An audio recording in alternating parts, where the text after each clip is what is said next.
Almost unrecorded. Horrible. Almost. There we go. Now we are recording. Good content is, yes. We really were about to deliver content for free.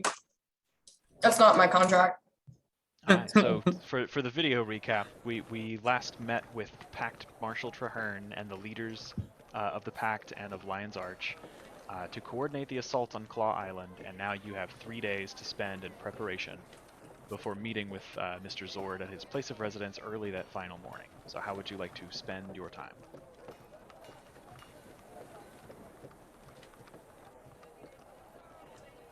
So I think Someone else go first. Yeah, go ahead. all right.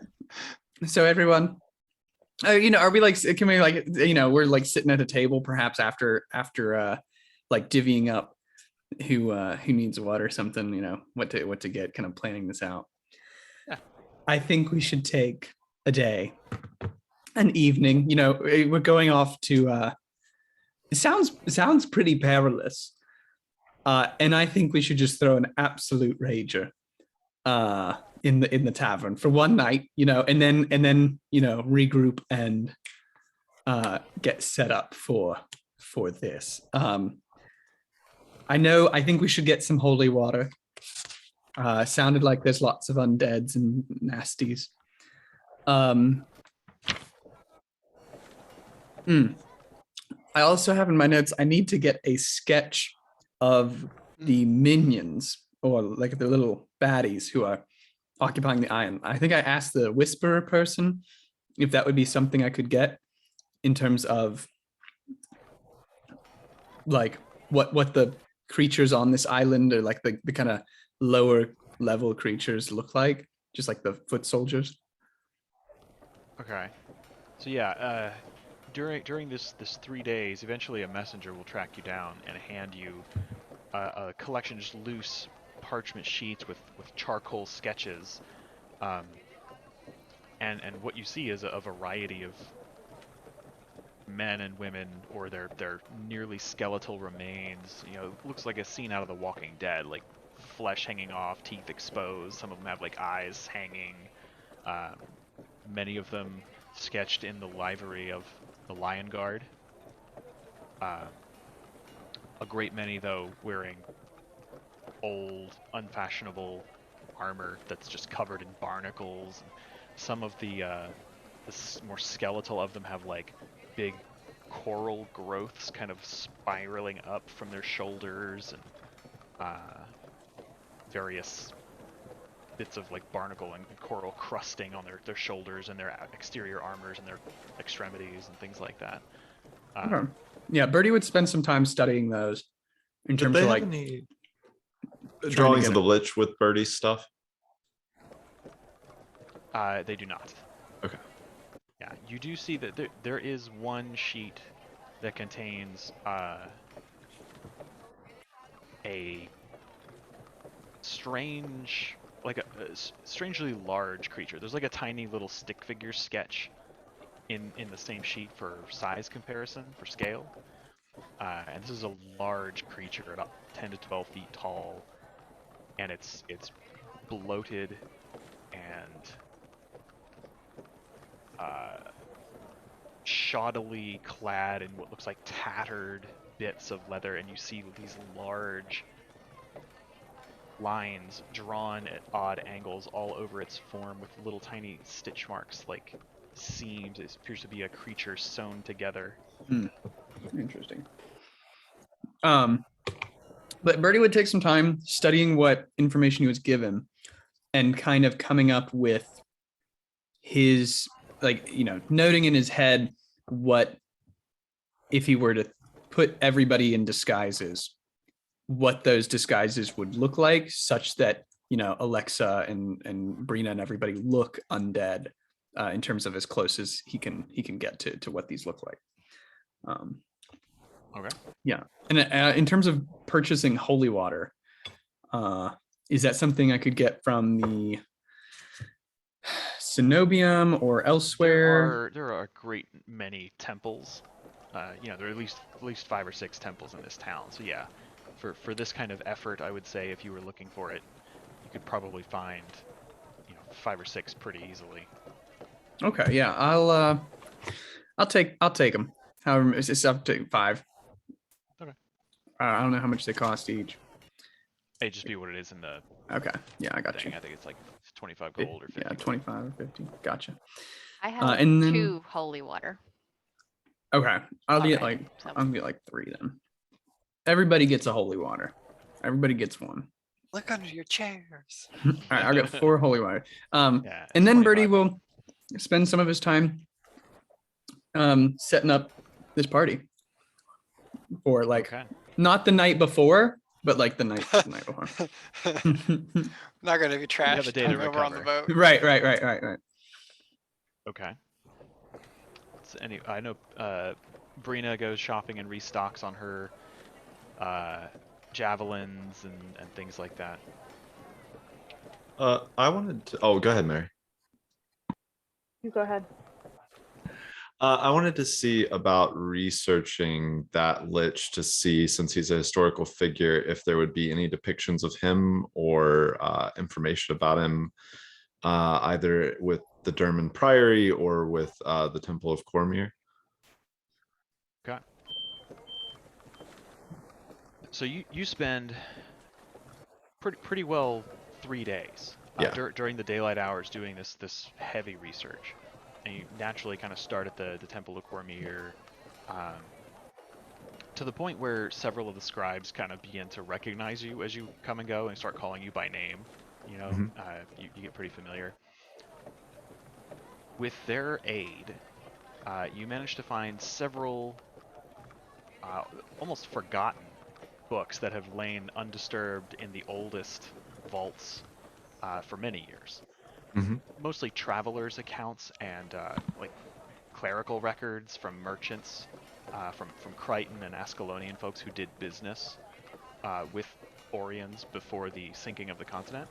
You learn a couple of things about Orr that probably you didn't know before. The first thing you discover is that there were 5 very large and very complex temples to the human gods scattered across the lands of Orr. Important rites and rituals would be conducted there on like high feast days and other times of great celebration. The holy city of Ara lies in the very heart of the land. And according to popular legends, at least as reported by these travelers' accounts, the foundations of the city were built on an ancient magical freshwater spring. We also learned that Orrians, for the most part, traded for spices from Elona, silks and other fine like trinkets and things from Cantha, and mostly lumber or meats and other foods from Crichton, Kryta and Ascalon.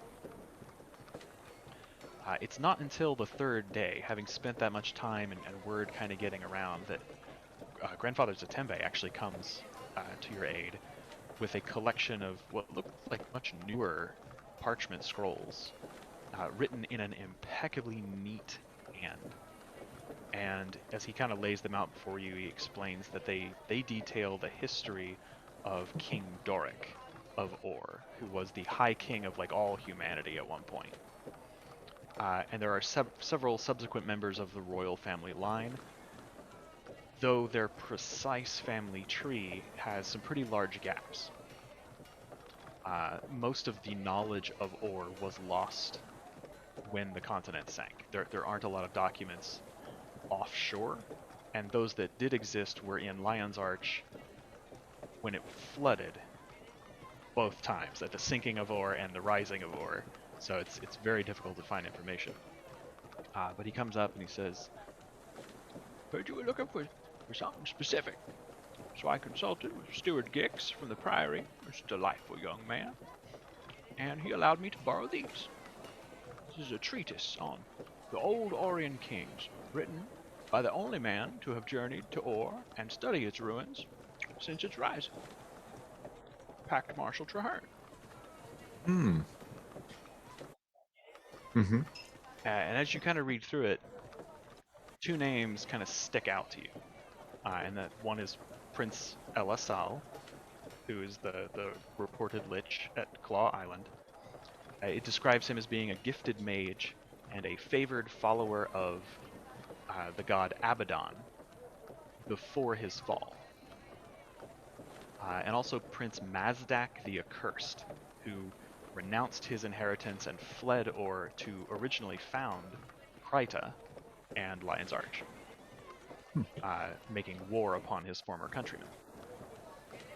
Prince Ellasal led a mostly unremarkable life in comparison with other historical kings.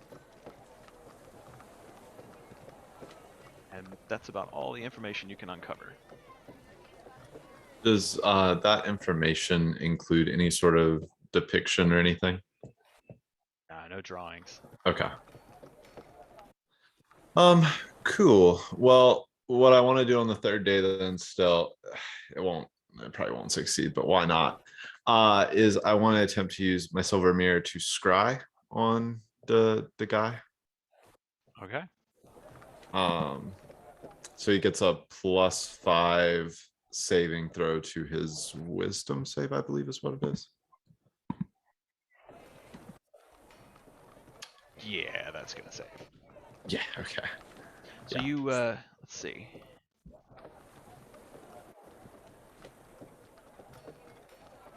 Yeah, the vision in the mirror kind of begins to coalesce, Mm-hmm. as though you're seeing through like a thick mist. You briefly catch like the flicker of a sickly greenish black flame, but then the vision goes dark. Okay. And on the first day, because I can try and scry on a creature, right? Is that, it doesn't say that you can't scry on like a beast, right? Yeah, I think Okay. it just says a creature. Could I try and scry on that creature that we have a stick figure drawing of? I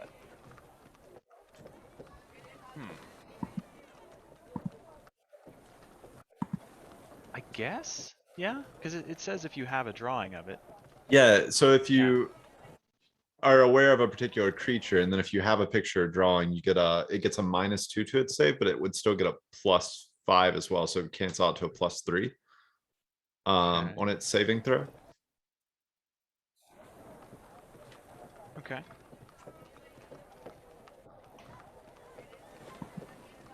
What's your save DC? I believe it is 17. Yep, 17.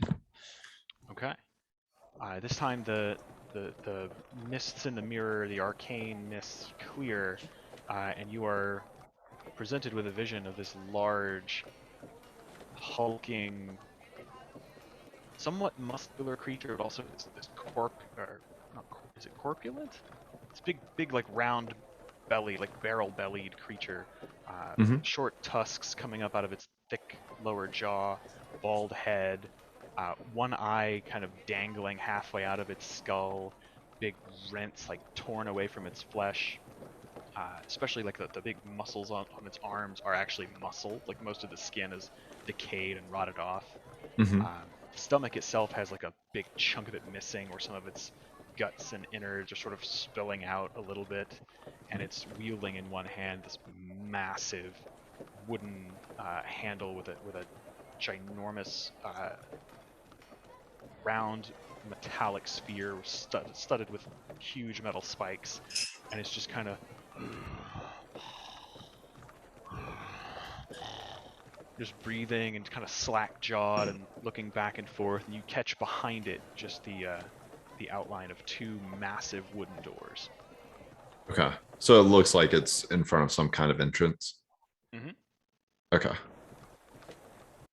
And then the only other thing that I wanted to do was see if it would be possible for me to find, let's see, there'll be 7 of us.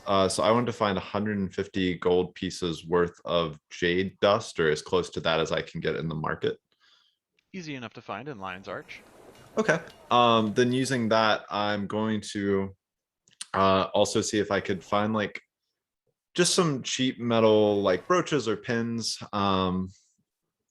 If that would be something I could kind of easily find. Yeah. If I could get 7 of those. throughout. How much would that cost me? Like a couple gold or? Like a gold each. Okay. Yeah.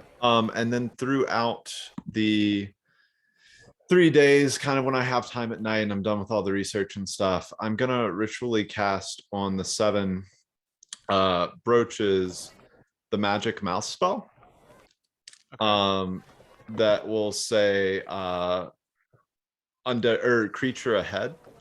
If a creature enters if it hears a creature entering within 30 feet of the character. So the first time it hears a creature coming within 30 feet of a character, because it can use auditory cues. Okay. Yeah, this is what I was just gonna look. I know it had to be like Mhm. an observable phenomenon, so it can do audio too. Yeah. Cool. So it can do auditory. So if it can do that, and then it doesn't say in the spell that I looked it up, and there's nothing that says I can't cast multiple magic mouths on the same item. Because it doesn't say it makes it a magical item.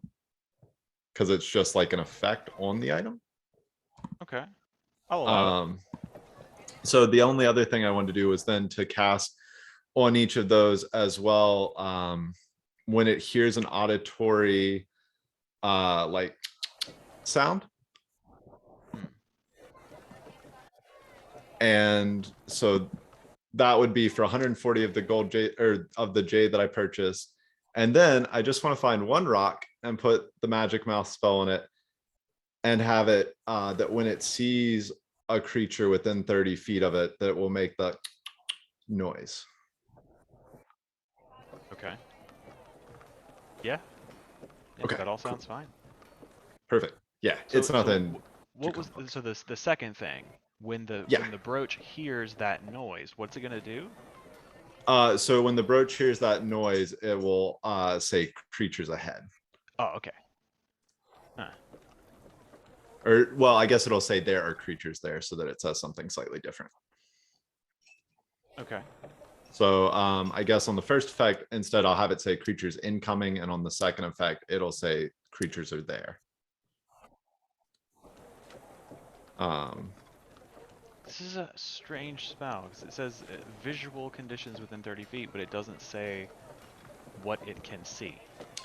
Yeah, so I don't know. There are lots of people that try and like game break it, but I didn't want to do anything like that. I just wanted to create like a little thing so that if it hears something incoming within 30 feet of the person for the first time, they just get like a little soft thing that lets them know. And then like if I were to toss that rock into a room that had like a little gap or something we couldn't see into, and then our things hear that, we might know that, you know, maybe we know that there's some creature in there. We wouldn't know how many or anything like that, but it would just be kind of like there's something ahead.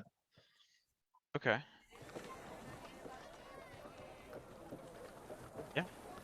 Okay. Okay. And that was all I wanted to do for those 3 days. All right. I know Kala wants to sharpen and clean all her weapons. Yeah, make sure everything's in like perfect condition, you know, because we have a big battle coming up. Then I'm just gonna hang out with Kolinar. Okay. When you arrive, Kala. Oh, go ahead. Go ahead. No. Before she heads out the door, can I jump in there? So, Kala, where are you headed? Just, you know, taking a walk. Insight check. Roll deception and insight. Oh, that's something glorious. Yeah, okay, let me make sure this is working. Oh, You're what? shitting, I rolled a 4, bruh. A 4. Oh, fuck. All right. The dice have decided. Next time, they can't hide forever. Oh, well, have a good walk. Okay. Did you want to talk about something or?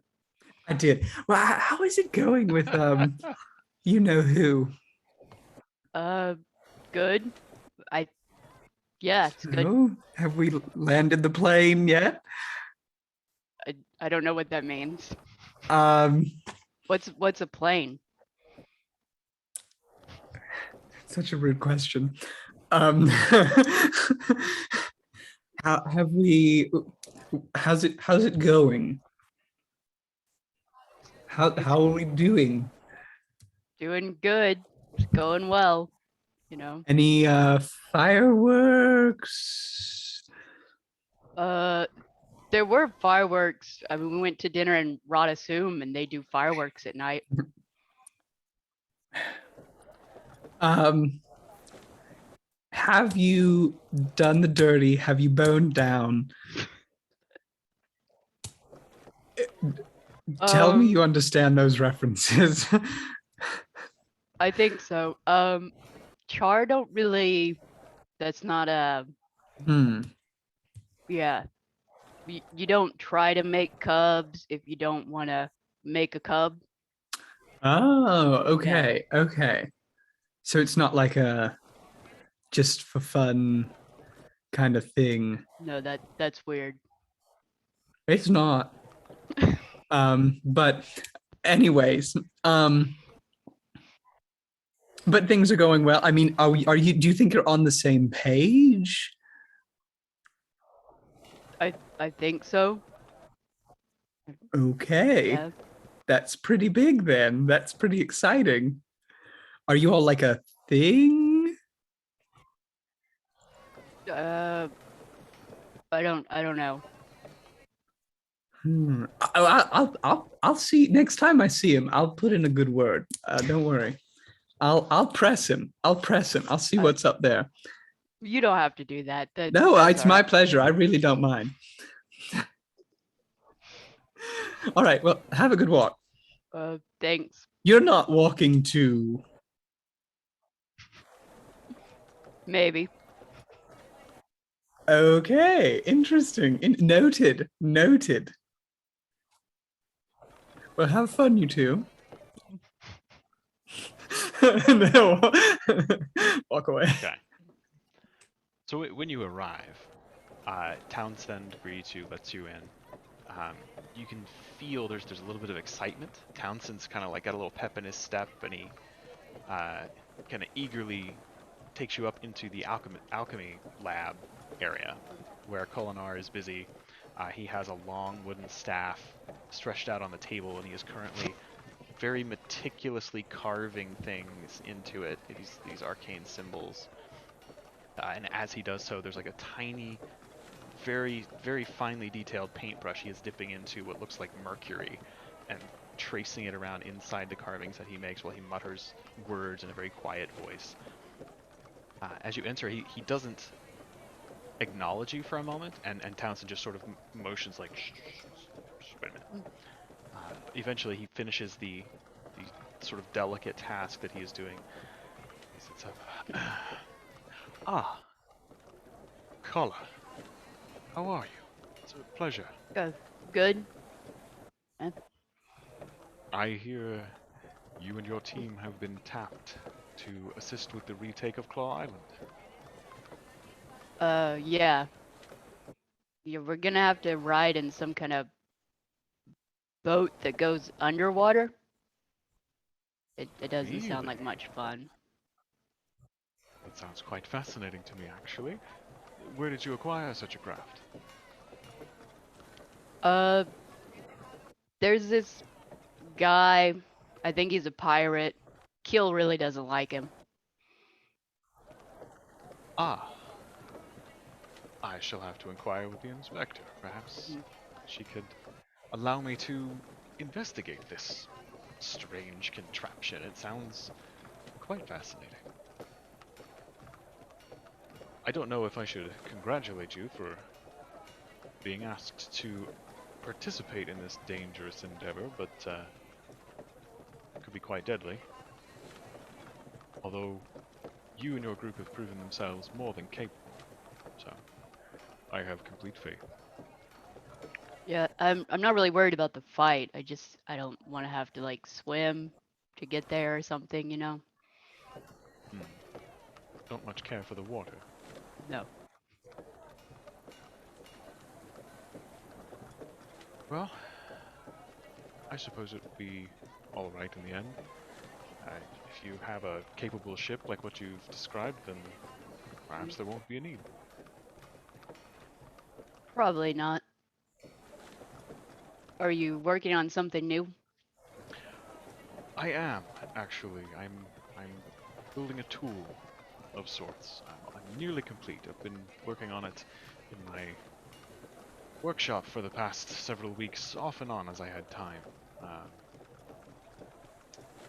They've asked me to assist as well, and I'm still not 100% sure what exactly that form will take as far as the aid I can render.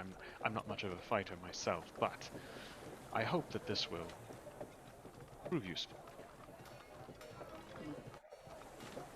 Would you care to help me? Sure. I just need you to hold this steady. Okay. And then just, while you hang out, he continues to carve and kind of do these incantations as he's carving the staff and tracing this arcane or alchemical fluid on it. Periodically, as he has to stop chanting, he kind of talks to you about small talk, whatever's going on in town, and so you spend some time with Golinar. I know Brina is buying some javelins and ammo and stuff. Classic. I have a couple other things. If I may. Please do. Question. I don't think my sword is ready yet, but I did want to ask. Sword not ready. This would be about halfway through the last week, I think.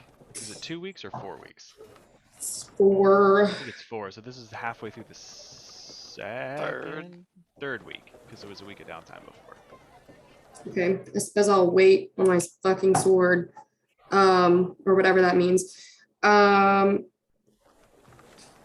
While we're fucking partying in Birdie's little last hurrah tavern fiesta, I'm gonna see if I can grab Alexa. How handy. Fucking kidnap her. Hey Alexa, question for you. Hello. Brina, I actually wanted to talk to you too. This is Shut up. wonderful. Furious, that is crazy. Okay, I know I'm like a little sauced, but not the time. Perfect time. This is perfect timing. Actually, maybe not perfect timing, but wait, should you go first or should I go first? You started. Go ahead. Okay. Can you do me a favor? Could you send a message to my brother and let him know that we probably won't die, but could die, and I would like to know if he's doing okay. And you know him, and I do. you guys could chit chat for a minute, and you could tell me if he's doing okay, maybe. Sure. I will attempt to send her brother a message and just say, hey, Brina wanted to let you know that we are getting ready to go on a dangerous mission, but we should be fine, and wanted to know how you're doing. A couple of seconds go by, and you hear, "This is very strange. You are Brina's friend. Okay. I'm fine. Trying to make right the wrongs I've done. Talking with Jotun chiefs. Going well." Just like a break in silence, and then that's all. He's doing well. He's talking to the Jotun chiefs. That's good. Okay. Yeah, he tends to be a little dramatic, so I was wondering if it was like, oh, I'm off to right my wrongs, or if he was just like, oh, it is cold out here, but Maybe a little of that, but it's okay. okay. Yeah, he's a fun guy, except for the trauma and stuff. What did you have to tell me? I mean, well, it was just, I was curious about something. Curious about, it's awkward to ask, Brina. Oh But no. how did you know who you loved? Whew. That is What's the such a muscles? big question. Do you mean like, Like, how did you decide? how did I decide? Don't really know if it was so much of a decision as it was a feeling. And generally speaking, anyone who is very strong and a little intimidating does catch my eye. I know that you know this. But I mean, I haven't talked to her about it, but Abyss Fisher is pretty outstanding for a lot of reasons. One of which is the muscles. Yes, this is true, but she is smart and kind and patient, and that is important more than anything, I think. But I think if it is a thought that enters your brain and you feel that it is true, then you trust yourself, you know? Thank you, Brina. What's going on? Are you okay? Are you in love? Or just a lot to think about. Yeah. I mean, you had the experience of aging the older way, and I got a few years back, so Yeah, it's hard to say what to do different. Maybe think of things differently. that is fair. Well, I don't know. I think taking some time to think about it. But you know yourself better than anyone, and trust that what feels right is right. Do you want to kiss right now? I mean, that's kind of your call, Brina, if that's what you want. Alexa, You have someone you like. I know, but it is just, I was mostly goofing. The sauce helps. Just kidding. This also does help. This is a great party. Bertie knows how to throw a barn burner. He's What got is a it? lot of great magic for these occasions. There's so much glitter in my hair right now. I don't even know what's real and what's not. I know. It is Glitter balls. This illusory unicorn just like tramps through the middle of the crowd. That is so on brand. Let me know if you need anything, Alexa. I love you very much. Thank you, Brina. I absolutely will. Okay. I give her like a little kiss on the forehead, meaning I have to bend down like 90 degrees and then yell, glitter bomb! And just throw something. Glitter shots. I can do prestidigitation, set some fireworks off too. Yeah. It fucking kicks ass. Okay. Was there anything else Brina wanted to do with her 3 days?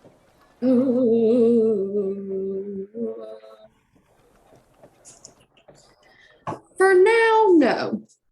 I think she'd spend the last day kind of getting mentally prepared because this is actually pretty scary. Classic rituals, throwing shit in the water, important. I think she'd spend some time with Abyss Fisher if she had a moment just to center yourself, spend some time with your loved ones before what is ostensibly a very scary thing. Buy more fucking weapons and sort through her fucking equipment, which is what I have done. Awesome. Beginning of today. Yes. But that's about it. Okay. Was there anything else Alexa wanted to do over those 3 days? I think that makes the 2 weeks for the components to be complete for my valet, but not to be able to assemble it.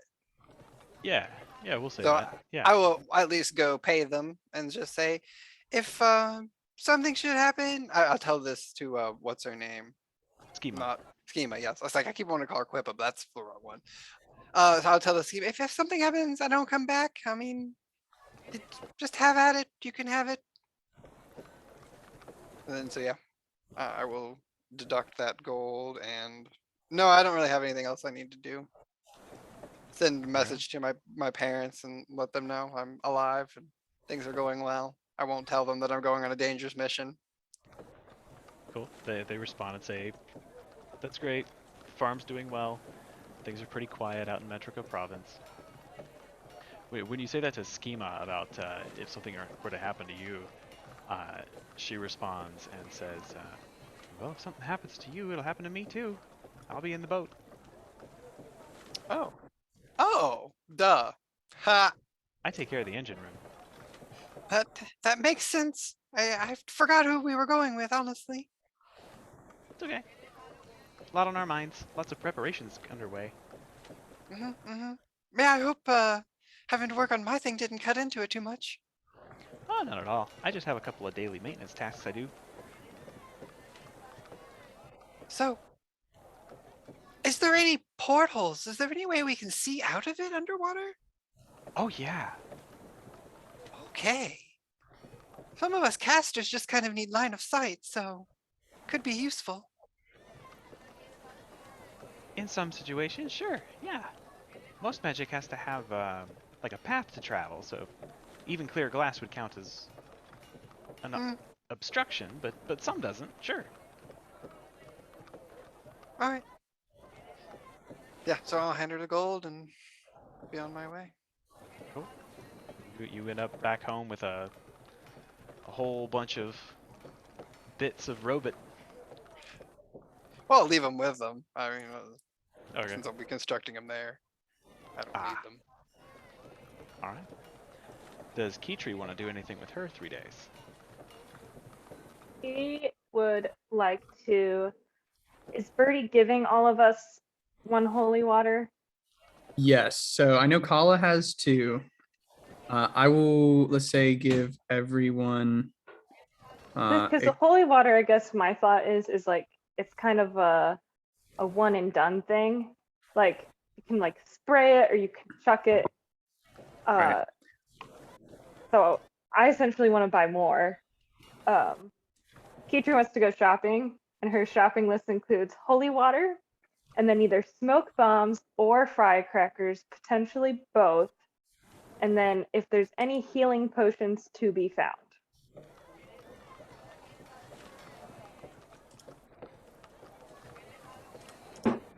So I don't have a thing for firecrackers.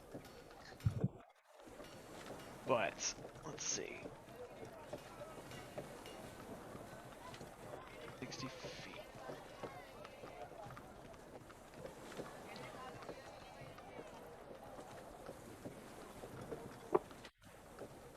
Say,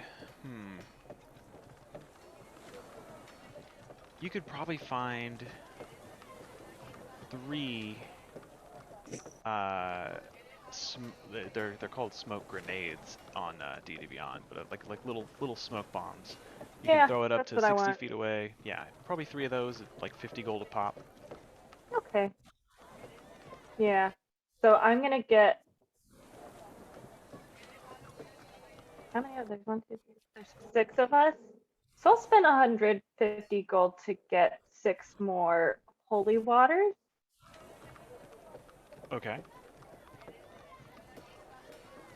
I'm gonna add a thing. Hold on.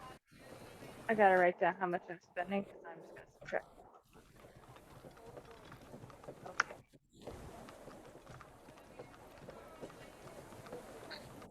Would you say that the holy water is a potion we could put in our potion belt? Yeah. You have a potion belt? From Kala. Oh, yeah. Yeah, you can put a vial or a flask there, I think. It does say flask. Did I actually create an item for that? The potion, but I don't know. I just made a backpack and renamed it, you know, Ah, okay. to make it a separate yeah. container. Like, That's fine. since she said she gave us all one. Oh, I've just been saying, like, counting it in my inventory, but being like, "Ah, yeah, I have my potion holster."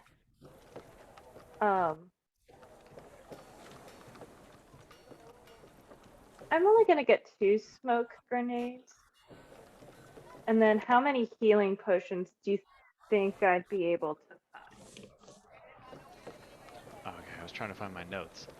Because I know in our week of downtime, I like made one and then also bought some, but then I guess kind of now that we know what we're doing, I would go try to get more. Yeah, can I tag along with Keytree and just find any sort of other magical potions? There aren't really magic potion Okay, shops in okay. LA, but I will say for this purpose, you can find 2 greater healing potions and 2 basic healing potions.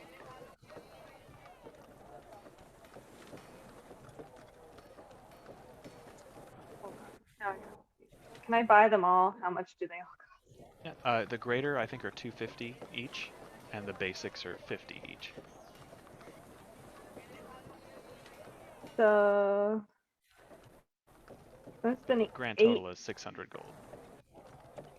Oh, just for those 2. So all of my shopping is like 850, including like the smoke bombs and the Yeah, probably. I wasn't keeping track of the those. holy water. I checked it. Cool. Based on is there anything special I have to do if I'm withdrawing gold from my Toon Life banking account? Nope, you just Or go just down like to subtract the... it from there? Okay. So adding 2 greater potions of healing, and I will be like dispersing these between the group, but I'm adding them all to like my inventory for right now. Cool. And then 4. We go Keytree Woods like the night before. So this is like the day after the party. Hopefully we're all like by that evening not hungover anymore. I would like to go ahead and cast Hero's Feast. Nice. So Girl, what are we eating? I'm just gonna pick like everyone's favorite food. So I'm gonna maybe have like some cheese, macaroni and cheese, some like bread. There's gonna be maybe like some Front load those breakfast carbs. foods, pastries. Now we're gonna carb load. Yeah. It's gonna be like the fettuccine alfredo from the Fucking office. knew you were gonna say. Quite literally. I don't know. Oh, some like really good like cuts of meat or something for Kala. Just like really nice, like I don't know, like the Filet. Kobe beef of Tyria, right? Yeah. What else? Anything else y'all want? I don't know. Yeah, it's all good. All those little legs of turkey legs, all of those. Cartoony.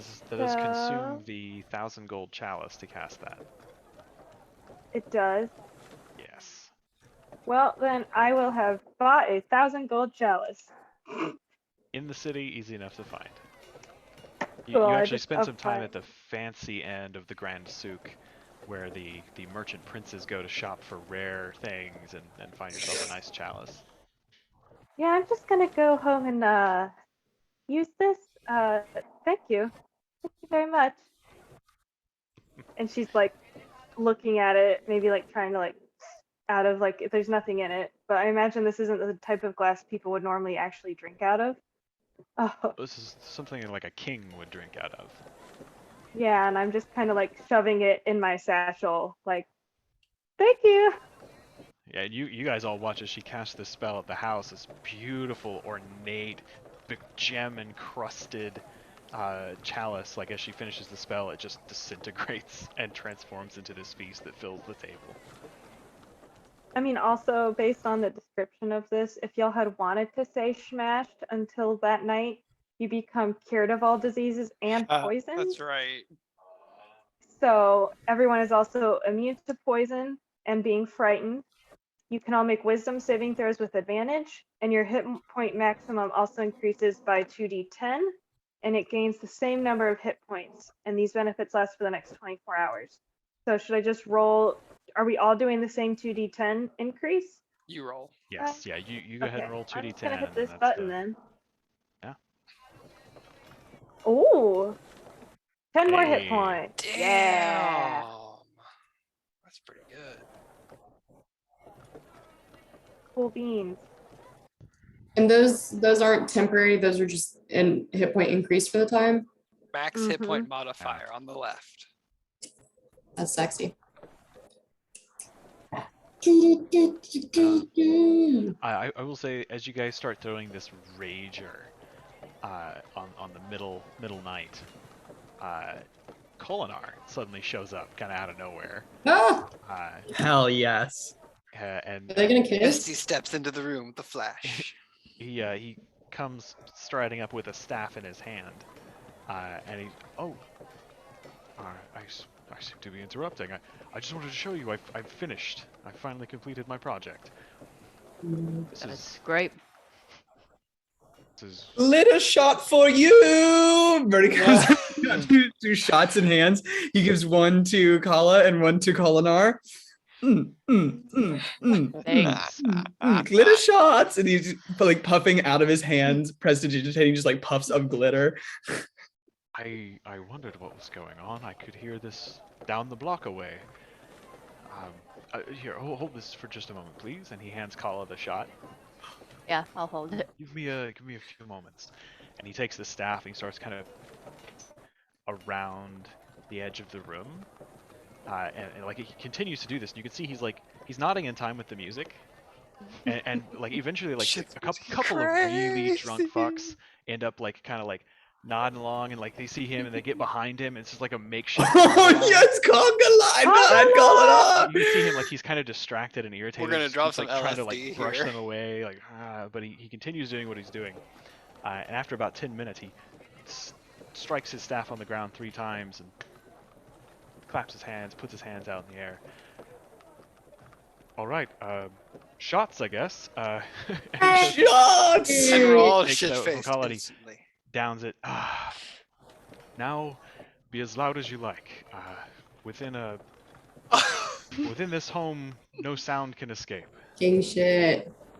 That's really I funny. left a That's little pretty room cool. on No. the outside so that people sitting out could still hear it. But after about 10 or so feet beyond the door, people beyond won't be disturbed and they won't call the police.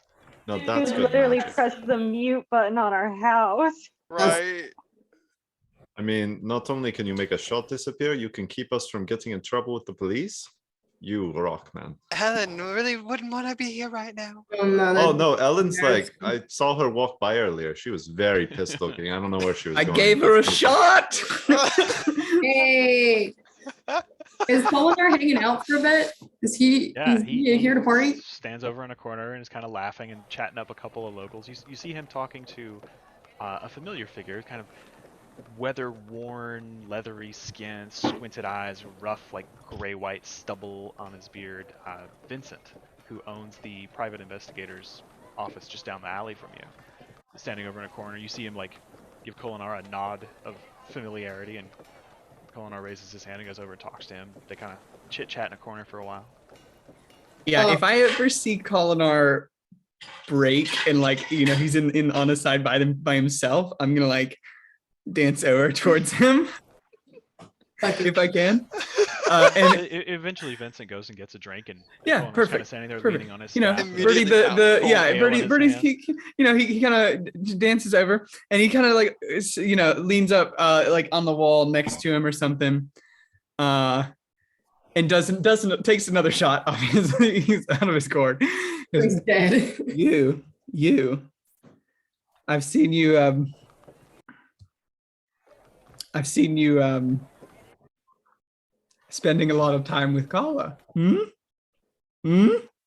Mr. Wizard Man? Oh, yes, she's delightful. Hmm? Oh, she worked for me for quite some time. She's a most I- capable watchman. Personal Indeed. bodyguard. Indeed. Any Also quite plans? Interesting. Such a unusual life experience. It's fascinating. I trust you're making good use of her presence. She's Oh yeah, she rather interesting to speak with. well, she kills things really well too, which is our big. Any plans to lock that down? I beg your pardon? Lock it down, man. At about this point, could Brina wander over, throw her little elbow on Birdie's head, and say, Colonar, I have been asked a great philosophical question this evening. How do you know who you love? Brina, let me sit on your shoulders for this. Let me Okay. sit on your shoulders for this. And Bernie climb up on her shoulders No. and like put his head on her head. And like we're both looking at Colinar now. I like pass him up my Colinar's like drink. leaning on his staff now. He's got a cold ale in one hand. He sips it a little bit. He's just looking bemused at you sitting up there. Well, that is a question. Is it? One for the ages, I believe. A great many scribes and scholars have written a great deal about love and the nature of love and romantic entanglements. I believe there was an Orrian philosopher who... What was the wrote- question? What was the question? How? No, Colinar, not about philosophers. This is a question for you. You can answer too. Okay. It has been posed once before this evening, and it shall be posed again. How do you know who you love? How do you know? How do you know? I feel like it's something you feel in your bones, you know? Not the one you're talking about, mister. It's inappropriate. Wow. Oh, not Brina, not that kind of. Colinar gets it. Colinar, look at him. Look at him there. He gets it. Had a good deal to drink. This is true. Obviously. This is true. I'm fine. I'm fine. I'm fine. You're serious. I'm fine. I'm serious. Clearly not, but that's perfectly all right considering the circumstances. You can see like there's a flush over his skin. He's clearly had a bit to drink as well, though not as much as you. Yeah. And he just says, honestly, I don't know. I imagine it's something you feel, and it's probably tied up with feelings of protectiveness and affection and other warm, fuzzy things. Why? Oh. Do you love someone? Me? Or are you trying to figure that out? Can do both. There's someone at the Cenobium that I think Brina likes, but don't tell anyone. I'm not talking There are a about. great many attractive people who work at the Cenobium. That's true, but no, that is not important at the moment. It was posed to me by a friend. I'm just gathering other responses.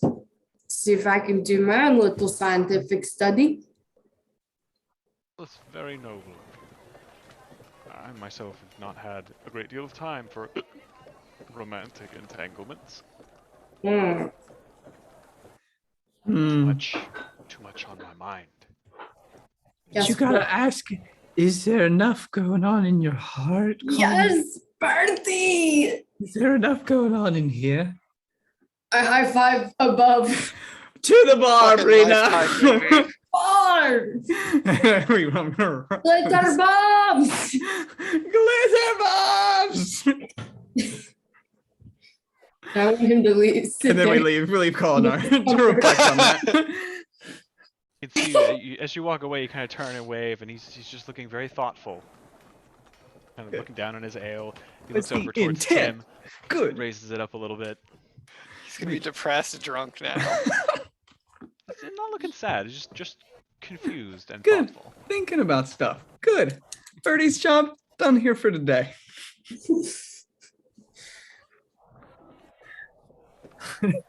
So the party goes on.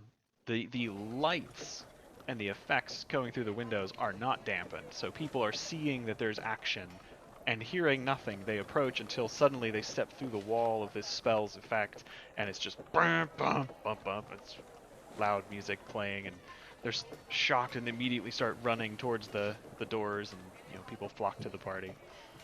Yeah, at some point, once he puts up the thing, I think I would like go find a little wooden sign or something outside and cast magic mouth on it so that when people walk by, it just starts yelling party, party, party.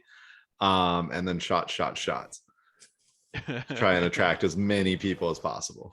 Not a problem for the reputation that the Trollskull Tavern has. You guys throw one bump in party. Let's also remember we only have one person on staff, so he's gonna have to clean this whole mess tomorrow. Feel really But bad. Oh, you motherfuckers and just Leaf. digitate everything. We'll be fine. Nobody's offered to do that for Tim. Tim, I don't think has magical powers. We just sort of let Tim clean. We could help, but we don't. Periodically throughout the night, you hear as this little saucer disc of metal with like two little pincher hands carrying ale mugs zips around the room, dropping them off at tables. Yeah, do any drunk people like mess with the bar and just get flung across the room by a leaf? They Does get that good. ever happen here? It has a pretty well-known reputation. Okay. And also the fact that its owners are deadly killers and well-trained fighters. People tend to watch their P's and Q's around here. Like, Wow. people Especially get a when little we're rowdy, here. but there are plenty of good-natured patrons, like regulars who live around, that once people start to get out of hand, they just kind of drag them outside and sit them down. Makes sense. Yeah, so that goes off without a hitch. Any other business before we proceed? It's not other business, but I will say the morning that we wake up to go on the ship, doesn't matter how early it is, I'll go ahead and ritually cast water breathing so that we all have it. But I will also wait to do that until Father Kevin is with us, because I assume we're probably going to meet up with him on our way to the ship or near the ship. So I'll do it once he's with us. You didn't have any plans to do that. Okay, then whenever, are we meeting him at the ship then? Because he's coming You're with not us, sure. right? Oh God, we're terrible people. Oh, we know. Yeah, we had 3 days. Why is nobody in this party a planner? But it takes about an hour to ritually cast that for 6 different people. So while you guys are like having breakfast that morning, getting prepared, getting ready to head out, easy enough to. Well, It's it's 10 just minutes a- as a ritual. Yeah, it's just a 10-minute ritual cast for up to 10 willing creatures. Oh, I thought it was cast per person. No. That's So water it's 10 walking. willing creatures. Yeah. So I'll Water- just do it water that I walking can or see water within breathing? range. I think water walking is the one you have to do individually. We're doing Yeah, this breathing. is water Got it. breathing. Yeah. And thank you for the potion. Mary, did you hand out holy waters as well? That's what I was about to do. I was just typing in the chat so I didn't have to like interrupt and like say it. But then I have 2 greater potions of healing that I'm going to give to one to Galatar and the other to Kala. Let me get rid of this now. And then everyone gets one more because there's 6 of us. Everyone gets 1 holy water. Thank you, Queen. Woohoo! What was Kala getting? A greater potion of healing and greater a potion, okay. flask of holy water. Okay.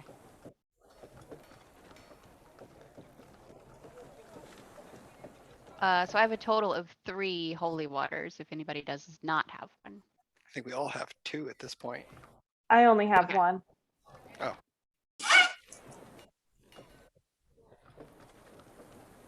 Okay.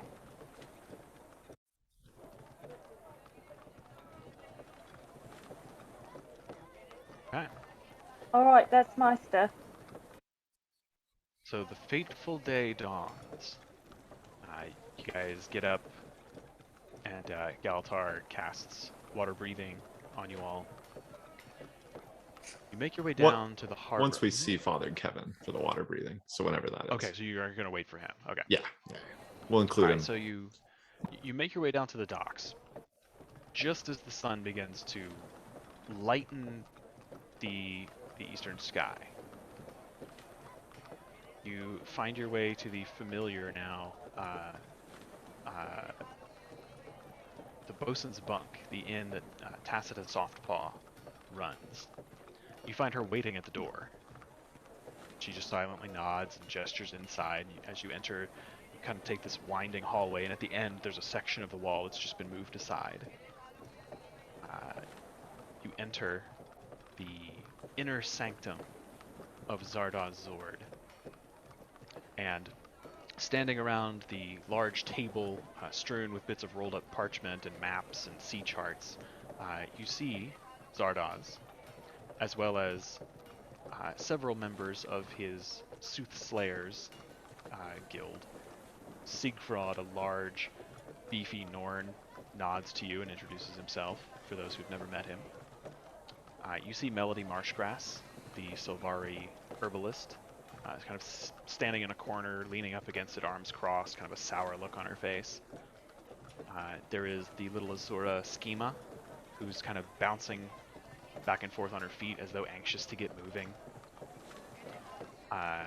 And there is a female that I don't believe any of you have met before. It's a female human, short cropped, brown hair, straight, very kind of simple cut, but large kind of poofy sleeves and bits of lace at her cuffs.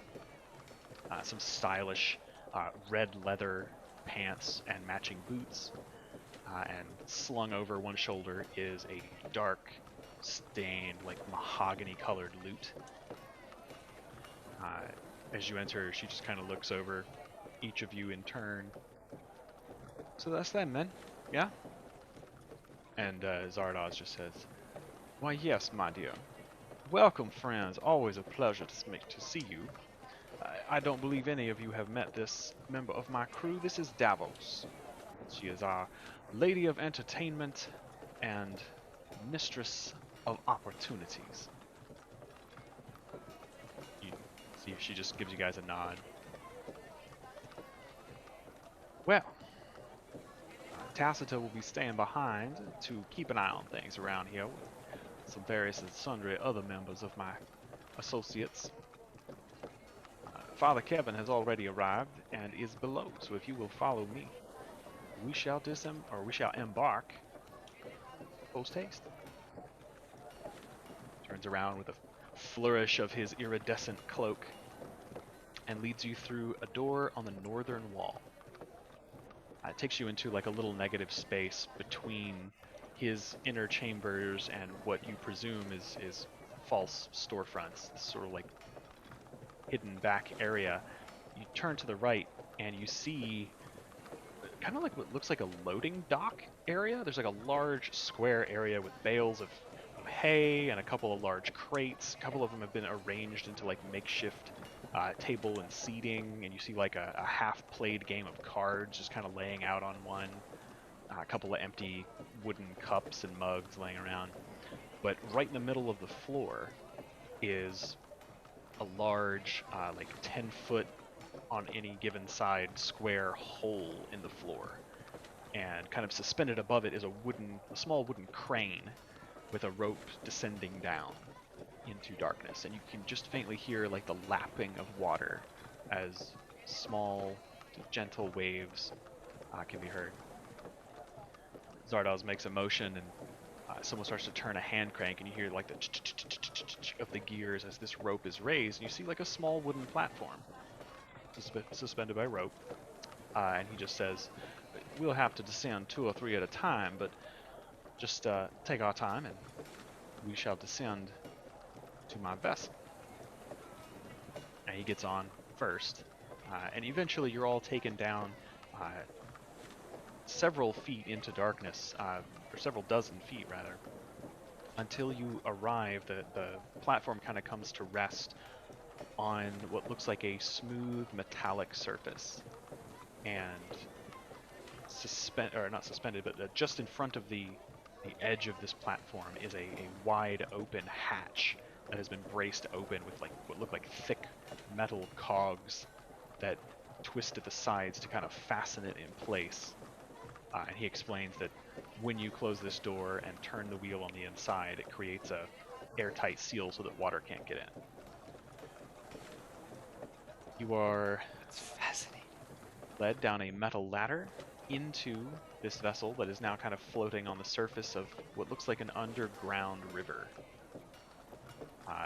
Kind of looking around, it's pitch dark, but since all of you have dark vision, you can see that it's appears to be at least partially man-made.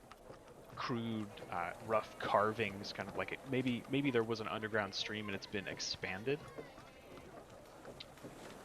But you are taken below into a dimly lit space. There's just sort of like an ambient light that doesn't really have a source. There's just a dim level of light throughout this structure. You descend the ladder into a small, just 5x5 chamber that has another similar metallic crank door that creates. Zardoz explains that what this system of 2 doors does is it creates a magically pressurized chamber so that you can open the top hatch while you're underwater to exit the vehicle, as long as the interior door is closed. But if you open the interior door, you're all going to drown and die, so don't do that.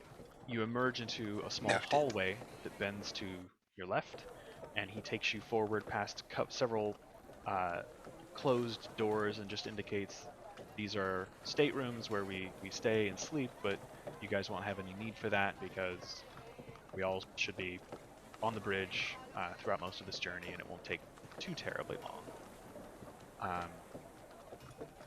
It leads you to the end of the hallway, and you arrive on a 15-foot wide, 5-foot deep gantry. It's like a metal grill floor with 2 chairs on either side, and in the center is a periscope. And he explains the workings of it, that once you're underwater, this can be raised so that you can see above the ship and get a 360 view around you. Just behind the chairs, 2 metal ladders descend to a lower floor, and you are now at the front of the ship on this grilled platform. You're looking out over the control room. You can see this lower floor. There is a pilot's chair with a steering console and an apparatus that he explains allows the ship to move back, forth, up, down, left, right in the water. And on either side, like 2 massive eyes, are these clear windows, hemispherical shaped, that dominate from floor to ceiling of this like 15-20 foot high room. Currently pitch black. But he explains that these are viewing ports, and once we're underway, you can see out into the sea beyond you, and they help navigate tight spaces. He explains that there is a small dining area with a long table and several chairs for your comfort if you'd like to wait there. And it is on the lower level, and he kind of descends with you and shows you it's on the lower level, kind of back down the hallway towards the aft compartment. You have to pass right through it, so you can't miss it. And sitting in this dining room is a kind of middle-aged man. It's mostly black hair with little flecks of gray kind of throughout, starting from his temples and the front of his hair, kind of streaking back a little bit. That you recognize as Father Kevin from the Excelsior Guild, who you fought in the arena. As you enter, he stands up, and you see he's wearing his white robes. He pulls his hood back, clasps his hands together, and just says, "Pleasure as always. It's good to see you again." Good to see How you are well. Thank you. I feel much better. Hopefully we'll be able to redeem ourselves today. Recapture that island. Yeah. So, to remind me, you'll need to be able to cast a spell when we get there. That's sort of the goal of all this, right? Yes. The Marshal is a talented spellcaster. He and I have been working on a ritual to purify the beacon. The Order of Whispers folks told us that there's some sort of dark magic that's corrupted the flame. Now it burns kind of a brownish green, sickly, some sort of evil magic involved. But if you can get me there, keep me safe, I should be able to cleanse it and return it to its former radiance. How long does this ritual take, by the way? Oh, about 10 minutes or so. Okay, Not terribly long, but Super. it would be great. difficult Good to know. to do Yeah. if I were under attack. Yeah, no, it's good to know. Yeah. All right. Well, you guys are the muscle, so I'll just follow you and So Daddy Kevin, if Father we Kevin, or just Kevin. yeah, Daddy, sorry, Daddy, sorry, Daddy, sorry. Anyways, Knew it was coming. Daddy Kevin, if we, so we have a couple like healers on the team, and I do forget from our last encounter, what your kind of expertise is. Like, do you prefer to be at a distance? Do you prefer to be up close when you're healing somebody? What are we packing with? Well, I'm not terribly talented at combat. I'm not. My order, we primarily serve the goddess Duena, who is a goddess of peace. So I'm kind of a pacifist. Not that I can't throw a punch. I've got my tricks, but I have a variety of support abilities. I can do things close. Kind of help you out if you get hurt. I can do that from a distance, but it's not as effective all the time. Do you have any like radiant things? Because I'm pretty sure we got some undeads coming up, and that's typically good sauce. Give me a second. Let me look at my notes for him. I don't think he's gonna be able to like help a lot because he's gonna do the ritual thing. He'll be busy. Well, I'll help you while you're fighting. I don't know if I'll be able to do it while we're under attack. It'd be a bit distracting, I think. I have some scrolls here, and he kind of pulls this satchel over on his side. I've been working with the priest, and we've got a couple of things here that'll help. Tell me more. I can I can help heal you if you've been hurt a little bit. I can do I have a very limited number of these, but I could potentially reverse some pretty nasty magic. If some of you are altered in unusual or unholy ways.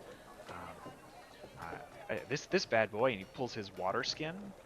This little guy here is full of holy water, so I should be okay here. If things get too close to me. Father Kevin, do you drink that? I mean, you can. It is just Is water. it what does it help you? I mean, it's holy water, so if like the undead bites you, do they get hurt? Oh, no. Just restores the spirit, so to speak. And you said you need 10 minutes to do this thing? Or- Yeah, about that. About 10. Okay. Yeah.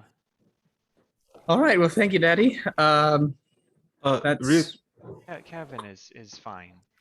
yeah, Daddy. So sorry, Kevin.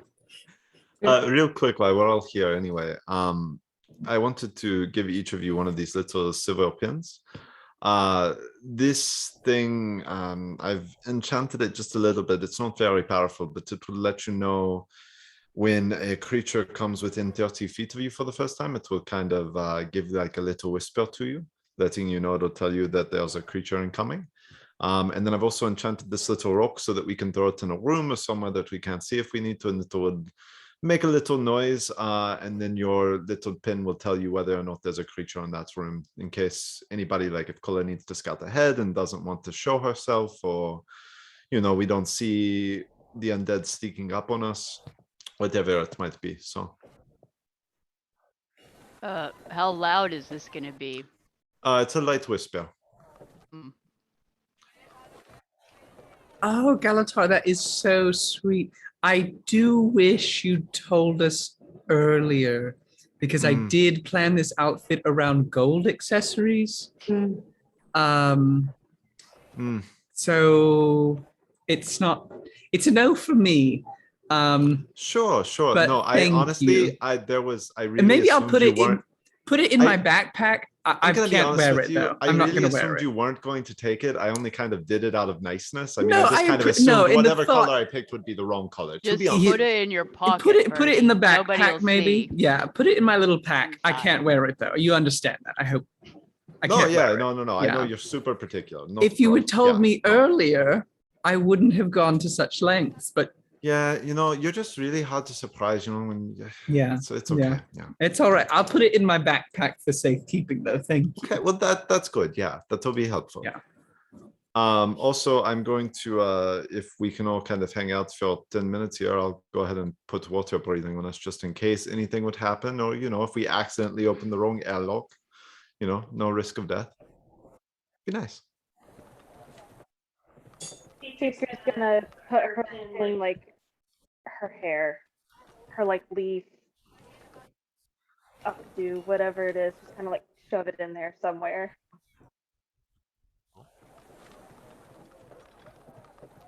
Sorry, I'm looking over my notes for Father Kevin. Can that thing with the airlock opening and everybody dying, is that real? Like, I kind of thought he was joking about that part. It seems like a really bad design. I mean, based on the way he said it and the way it looked, I thought it was real. It's only if both of them are open. It's a safety Yeah. feature. Oh, okay. We But can also have if one you- and then the other. Yeah, So, we're probably okay. I think we'll be fine. Unless you wanted to purposefully mess with something. I mean, who would say? Also, did we want to talk about how we as a group wanted to try to protect Father Kevin? Like, did we want to just kind of keep him in the center of us as we move about, or? Let's do the opposite of what we did to him in the arena. That's Ah, true. that Yeah, brings you back gotta good memories. keep the healers in the back. Don't let them get hit. That's the Yeah, Try Father not Kevin to just get- says, "Oh yeah, no, I'll just kind of stay towards the back if that's all right." Okay, good. Well, if something tries to sneak up on you, your pin should let you know. So, just run ahead. While we're making the journey, feel free to hang out in the control room and look out the windows, because I imagine that's pretty cool. But we should probably take some time. I have a trick I'd like to show you all that might assist us later in the day. If some of you would help me move this table out of the way, and he just kind of grabs one in and starts to kind of pull it to the side to make room in the I street. got him. Yeah. Zardoz is just like leaned up against the door frame leading into the control room and says, "Well, I shall leave you all to it. We'll begin to set sail." And he turns and leaves. So Father Kevin has a feature. He can use it 3 times a day. Yes, 3 times a day. Shoot, I thought that was his channel divinity, and that is not what that is. Yeah, that resets on long rest. Okay. So he doesn't actually cast it because he doesn't want to waste the charge, but he explains and kind of like lets you guys pantomime doing this. He has a feature called Emboldening Bond. He can say a prayer and form a bond between 3 creatures. It can be himself and 2 others, or just 3 separate. It lasts for 10 minutes. And while those creatures are within 30 feet of one of the other creatures, so like if it was Alexa, Galatar, and Birdie, as long as you guys were in 30 feet of one another,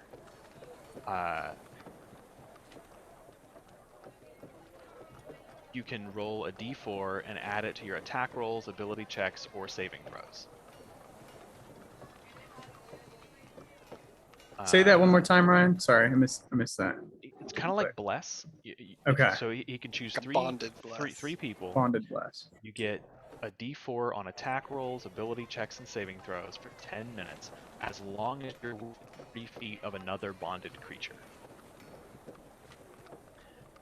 And Good. Oh,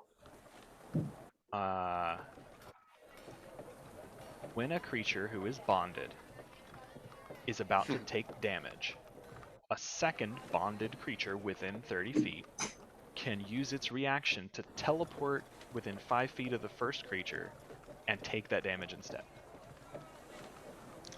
That's kind of film. So he takes some time to kind of explain how this mechanic works and sets you guys out and does a little, you know, it's like the worst office icebreaker meeting for HR, you know, but it's just like, we'll pretend do like a trust fall, and it's just like, so if you're hit, you can, and he'll pull you over there, boom, boom, and then you're here, and then, you know, and he kind of shows you how that works. I mean, his That's name really cool. sounds like an HR guy. Hmm. That's me. Yeah, Father Kevin, the HR guy.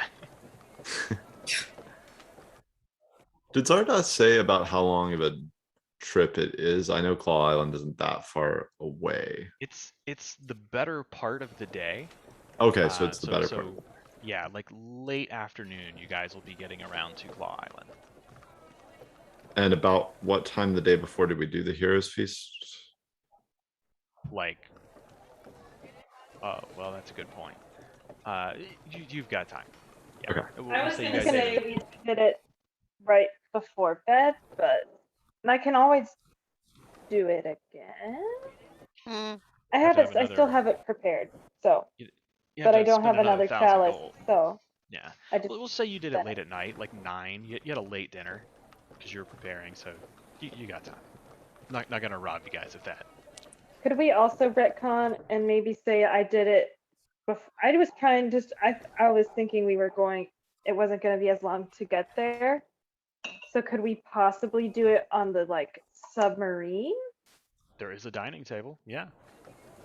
Can we retcon and say we did it at the like on our way like Do an you want to use your hour? spell that way? Well, it lasts 24 hours, so. It lasts 24 hours. Right, you can do it the night before. But if I did it the night before, it would only last until like that night. Yeah, but if you want to do it on the ship as you're setting sail, like have a power breakfast, like that'll last Yeah. until the next morning, so you're good. We'll say I did that. Okay. And at this point, Yeah, and I can include Father Kevin. I can include up to 12 people. So you can give it to Father Kevin too, okay. if he gets +10 to his hit. Zardoz, Zord, Melody, Schema, Dallas. Okay, yeah. The 5 members of the Soothslayers will also partake if you're laying out, and that'll be your 12. I'm good with that. Assuming you allow them, you know. Yeah. Oh, them If kids. it helps people out, I mean, it's good food. You tried the macaroni and cheese? My favorite. Zardoz actually leans over and says, "A particular favorite of mine as well.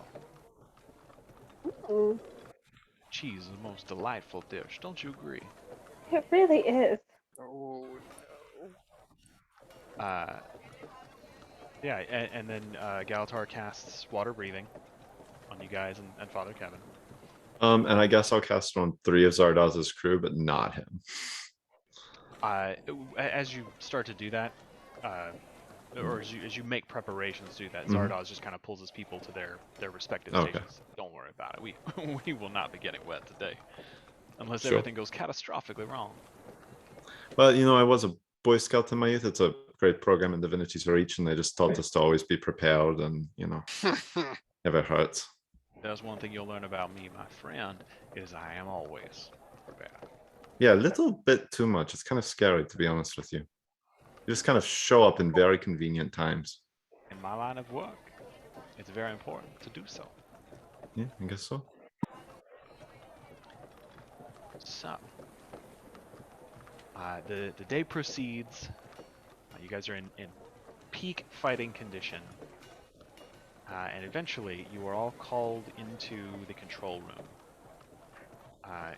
You can just see this sort of dim light ahead. There are apparently 2 very large enchanted lamps on top of this vessel that shine light forward, so that they can kind of illuminate the area ahead of them. you can see this faint blue glow from the seas around you. And Zardoz explains that it is apparently overcast up top, and the seas have become a bit rough. It feels almost to him, having traveled in this vessel quite a bit, that you're probably looking at stormy seas on the surface, but at the depth that you'll be traveling, it shouldn't affect you. Eventually you can feel the sort of shudder and groan of the engines winding down as the ship comes to a halt, and looking out of the portholes you can just make out the dim floor of the ocean. Here, apparently somewhat smooth, kind of speckled about here and there with rocky formations, with bits of coral around. And Zardoz says, "Farewell. I believe the time has come for you to disembark, my friends. My advice would be, go cautiously, carefully. We don't know exactly what forces the Risen might have beneath the waves. Undead creatures do not need to breathe, so be on your guard. Once you exit this craft, you should proceed southeast in this direction." It kind of points for about 300 yards. There you will see the wreck of an old ship on the floor of the seabed, and just behind that is a obscured natural cavern. You enter this cavern, follow it, and eventually you will find yourselves in my hidden temporary place of residence. So before we leave the sub, Birdie will put on his mask of many faces. And you watch as kind of like the designs start to shift, and like slowly everybody's appearance starts to change into their like undead versions of themselves. In terms of everybody who's leaving the ship, becomes like appears on the outside as he's going to cast seeming with the with his mask of many faces. How long does that last, or does your magic item just make it last longer? Lasts for 8 hours. Yeah. That's awesome. We're gonna be a You guys bunch of all zombies. transform into the Walking Dead. You can Birdie, look I like- want your brain. It's not funny, Alexa. Wait. You all actually look really creepy, gross. Blood comes out of my mouth. But Bite yeah, your you own all, tongue. you know, your like armor kind of looks tattered and worn, and you've got, you know, different like Ick, man. skin looks falling apart and kind of gross and skeletal in Okay. places. Yeah, but everybody looks undead. Oh, by the way, before we go, I think I forgot to mention earlier, but I did some scrying earlier in the week on that very large beast thing that you got the drawing for, Bertie. And it's standing in front of 2 large wooden doors, which I would assume to be the main entrance to the fortifications here. So just to be aware, it's a large beast with a very large, you know, wooden handle with a metal ball on the end and some spikes, I think. So we just may want to be careful as we approach, if we could avoid that. But Yeah, just so you honestly, know. if we can sneak past things as these skeletal figures, you know, kind of try to get your undead walk down. Yeah. All right. If he's in front of the doors, maybe there's like an alternative way besides just through those doors. Yeah, perhaps. Honestly, maybe. We're not going through the main door, right? We're going in like a secret entrance. So I guess. Zardoz says, yes. As you make your way through our temporary encampment, there is a natural stair that has been augmented by my people over time. It ascends into the stone above you and will open into a secret secret trapdoor to access the cellar, which is at the base of the high tower that this lich supposedly uses. It's the beacon tower. And question about the big creature. Did it look like it was standing on stone, or did it look like it was standing on like grass or dirt? This would have looked like it was standing on like flagstones. Oh, okay. So I wouldn't know if it was outside or inside. And yeah, it'd be kind of hard to tell. Yeah, okay. Zardoz just says, well, this is just unsettling. I don't mean to hurt anyone's feelings, but I shall be thrilled to have you disembark. I will caution you, there are leftover goods and things that we have forgotten or left behind in our haste that we have not been able to retrieve. You can help yourselves to anything you find. There was at one point a particularly nasty crate. The serpentine creatures that live in the deep sea that had made its lair in a small little pocket of this cavern, but we killed it and disposed of its remains many years ago. However, we have not returned to this cave in probably nigh on 2 years at this point, so there's no telling what you may find once you enter. Just go cautiously. Oh, and when you do arrive in the cavern, simply speak the words, I solemnly swear I am up to no good. Dickhead. And if you turn on the lights, we have enchanted torches and sconces all throughout the cavern. Of I trust in the your discretion that you will not share this information with Blind Guard. We are strictly in confidence here. Mr. Zord, of the goods that you've transported, are there any that you may have left behind we need to be worried about? You know, like landmines or something. Or like fine silks or things. Well, there are a variety of contraband material that we would rather have imported into the city without having to pay custom taxes, but nothing dangerous, I'm sure. Cool. Okay. Let us party. Insight check on nothing dangerous, actually. Please, Mr. DM, sir. Go ahead and roll your insight. Fucking, are you kidding me? I can roll a 2. That's a +10. Ow. He looks at you as you're kind of trying to figure him out, and he catches your eye and just gives you a wink. Yeah, okay. It tells me all I need to know, I think. We know who Birdie's fallen in love with. Just like Don't test me. Don't test me. All right. Okay, So you my guys ankle. get ready and head out into the water. I look at Yeah, so we're Skeletor. disembarking from the ship into the water, working to the shipwreck, and then got you. You're Okay. basically walking or swimming across the ocean floor, trying to avoid catching anything's eye that might be swimming in the water around the island. Okay. The landmark that you're looking for is the ship, because just behind that is this cave that's otherwise pretty hard to see. I need to look up. So I step out of the ship. I'm popping my safe, putting my shield on. That's probably a good call. Should probably mage armor it up. Yeah, we got 8 hours. Also, in addition to casting mage armor, I am going to go ahead and cast Gift of Alacrity on Father Kevin. So Okay. he will have a 1d8 bonus to his initiative rolls. Okay. For the next 8 hours.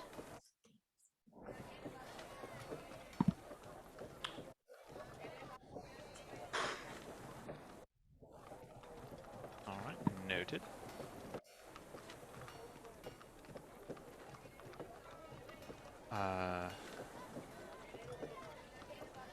Okay, so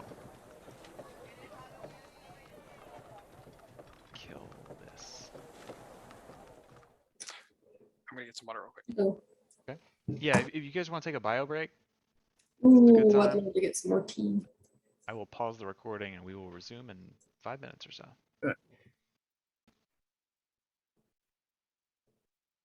So, you all are sealed in the magically pressurized hatch chamber, and you open the door slowly. Water starts to fill the compartment. There's a moment of panic as it crests over your head, but then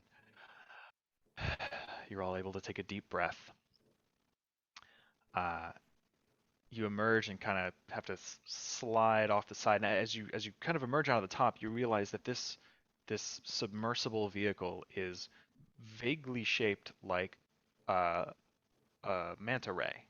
It has long, kind of curving, fin-like protrusions on the side, and you're able to kind of walk down them at a gradual slope and then slide and drop off a little bit. You're about 10 feet above the ocean floor, but easily enough to just sort of swim down towards the floor. It is very dim. It's very hard to see. More than about 40 or 50 feet, 60 feet maybe in front of you, you can't really see very clearly. It's very dim. Occasionally, you do see little bits of flickers of light that just managed to filter down, indicating the presence of either lightning or perhaps cannon fire from overhead. You're not quite sure. But you begin walking or swimming. How do you proceed towards your goal? Are you going to move across the floor? Are you going to swim a little bit above it? What does this look like? Shambling horde. I guess we kind of just want to walk and act like zombies, or Yeah, I feel like undead would walk. Do we see any undead? So your vision's pretty limited around you, but in the radius that you can see, no. Okay. Yeah, I would just like shuffle on the ocean floor. Alexa's Not coat- stand. I don't want to. Actually, no. Being in a group would be fine, I think. I'm gonna say how close would they be to each other, but I'll stay close to her. Is Alexa's coat with all the eyes and stuff able to see any further, or is that also limited to like the? It's just regular dark vision. Okay, Yeah, that's limited as well. gotcha. I will say though, actually, as we're stumbling around in darkness, I will pop up detect magic just and so like obviously as I throw it up, I'm inundated by my comrades, but I will try to keep the periphery edges, and if anything pops at the 30 feet edge, I'll, try and catch my eye on that. Okay. So you guys begin sort of shuffle walking, staggering your way very slowly. Your movement, I believe, underwater is halved. It's 10. difficult. It's difficult. Is it 10 feet? For me, if we have to go at the slowest person speed, we're moving 10 feet around. Okay. 20 if we dash, I guess. Well, you got to cover pretty good distance. So we'll say you guys are trying to maintain the illusion of being zombies. You move very slowly. You can see you're kicking up a little bit of the kind of loose silt and stuff of the seafloor around you, but it's not terribly obstructive. Begin to make your way forward into the darkness, and rapidly you begin to lose sight of the ship behind you. You get about 220 feet away, and you all suddenly feel this uncomfortable prickling sensation, and your larger muscles kind of twitch and spasm a bit. And there's just this faint sound in the water, like zzz, zzz, zzz. And you hear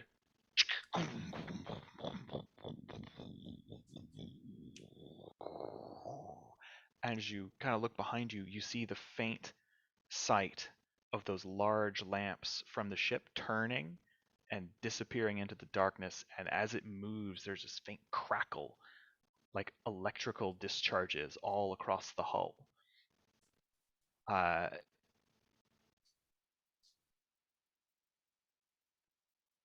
Petrie, Kala, and Bertie, I believe, we all have a passive perception over 20. Mine is 20. Mine's 20 as well. Petrie's 19, maybe 18. 18. So probably Kala and Bertie, you just barely, because this bright lamp and this arcing electrical energy is bright enough to reach through the darkness. You're able to just make out these faint shadows of humanoid shapes grabbing onto the hull as the ship kind of moves and begins to move away from you. Oh, shit. I'm like, whoa. Wait, what's happening? What's going on? They're on the sword. Oh, yeah, Well, yeah. please I'm don't also kind of hungry. That's overeat. true. Continue making your way into the darkness, unsure of what's happening behind you. I'd like you all to make stealth checks, please. Cool beans. I know we've all like got our head on a swivel, but can I be on the lookout for like any of Ooh, the clutch. yuki ocean creatures I need Joel to that save you me. mentioned as well? I'm way too distracted by this. This is so cool and fascinating. You just keep getting buffeted by the waves. that too. Lol. That's a good Okay. point. Damn nice rolls. Okay. Some good ones. So yes, you eventually see kind of materializing out of the darkness ahead of you, this sort of dark blue fog that seems to stretch out infinitely around you. The shape of a half-buried hull, some ancient vessel. It's mostly like dry rotted and fallen apart, covered in barnacles. The top of its deck slightly slanted towards you as it's kind of tipped over in an angle on the seafloor. As you do that, Alexa, with your crazy robe vision, and Brina, because you're specifically keeping that lookout for sea creatures, Mhm. do see overhead, a little bit further than the ship, and maybe 40, 50 feet higher than you. You're not quite sure. As there's a flash of what looks like probably lightning above the surface of the water, you see the outline of a massive hammerhead shark. But you see not only its telltale head and fins and this long, sinuous tail, but also ribs and bones. Oh, Yeah, It is just slowly making its way through the water above this you. is probably a good time to tell you I have a deep fear of the ocean. I was literally just about to say, I could not okay, play okay, right. Subnautica 2 because I thought it was too scary.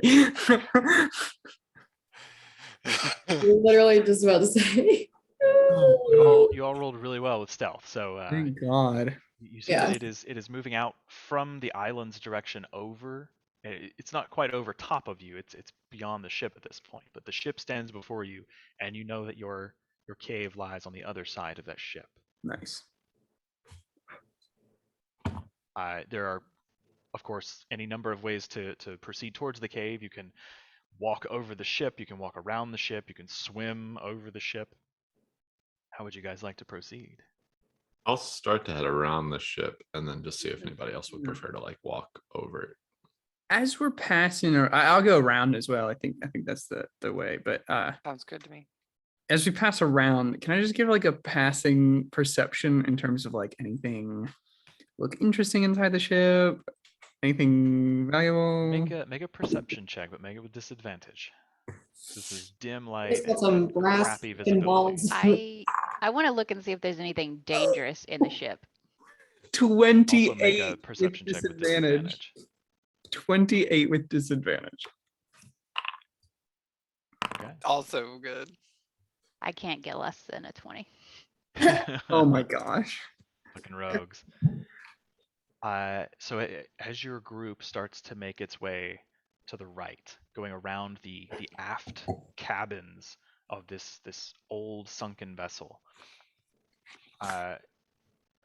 Kala, Hmm. you catch just the faintest flicker of movement. You can see that like where big portions of the deck have been just rotted or ripped away or something. There's just basically like skeletal ribs of ship beams, and the dim light that flows down, piercing between them, creates just these like horizontal lines of dim light separated by pitch dark shadow. And as you're looking, you just catch the flicker of motion Mm. in one of those beams. Birdie, as you're kind of giving this ship the once over, it appears derelict. This has been down here a long time, and nothing shiny or perceptibly of any value is visible. But you do notice, kind of looking through where these large windows would line what was the rear of the captain's cabin, now long since cracked and broken and busted out. Deep in the darkness, you can kind of see through the cabin into the open area beyond where Kala's looking, and there are little bits of dim light kind of poking down through the broken timbers. And you catch just the faint shadow of a sinuous tentacle as it pulls itself into deeper shadow as you all make your way around the ship. Yes. So continue around. No attention. No problems here. Petrie will go ahead and quietly mutter, pass without trace. Okay. I'll use my And start- whispers. No, go ahead. Keep going, Kitri. Oh, just concentrating on that as we make our way in. Yeah. Okay. I'll use my whisper stone and just let everybody know. Probably some kind of giant octopus or squid or something in the ship. So don't go in there. Okay. I'd like you all to make stealth checks again. As you pass the ship and close the distance, you round the corner of the ship, and you can see now ahead of you, maybe 60 or 80 feet, this wall of rock that is the rising of the island out of the sea. And there is just this small crevice that penetrates deeper into the shadow. You should be able to add 10 to all of those then for pass without Yeah, trace. nice fucking roll, 29, baby. Oh, yeah. 39, 25, 19's 22. the lowest. I rolled an 18 and a 19 on the past two Yeah. stealth checks. Am I Guys, better than everyone? Am I sneaky Yes. now? make your way around. You kind of find yourselves stumbling over bits of plank and deck board that are strewn about the area. You don't find anything valuable, but every now and then, casting your eyes upward, you see this skeletal shark passing overhead across where the ship lies out into the sea. You see it kind of turn to one side and begin to make a circuit. And then as you get nearer and nearer to the cliff and the cavernous opening in the rock, you see another skeletal shark. And this time on either side, you see just limply kind of clawing clumsily through the water two humanoid figures, also tattered armor and bits of bone sticking out. But you manage to make your way into the cavern with no ill effect, unseen, and you Man. find yourselves. Already nailed it. Just saying, things are going great. Shouldn't have any In and problem. out, 5-minute operation. In and Let's do out. this. Fiber, we're good. We're good. You find yourself in a pitch black cavern. As you follow this cave, it kind of rises and winds one way and the other. Eventually, you find yourself in a pitch black cavern of rough stone, standing in a shallow, kind of knee-deep pool of still water. Crude steps have been hewn in front of you, leading up away from the water. And there is a barely perceptible blue-green glow that you can see just up ahead. As we start to approach, I guess I'll ask, do we want to turn on the lights, or do we want to try and sneak past here without alerting anything? I still have pass without trace active, so if we wanted to try and be quiet before anything happens first, that might be wise. Just while the lights are off. Father Birdie, do you Kevin, have can you dark see in the vision? dark? What'd you I, say, What was Ryan? that? Does Birdie have dark vision? Yeah, I have goggles of night. I thought I had the goggles in my. No, I gave I them. thought we had 2 pairs. We talked about We have this. 2 pairs. Oh god And damn each of it! you Yes, have we've one. done Happens this We've every done this time. several times It's now. on recording, in fact. So fucking sorry, guys. Yeah, I have Everybody has dark vision goggles of of some night. kind. Check the recording. I'm Token, kidding. so that it- Except our boy Kevin, who we lost back in the water, didn't know where he was Right, going. that's what I was probably got asking. eaten. He's And wandering got into out the of here. ship. No, Are you he- guys in here? Right? Oh, is that your tendril, Birdie? a surface in this small cavern, and then kind of staggering up behind you. Ooh, Mm-mm. we did it. Oh gosh, it's dark. it was not funny, Kevin. I can hear you all, but I can't see anything. I will hold his hand. Thank you. Who's this? Follow me. The rest of us can see. So are we in the cave now? Yes, you are now in Should the we cave. should we say the thing? Turn That's on what the I was torch? asking. Because I if they thought are that was creatures up in here. the storeroom, not down There's here. only one way to find. Oh, I like, thought he said it was in the we're cave. past the skeletal shark and like the guys who were outside, right? Yes. He Okay. told us to be careful because he didn't know what was in here before, though. Yeah. I was gonna say if we go no good. while the lights are off. Or he just turned the lights on. Oh, Yeah, okay. did the lights well, come okay. on? You made the Alright. choice for us. I'm not bringing a blind man through here, On- guys. It's on ridiculous. my foundry, it's saying Alex is still on the world map. It says game paused for me. Let me try to reload the So page. it's just a black screen. Yep, Okay. I'm reloading it right now. Okay. Look what happens here. Oh, look it. It's all of us. Wait, does Father Kevin have a glowing hand of divine energy? Yes, he does. His little token does. That's cool. It's just him and God. But what does he do with that hand in private? You don't. Hi, my name is Father Kevin. What doesn't he do with that hand? Daddy? Sorry. Daddy. Sinful, Canfield. Sinful. Father Kevin's go-to in bars when he picks up people is, "Have you heard about my divine hand?"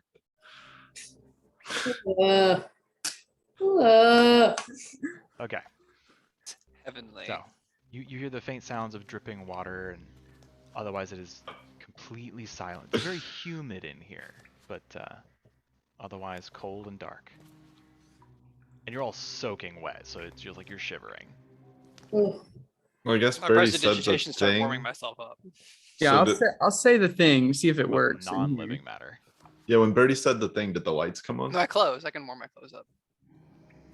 Did you want to say the words? I thought you were just joking. No, I do want to. I'm not leading a blind man through this.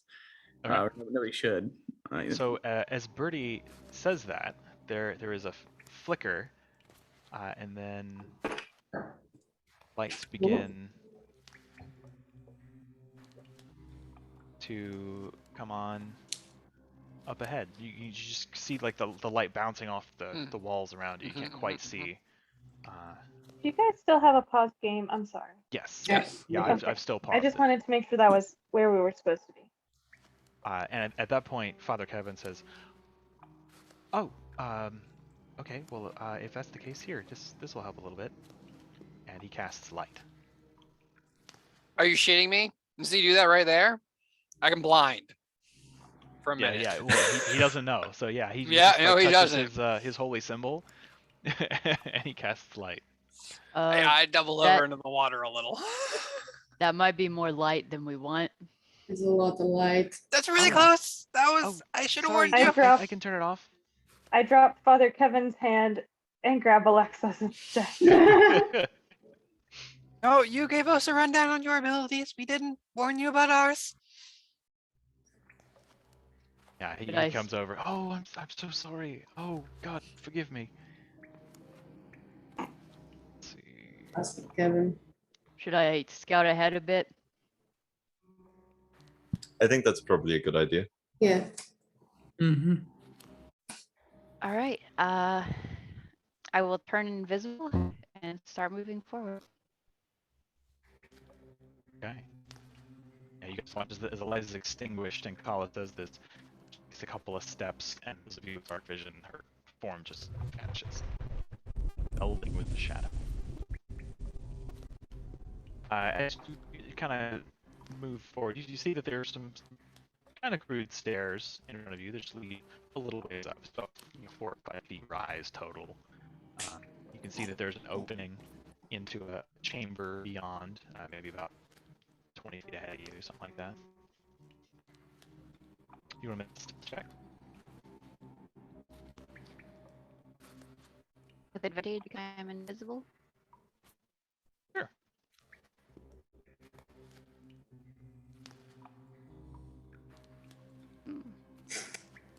Actually, this would be a straight roll.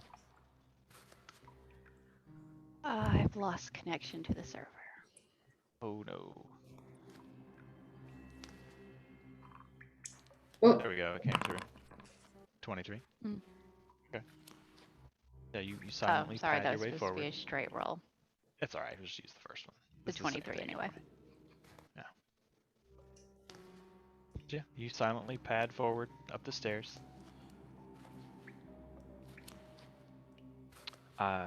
The passage you're in kind of opens out into a wider space with columns of stone supporting a ceiling about 15 feet overhead. To the west, you see a small cluster of luminescent mushrooms and fungus kind of clinging to the floor and the rough stone walls. From the north, you can hear the faint sound of dripping water, but otherwise it is utterly, eerily silent. And to your right, to the northeast, there is the flicker of torchlight. Okay. I don't see anything or moving or hear anything. Make a perception check.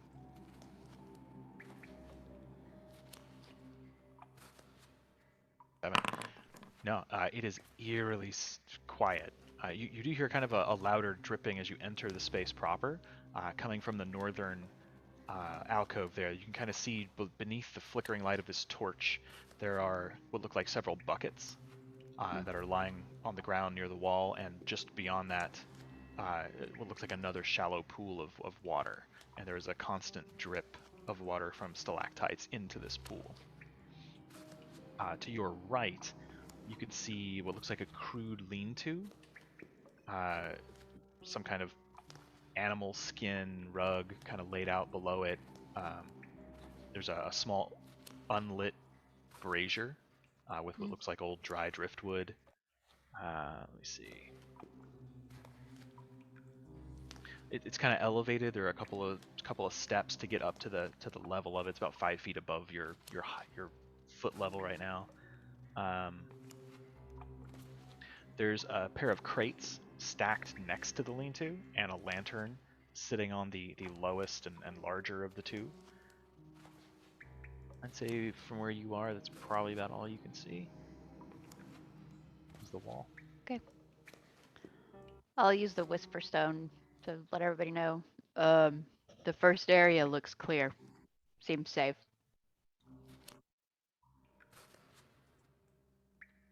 Shall we go forward? Yeah. Yeah. Do Father we want to go in Devitt any particular order? Should we not wait for your friend to get back? Nah, she's super strong. Should we wait for her to get back? Is that what we do? Normally we go and catch up to her. Oh, Right, really? Yeah, we've play never catch up. waited before. Yeah, she just told us it's good. Oh, Oh, shit, Father okay, Kevin, you don't have the Daddy, ear. we have earbuds that tell us, like, A lot of us don't have. Oh, them do you want my anymore. earbud, Father? I'm not using it right now. You could you'd have use to- it if you. You'd have to An spend some hour time. ago would We have don't been- have Oh that. yeah, I Good. don't have mine anymore. I had to take mine off. That's okay. I just didn't know. So that's yeah, we can join her. Sure. Okay. Then I guess we move forward. She's out and puts his hand on your shoulder, Keytree. Oh, there's stuff. Are there lights now in the place when Birdie spoke the words, or? The whole area is not illuminated. There are torches Okay. that have been activated. Gotcha. Interesting. This. Hmm. These. So do we want to like check this place for stuff, shiny things? Or did you check Bill? for shiny things? He did say that anything we'd find we could take, if I mean potentially they had helpful Orrian artifacts that might be of use. But I don't think we should spend too much time on it. Well, some helpful Orrian artifacts might come in handy. You and Color are very good at, and Keith are very good at perceiving things. So I mean, I guess if you all wanted to take like a quick look through or something. Yeah, I'll check around for silks in the For sure. kind of clothing items. So you guys all see that there's this camp here to the right, and as you kind of make your way around that stone, you and Kala, Bertie and Kala, you see that there is a larger camp to the north, also in its own little alcove with a torch flickering. And Kala, you can see there's a passage to the west that opens as well. Yeah, Bertie will take his mage hand and kind of poke around, like over here, kind of if there's like boxes, he'll try and open it with his mage hand. So Give it there's some crates that appear to be nailed shut.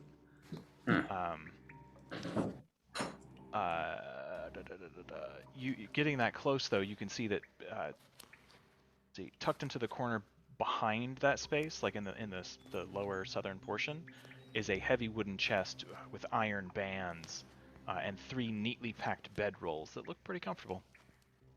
Alexa, can you still do your detect magic thing if we're looking for Orrian artifacts? Sure, yes. I don't know if that will let you look through, like if there's a container or something, does that completely block you? I think it's like Well, Alexa 3 is feet of blind. wood. Oh, it's only 1 minute. Okay. Yeah, no, I figure we're fine. And I can make con saves at the end of every turn. Oh, yeah, you're good. Yeah, I assume eventually it's only 11 DC. But anyways, yes, I can try and see. I'll look around this area to see if there's anything useful or valuable. 1 foot of stone, 1 inch of metal, 3 feet of wood or dirt. You using detect magic? Yes. Okay. Nothing in that area seems to have any magic aura, except the torch. Kala, as you approach that northern camp, you see it's a slightly larger camp with a bearskin rug beneath the lean-to shelter, flanked by 2 potted plants that have all but withered away, and a purple cushioned reading chair near a table with a candelabra on the front of it. There is a thin wooden wine rack resting against the west wall with a number of dusty bottles on it, and a small brazier standing amidst the clutter, filled with kindling, much like the southern camp. Several crates lean against the north wall beside the shelter, with a metal lantern perched atop the highest one, and there is a deep alcove to the east with 3 large casks that are clearly labeled as wine, and 2 branded with the letters rum. And as you kind of enter that space, you see that the southern wall of that alcove has a weapon rack with a variety of what look like mundane weapons. And Alexa, as you head that way, you don't see anything that has a magical aura. Oh, okay. Well, never mind. I'll take any of the weapons that will fit in the bag of holding. Just cram them in there. Okay, yeah, it's a long sword, short sword, spear, a 2-handed maul, a warhammer, a mace, and a shield. Can I check out these glowing fungi over here and maybe like take some cuttings ish to try and culture them back on my own? Yeah, sure. Yeah, there are a couple of like large capped mushrooms and other little bits of lichen and small like wavy fungus, and you're able to spend some time carefully making sure you get enough of the roots to try to do that. Sure. Make a nature check.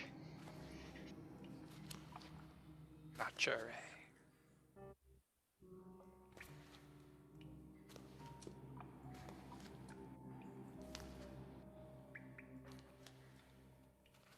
Hold on. It says I have advantage.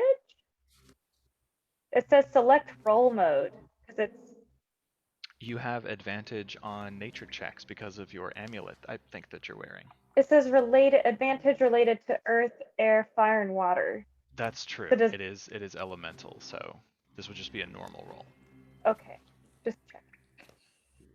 Thank you for pointing that out, though. I forgot you were wearing that. It is a 22. Okay, I'll make a note of that. It's gonna kill you in your sleep now. Father Kevin comes over beside you. Ah, yes, a little bit of light here. This is nice. Do you still want me to keep it dark? Aren't the lights on in here? There are some torches like scattered about, but you guys are Oh, still in yeah. a very dark we could area. probably keep it dark, but I Okay, guess stick close. sure, If you need help, ask for something. will do. Okay, Birdie, what are you doing over here? And Galatar, what are you up to? So I was thinking there's this chest here. Can I try and mage hand that open? Or is it locked?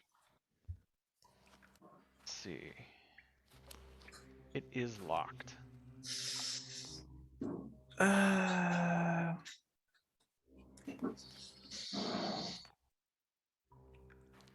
It seems like a lot of work. Yeah, Birdie, I'll just keep going. Just stand over by Brina. Brina, there's a chest over there if you want to smash it. You know what is inside of it? That doesn't make any sense. No, it's locked, shut. Well, what if I hit it really good and it explodes and I die? That's a very real possibility. I can probably just pick the lock. Ah, Sure. Yeah, that's better. You guys hear like cling, shing, cling, cling, cling, as she's like pulling weapons off this rag and just tossing them into the bag of holding. Make sure you get Okay. stocked up first. Don't want to rush you. I'll go check out the chest, I guess. Okay. See if I can get it I open. call dibs on any silks, fine clothes, jewelry. I'm just calling dibs. I'm sorry. This chest here. I Well, while found they're it. investigating the camps, what's Galatar doing? At the moment, he's just kind of hanging out in this center area, keeping an eye on things. Just trying to, I mean, he's not very perceptive, but keep an eye out in case anything kind of comes in their range while other people are looking for Orrian artifacts. that's what I'm looking for. Okay. So Kala, if you want to make a Thieves' Tools check. Yeah. It is a tough lock. You're actually kind of impressed, but you do manage to crack it. You can all hear the sort of because of the moisture in the air in here, the hinges have really thoroughly rusted. There's a as the lid kind of opens and almost snaps half off, like one hinge breaks, the other one kind of cracks, but it's still partially attached. Inside the chest,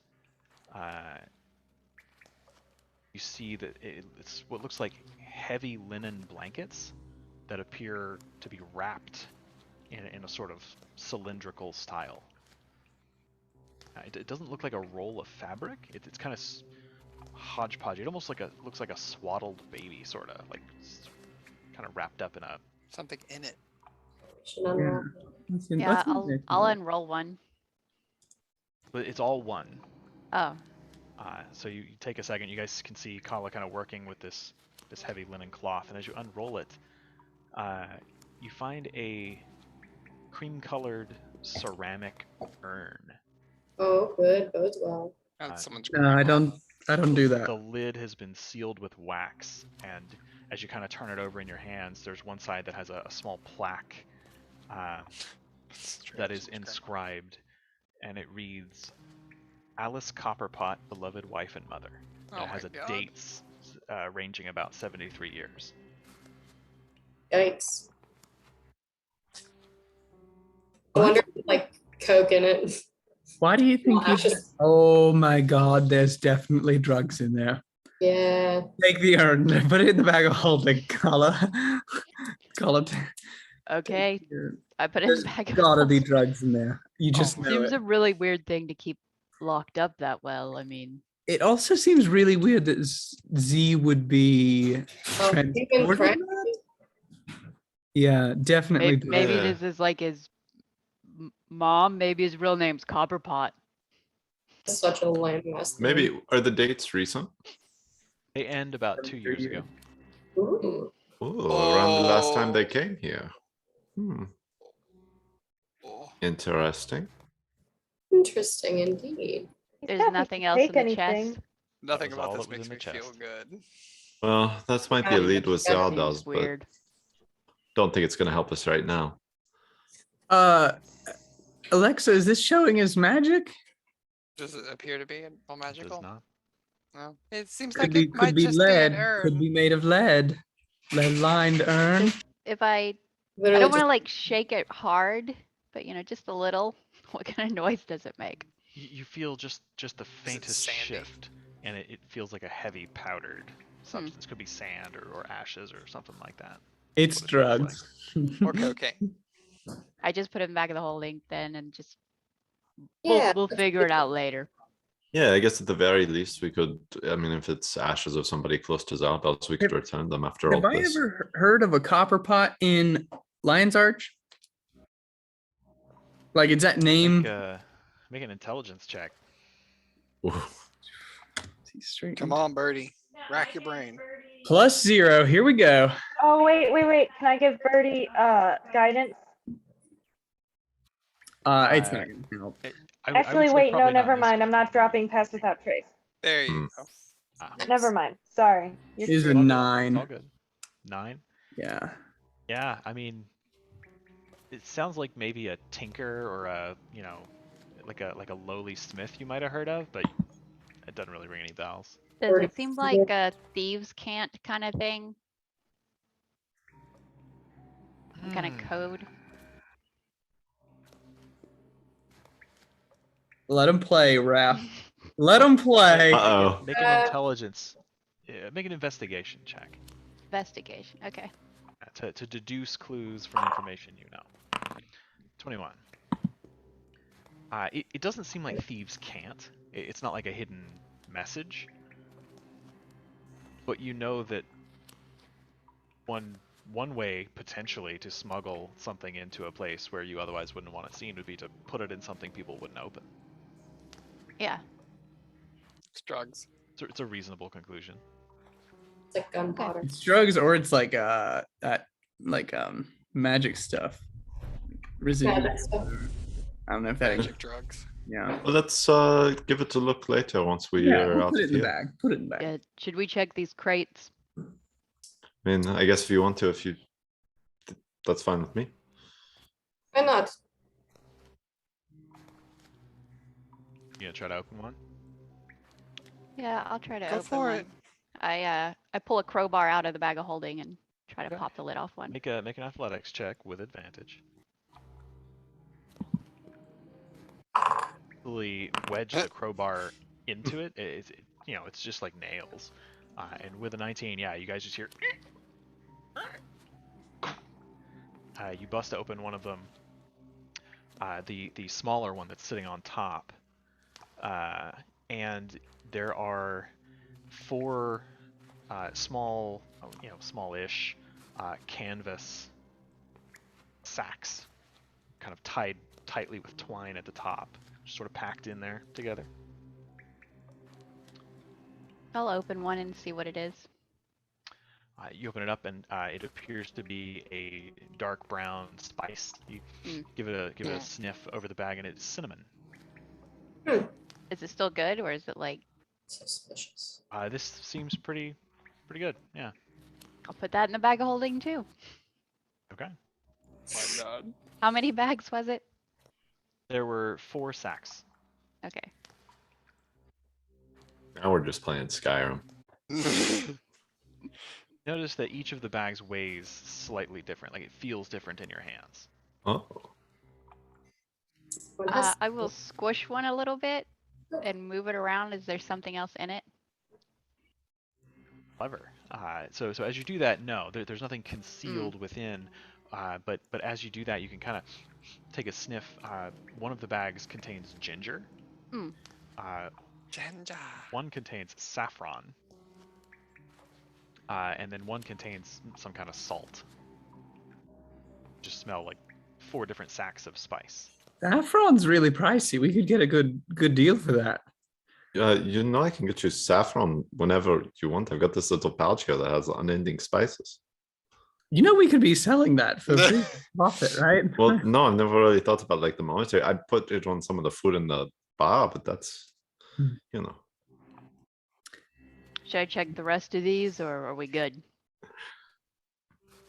See, now I feel like we've opened 1 or 2, so I feel like we have to open the rest, but like, this is a little time sensitive, right?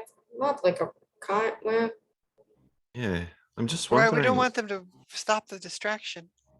yeah. Yeah, I mean, we've got a little time, but What if there's something amazing in one of them? I mean, there could be something useful here. Rena, I would suggest you never start gambling. I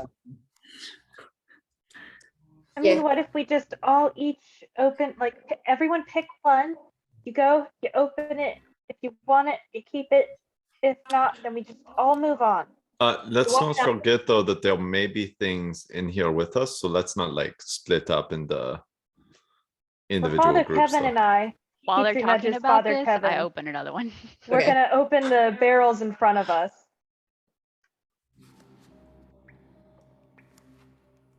In front of you, there are buckets on the ground. Oh, those are just buckets. Yeah, like empty buckets. Yeah. One of them has like a long rope kind of coiled up next to it. I There's thought like a they little were peg. barrels. Never mind. Keetrie's gonna go find a box. Oh no, I love the idea of There- Keeter there just are walking boxes of back barrels with an up to empty the bucket very northeast. proudly. So Kala, you Yeah. you open the large one. It's as easy as the first one was to open. You find there are 5 good-sized bolts of finely embroidered silk fabric. There's black with gold dragons, blue with koi fish, green with Ooh. lotus blossoms, and red with tigers among bamboo stalks. Okay. Bangers. Appears to be canthan silk. Boy, good thing Bertie called the chest and not the crates, huh? Now I'm gonna open the barrels that are in front of me. I'll just put that in the bag of LOL. holding too. Okay. Birdie, you can finally have a kimono that like is long enough and covers everything. No, you're misunderstanding, Carla. This could be several different kimonos with the amount of fabric we have here. Down to your knees, 5. though, right? Like, Well, I mean, that would just use too much. I think we can stretch this to 5, maybe 6. If I'm willing to, inch up a little bit, which I think I am. Sacrifices, small sacrifices. Can I I'm have glad a- I'm not as short as Alexa. Yeah. That's gonna be awkward. And I can't ever get away from it. It's just everywhere I turn. Like Uncle Sam's picture, it follows you around. Oh, I guess that's because you got 360 vision, don't you? Uh-huh. So no matter where he walks, you still see it. angle. Alexa knows Bertie better than anyone else. Keetri, Oh. as you and Father Kevin approach the barrels, he points out and just says, "Oh, I've heard of this. This is Canthan wine.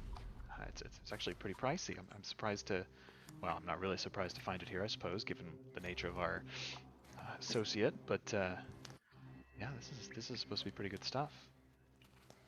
You want to and take a taste? I don't really partake, especially not when I'm Okay.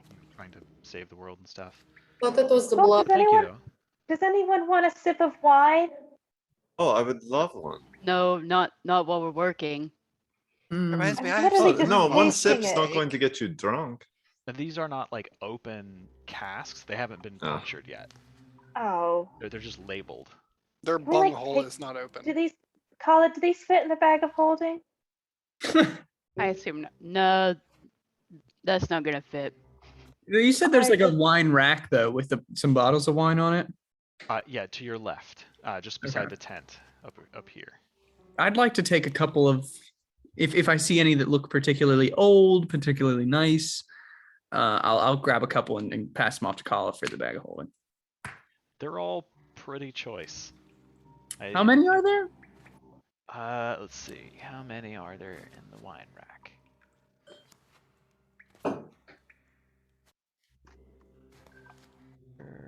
I turned my tray and it's not in the same orientation as it used to be. There are 11.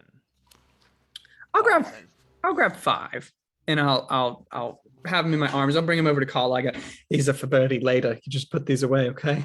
Yeah, all right. Yikes. Wine drunk later. Wine drunk with the ladies.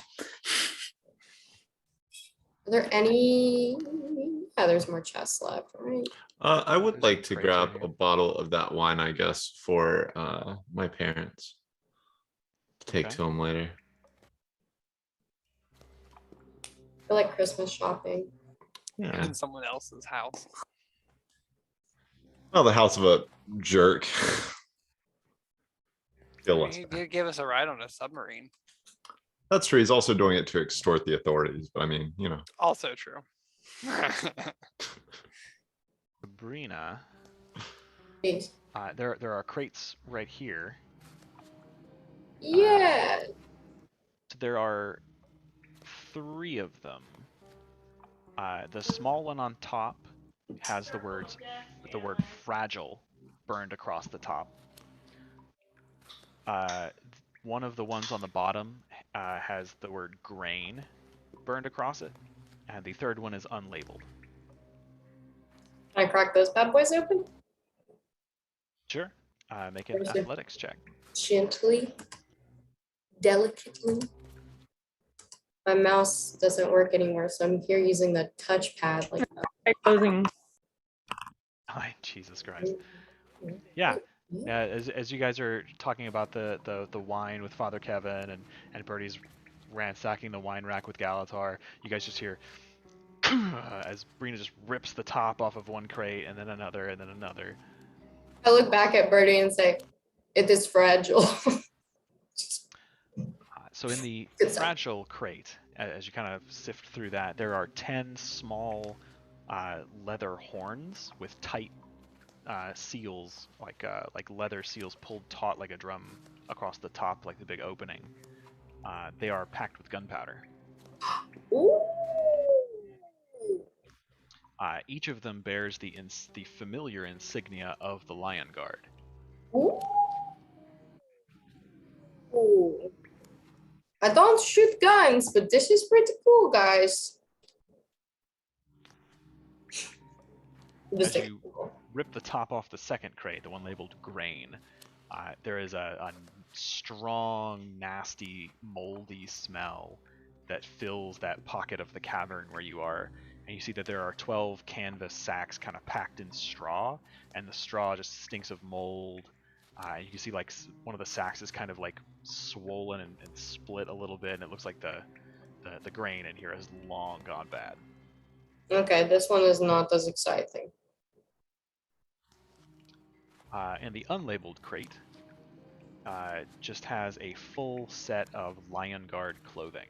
Standard issue chain shirt with a scapular or tabard bearing the Lion Guard crest, thick canvas pants, sturdy leather belt, a saber, leather boots, and a tricorn hat.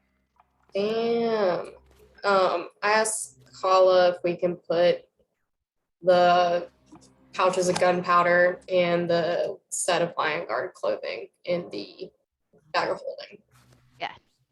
Tight, because those might come in handy depending on what hijinks you silly law-abiding citizens get up to. Okay, tight. Is there any wine left on the rack? I got Like kicked 4 out. bottles. Yeah. Okay. Bottles, I there are think. 5 bottles left. Because Birdie grabbed 5 and I grabbed 1. Yeah, and there were. I'm 11, gonna so- grab 2 and just take them. And chug them right now. No, I'm gonna put them in my bag. Okay.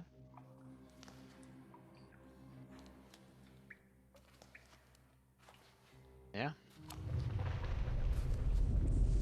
You guys hear suddenly a boom echo, and the cavern kind of shakes a little bit, and little bits of dust and stone kind of fall and clatter to the ground around your feet.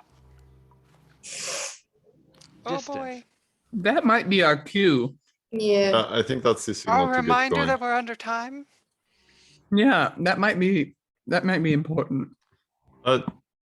Did we look at this puddle here? Was this anything? Does it just look like shallow water?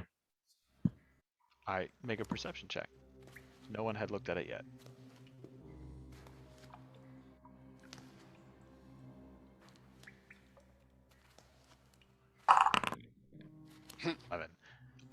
You can't see the bottom, and in the weird light of the cavern, it's kind of hard to tell.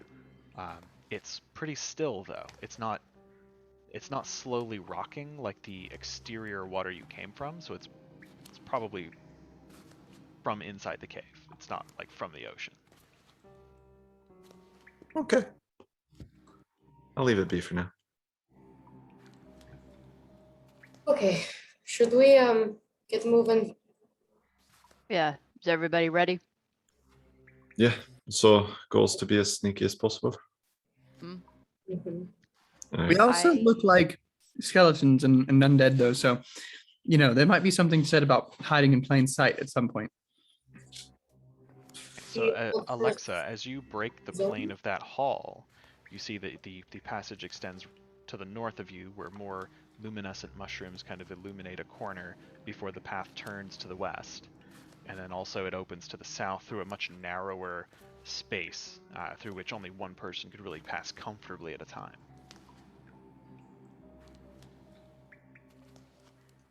Great. So you all gather back up, Yeah. drag Father Kevin down here. Being real slow.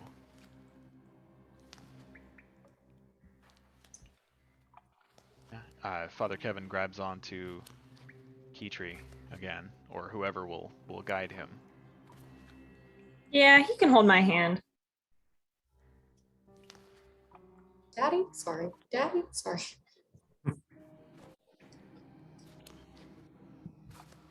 So, are you guys going north or south? You said to head southeast, yeah? Once we got into the grotto, or am I making that It up? was southeast towards the ship. That was to get here. Never mind. The bridge has been crossed. Did he tell us anything about what way to go once we were in here? He just said to follow the cavern. Well, there is only one way, it looks like. We could split. No, I'll go north. Start walking. I think we should stay together. I guess we'll just follow Alexa. Sure. Just go with me.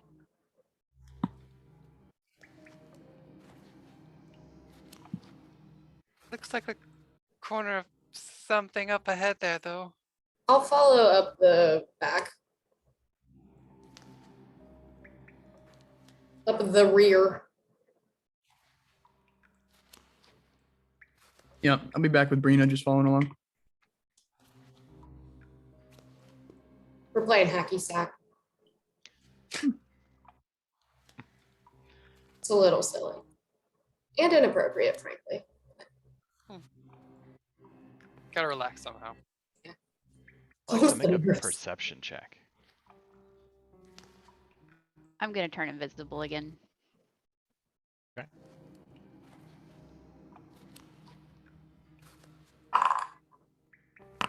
Okay. 19. as you're staring ahead, you can see looking down this hall. There's a slight rise in the chamber, and at the apex, you see what looks like a Soji screen, like a little fancy room divider, and behind it, there appears to be another torch or source of light that's flickering. So you can see that there's a space behind this screen. There's also a light source to the south, around the corner.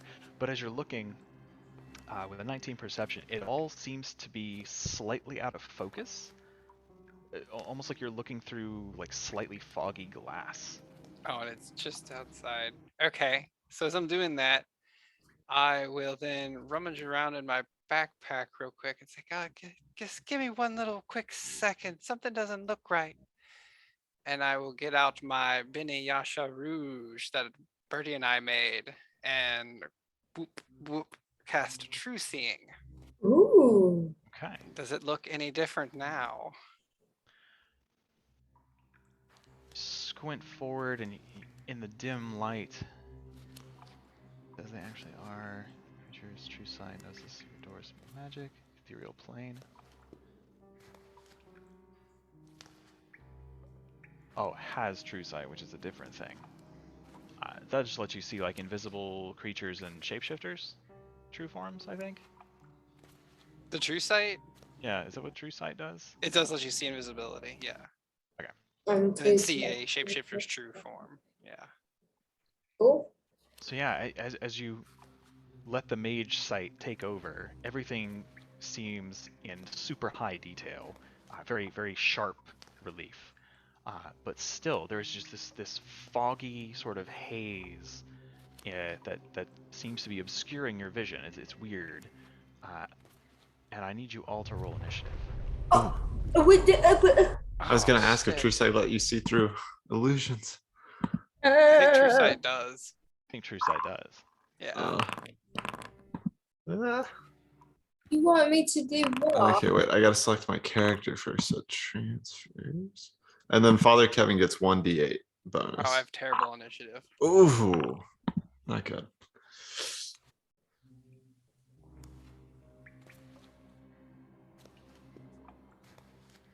I rolled a 17, but it's not coming up in the Foundry. I gotta make sure. I'm gonna roll like an acrobatics just to.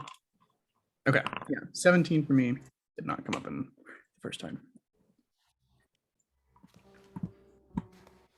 Okay.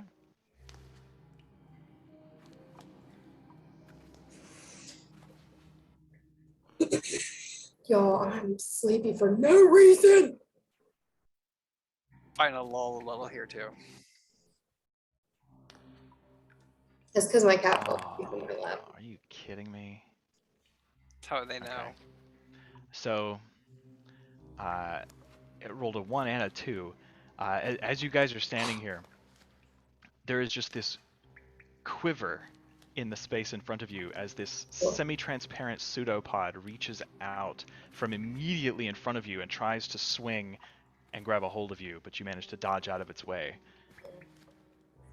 And as it does so, you can see like there's this ripple that crosses the cavern in front of you. There's a little bit of a gap. It doesn't seem to reach quite all the way up to the ceiling. But in about a 10-foot by 10-foot cube, there is just this strange, transparent force. Actually, make a nature check, Alexa. Shit.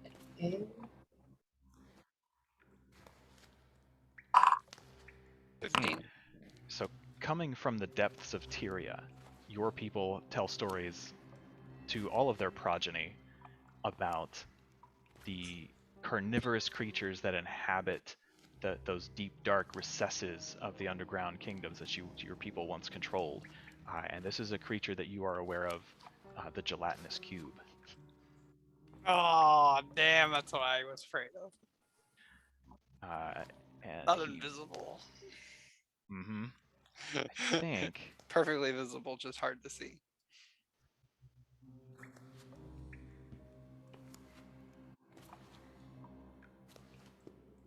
Yeah.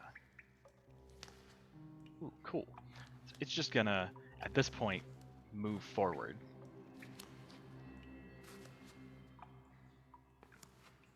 So That is believe unfortunate. that- Mm. It's so hard to see the line. That is large. It was a large cube indeed. I'll Large say. cube. I don't think that gets Kala. Pretty gelatinous too. Fuck. It is stretched. Hang on a minute. Let me resize this so it's more appropriate. Yeah, now I can actually see the border. Yes. So Oh, yeah, there it is. Alexa and was that Galatar. Galatar? Galatar. Mhm. I need you to make dexterity saving throws.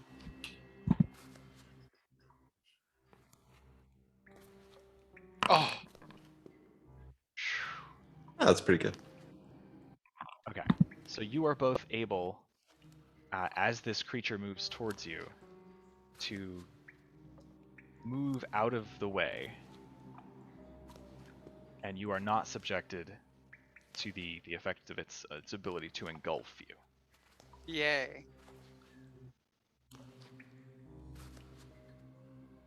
This is so fun. Which brings it to Kala. I will bonus action disengage. Okay. And back up. Kitri and Brina and Birdie, you just hear, and then as Galatar and Alexa kind of jump out of the way. And then I will try to shoot it. Okay. On a little bit of action music. Oh, hell yeah. Yeah, 17 will hit. Jesus Christ. 32 damage. I don't think. Yeah, okay. 32 damage. Woof. Yeah, you guys watch as Kala leaps back, and Brina, Birdie, and Kitri, you guys can see Kala run back into the hallway, very quickly draw an arrow. This is your short bow. Yes, short bow. You guys hear the of the bow as she releases, and then just the arrow just carves its way through this creature. You can see that there's just this little tiny hole all the way through it. It starts to close behind it. It was a heavy hit.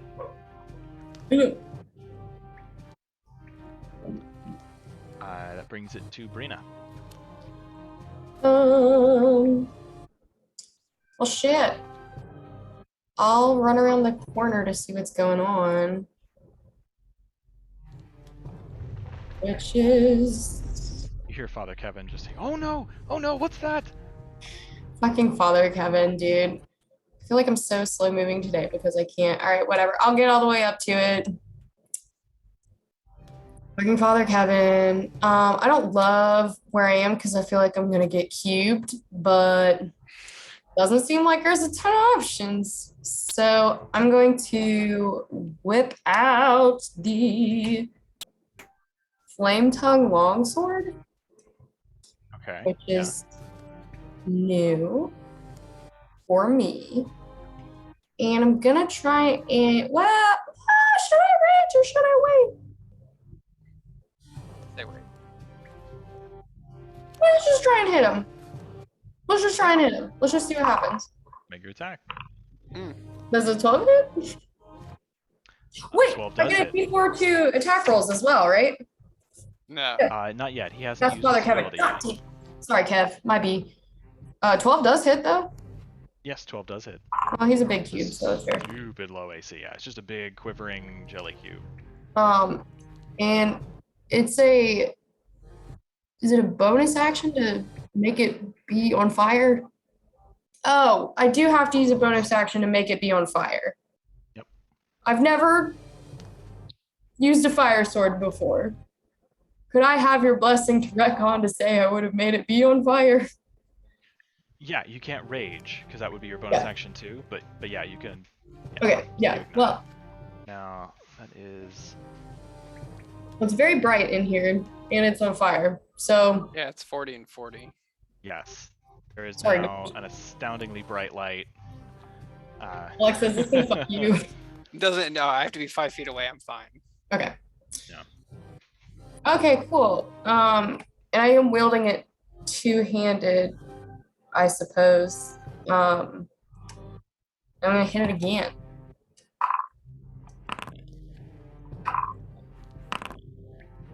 Let's see. Was that for 16 or 19 damage, the first one? One-handed? The first one, let's Are you wielding your shield? no. Okay. So would it be Yeah. Cool. She's learning. She's only played D&D for an entire year straight. And then This is 11? new. Because yeah, 21 definitely hits. Cool. Yeah, so Brina comes charging around the corner, speaks a word of command, and her sword ignites. There's now this bright flame light in this corner. She does keeps say flame on. cleaving down. Flame on? Absolutely.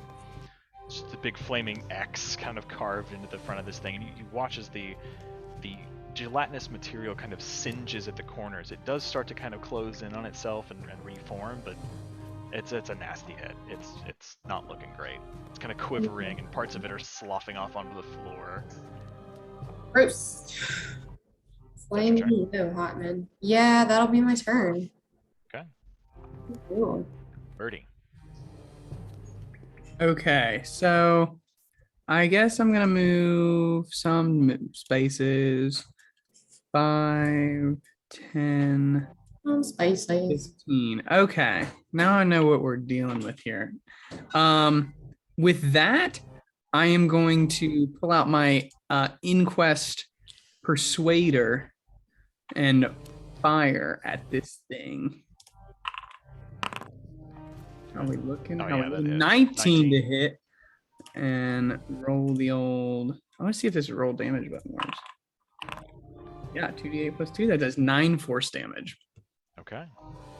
Yeah. And I will use my bonus action to pump another round into the Persuader. Okay.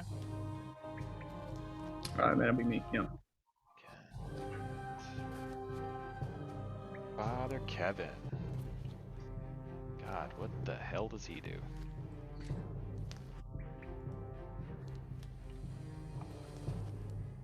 All of that. It's taking damage. He does not have that spell prepared today. Oh. But he does have Sacred Flame. There we go.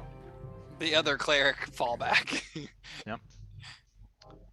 So that is row. Not at all. And then he's got what is his featured thing? 5. Okay. So okay, oh, cool. I didn't know already. That does okay. So yeah, Birdie runs up and blasts off with his persuader. There's a very loud crack throughout the chamber as these bolts of force smash into this creature and blow out a large chunk of the front of it. And in that space, as Father Kevin comes up, oh my goodness, that was loud. Oh, but this Hey, will with work. live ammo here, Daddy. Come on. Puts a hand forward, and inside that blown out hollowed space, as the gelatinous material starts to cave in, he places his hand forward, and there's this flash of brilliant radiant light that just starts to sizzle and consume what remains of the cube. He deals like 3 more damage than the thing has hit points. So Nice. good on Father Kevin, I guess. Ryan, Kill right? the cube. How do you want to do this? Right? I just did this. He did. So yeah, that is as the sacred flame kind of sizzles apart the last of it, the acidic residue of the creature hits the floor and just starts to puddle out and kind of evaporate before you. It is dead. Flame off. Does it work? Does it turn off that way? Does it turn off that way? Oh, I can you- read the item. The flames last until you use a bonus action to speak the command word again, or until you drop or sheath the sword. Okay, sure. Yeah, I turn just your flame like off. to. Alexa, flame your off. token has 4 levels of exhaustion. Is that intentional? I put that on there, yes, so I would remember I have tree seeing up. Gotcha. Okay, well, Wondering. made quick work of the big cube, everyone. Great work, good hustle. Yeah, good job, everyone. That's very good. Good job, Father Kevin. Seriously. Oh, Good to You have you on said you board. went to fight her, but that was pretty good. thank you. Taking a oh, life my can feel goodness. incredibly good, huh? I'm seeing spots from that sword. Oh, it's so Oh, dark in here. sorry. I'll be all right. I just need a moment to adjust again, I think. It's actually kind of nice. Very warm. I've been Yeah, kind of chilly ever since we got out to the water. Here, ready? Flame on. Everybody wants some marshmallow. Everyone's blind again. All right, flame off, everybody. Sorry, Kev. Welcome to the I'll be all Trollskull. right. I just need a moment. Okay, take a breather. Good hustle out there. Kitri, if you don't mind, and he just sort of reaches out, fumbling for you. I grab his hand. Ah, thank you, my child. Are they gonna I kill? don't. Can't wait till we get to the end of this and Father Kevin's had dark sight the whole time and just wanted to hold Kitri's hand. Father Kevin's a god. How old is Father Kevin? Like Is he hot? 43, 44. Is he hot? D10, please. Because I've It's kind of seen subjective, so I I'll mean- tell you what. If you want to discern whether he is attractive, roll your own d10. Ooh, Different people can have okay. different results. True. It's fair. Let's check. We're Yeah, that gonna makes more see. sense. We'll say he is a human male, black hair with Oh God! of gray. Wow, Yeah. damn, Kitri. Like He's a Sylvari. He's like a a Sylvari 10. I got Yeah. it too, so he's definitely not for me. Daddy No, kind kind of of like a Like, Dennis- damn, look Not at a this muscular silver woman. fox. like a Benedict Cumberbatch Doctor Strange thing going on. Like Ooh, salt and oh pepper. yeah. I'm He thinking like these this people- silver fox. She's like, yeah, give me that hand. He said, "I poppy." Yes, Father. Ooh, I also find him very Kitri, attractive. why are your palms sweaty? That's strange. Wow, there still seems to be like a little puddle of water following you. Please. Where are you guys heading now? Down the hallway still, right? Yeah, That's I the guess. job. Does that still seem Might like as the way well. to go? No reason not to. Seems like follow the guys- torches, right? Sure. As you make your way down the hall, eventually, Alexa, as you kind of enter this chamber, you see that it's 2 alcoves, one to the northwest, one to the south. The one to the north has a room division screen for a bit of privacy and a light behind it. To the south, you see 2 more room division screens, kind of set, one a little closer, one a little further behind, so that you have to kind of walk around to get between them. Would you like to explore the northwest or the south first? Or would you like to split the party? Either way. Is Boogle moving south? Are we splitting the party? Oh, you're in the front.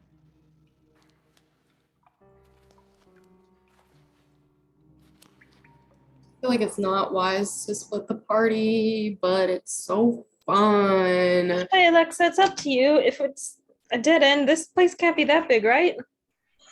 Oh. Behind that divider is just not good.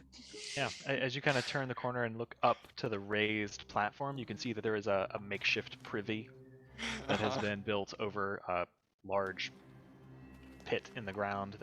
What looks like a wash basin with some water in it, a little basket with a stack of linen, and a little table with a lit candelabra on it.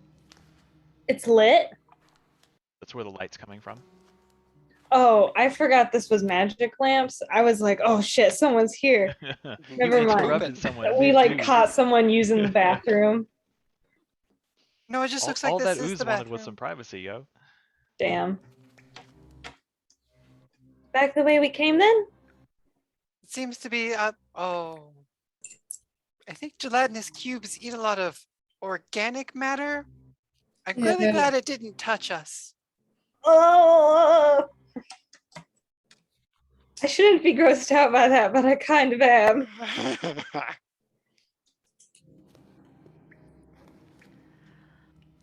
Did anybody poke their head into the southern one? I did run down there just to look at the bathroom. Or Okay, the so yeah, bath. as you kind of poke your head in, there's an empty crate and then another basket with linen, a little rug, and what looks like a wooden bathtub with water in it. And now again, you hear the faint boom from overhead and a slight rumble in the cavern. It seems the Lion Guard has begun its assault. Is Oh. Kala still Again. invisible? Yeah, I turned invisible again. I'm gonna move down this hallway. Oh, okay. Okay, you just did. Oh my gosh. Uh, Tell us But I how guess you short can it see was. me. Yes. So as you, Alexa, you watch as Kala proceeds down this hallway, and you have to go single file or squeeze real hard because it's only about 5 feet wide at most. But Kala, as you exit into this larger chamber, you see that the floor in front of you descends gradually to the southwest toward a low, dark passage in the stone. There is, with your dark vision, I think, yes, you can see that there is a dense pile of bones littering the ground before that passage, dimly illuminated by the eerie glow of the luminescent fungi. As you make your way into the center of the chamber, you can see that to the east there is another narrow passage and the crude steps ascending steeply into the darkness that Zardoz described to you. I use the Whisper Stone. It looks like the way up is over here. Also, a bunch of skeletons. That's normally a good sign. What's normally a good sign? Skeletons, but also the stairs we're looking for. Oh. Go find Kala then. Father Kevin just says, I'm sorry, what? Skeletons? Oh, Father Kevin, I'm gonna need you to take those kinds of comments and not say them out loud. And it's just gonna Okay. scare everyone, you know. It's okay. Skeleton You just bones. said them. I know, but not all rules apply to everyone. Okay, you understand. These are Father Kevin rules, not Bertie rules. There are very few of those. All right. Kind of like scratches his head. Keisha will like pat Alright. Father Kevin on the arm and be like, "Don't worry, we see things like this all the time. I know you might be uncomfortable, but also don't really mind Bertie. He kind of marches to the beat of his own drum, quite literally, most of the time." Oh, all right. Whatever. Best. Lead on. Does Katri like brush his elbow? Like Oh, lingers? she's like gonna grab his arm. I'm fucking loving this. Where is Kala? I can't even see her. She's Oh, way she's down just here. up ahead. What is You that? can't. mean? Oh, she's a little shimmery, I guess. She's invisible. Galatar, as But you I can enter see her. the center of this room, you can see it's a much larger cavern. A couple of places you can identify the glow of the luminescent fungus, and you see the passage to your left, the east, that will lead you up, and also the cave to the southwest. It looks like those are just bones. There isn't anything else among them. As far as you can tell, Okay. it's dimly lit, so it's kind of hard to see. And it looks just there don't appear to be like a whole skeleton. It's just like skulls and rib bones and arm bones and leg bones all sort of scattered about. I really Nothing wanna know if hiding they're- up there invisibly.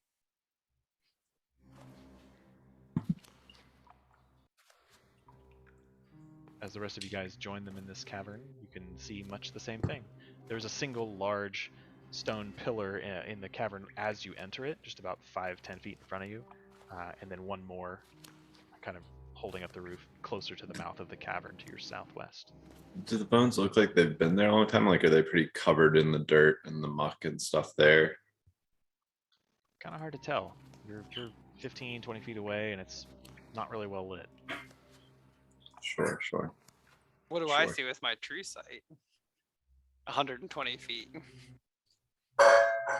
Well, it's still dim because it's pitch dark otherwise. So you can clearly see there is a pile of bones, just sort of scattered all across and slightly leading into this small cave. Let's maybe not with the bones. Just bones. My pen hasn't like hurt another creature within 30 feet or anything that I've like come near that I hadn't come near before. Oh, It hasn't. But as you all are standing here debating it, you do hear.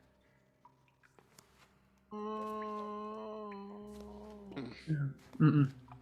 And one of your doohickeys goes off. Creature Hmm. head. Cool. For which one of us? For Who all of said us? whose goes off, Ryan? would the gelatinous cube have set those off? No, it didn't make a sound. Yeah, it would be something that made noise. So Hmm. It's doing like the, like. I would say. Wait, what was the question? Would what of what? Whose little pin went off? Galatar. oh, my thing went off? Yep. Okay. I'm just gonna you're just gonna no. No.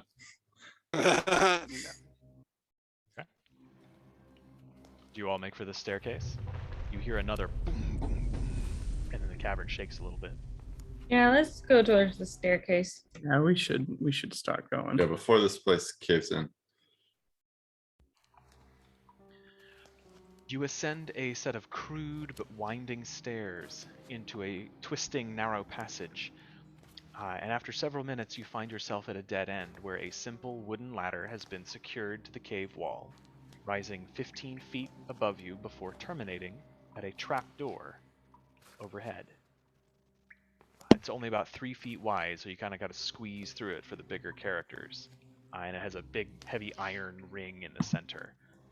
Do we think there's anything on the other side of the trapdoor? I'll climb Anyone up want and to listen. find out?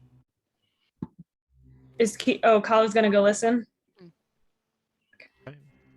Kala shimmies up the ladder. Make a perception check.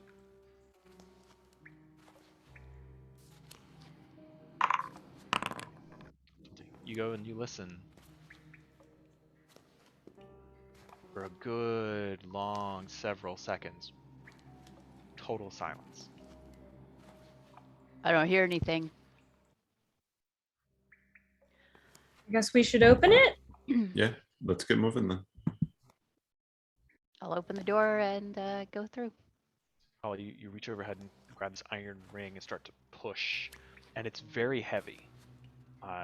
You feel there's a hefty weight on the other side, and as you begin to move it, you hear the grinding of stone, just ever so faint, as you push it slowly open. And quickly, as you open it, you realize that the other side of the door appears to have several stone floor tiles that have been secured to it in such a way that they overshadow the edge of the trapdoor, so as to blend in with the floor in a way that is not a perfect square.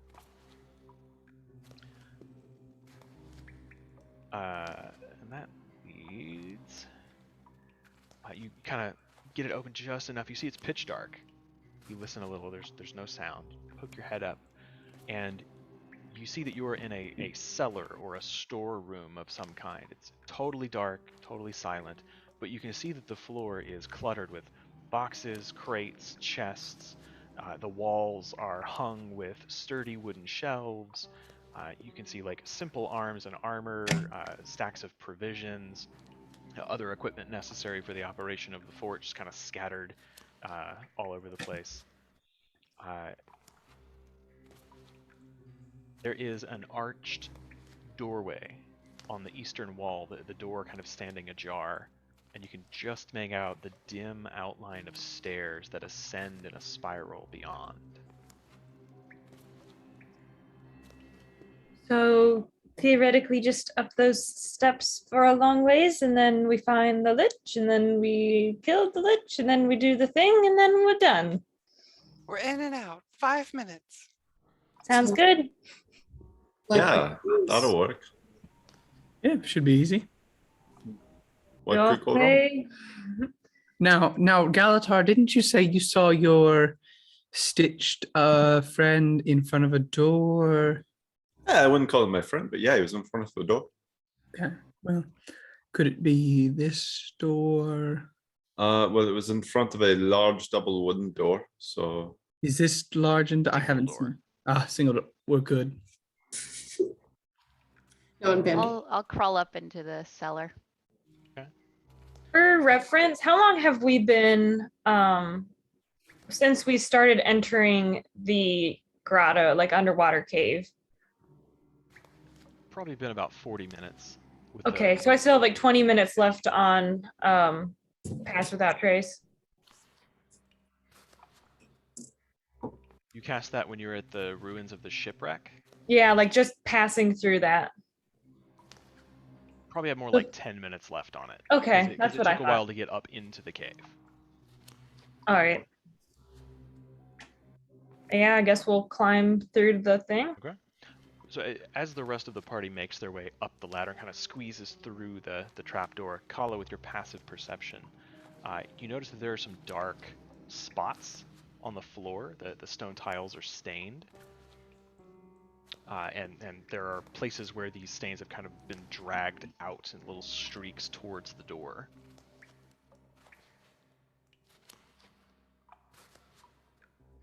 Just looks like people have been killed in here. Like, is it blood stains and... Make an investigation check.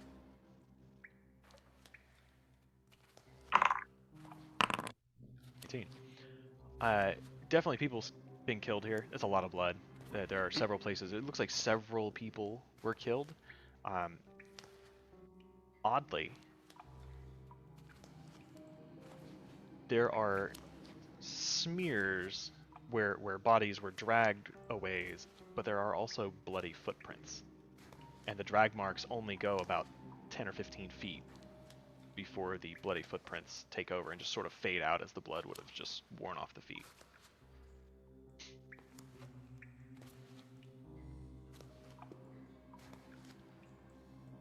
So, you guys ascend the stairs. I guess yeah. so, yeah. I'll head towards the stairs. did they Hey, give tip her head. us like an outline of the building or anything? The Lion Guard? Yeah. We didn't ask for it. Forgot. Yeah. Father Kevin is a very smart man. Did he think to ask for a blueprint while working with Traherne? Nice say. Father Kevin's a pretty sharp guy. Yeah, he is. Well, I'm as far as I know, if we head up around these stairs, they'll spiral around the outside of the tower and take us to the ground floor, and then they'll continue up to the top. This is mostly an empty tower. It's very tall, but there's a ground floor entrance where the watch commander would stay, and then all the way up to the top beacon to guide ships entering and exiting the harbor. Okay, perfect. You should probably stay near the middle of the group now. There's definitely some dead things in here. You can still hold my hand. Thank you, my child. I do have some protection from creatures of the undead nature, but I'll stay in the middle of the group. Sure, thank you. You can just call me Kitri, please. Kitri. Oh, the fact that he's a She's, priest formerly and you're 2 years old is really concerning me. Jesus. Oh, Fucking right there. I'm deeply uncomfortable. so you guys Okay, take the but- stairs, We take it for a right turn. and you see that these stairs are wide, but they're not very tall. So it's a very gradual ascent. It kind of spirals all the way around the tower, but it only raises about 20 feet before you find the hall ending at another stone archway. At this point, though, the iron-bound wooden door that normally would obscure this archway has just been ripped from its hinges and is lying broken against a nearby wall. Beyond the arch, you guys see what looks like a wide entry hall with two massive doors to the outside on the south wall directly in front of you. There are pillars lining the center of the space, and whoever is in the lead. I assume Kala. As you kind of poke your head out and kind of look around and get a feel for the space, make a stealth check for me. I'll follow behind Kala just because I can see everything. Still invisible too, if it's not brightly lit. And I can see Kala while she's invisible. Yeah. So you see that there is kind of in the center of the space to the north above these pillars, there is a big wooden desk and a high-backed chair covered with papers and ink and quills and a small handful of little folios. And just behind that desk is a single wooden door, very plain, unadorned, flanked by 2 bookshelves along a flat wall. It's probably... Oh, no. There are 2 suits of armor kind of mounted on stands, so they look like statues, but it's just armor, in the corners, also behind the desk on this north wall. I will put us on... No, that's not right. Click the wrong one.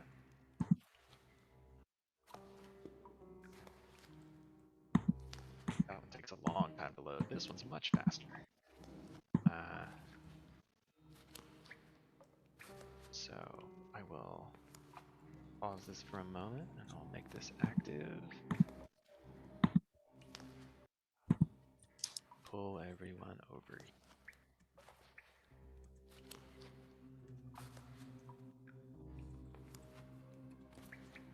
Everybody but Alex, it looks like. Yeah, my browser or something's having trouble. Let me reload it. It said it's something failed. Just reload it though. I think that fixed it last time, so. Oh. Ooh, We're in there. this is the place. Oh, it's like a nice desk.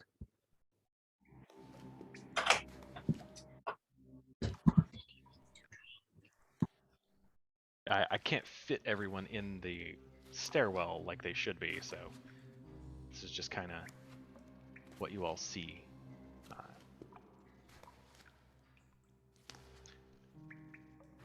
What do you do at this point, Kala, being in the lead? Do I hear anything or see anything moving? Make a perception check.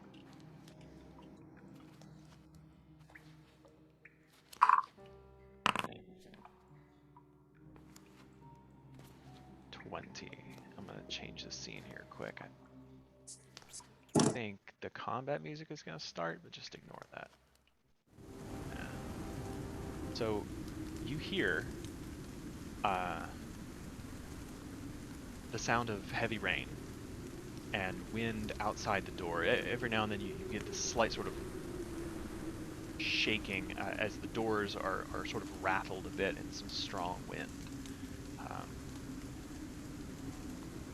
With a 20, you just catch it. It's so faint. At first, you're not even sure you're hearing it because it could just be the wind whistling through narrow cracks in the wood. But you do faintly hear. But it's muffled and distant.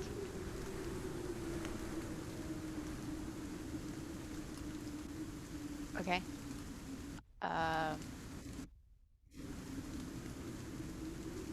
Given the layout of what we've seen so far, could I tell which door we would need to go through to continue up?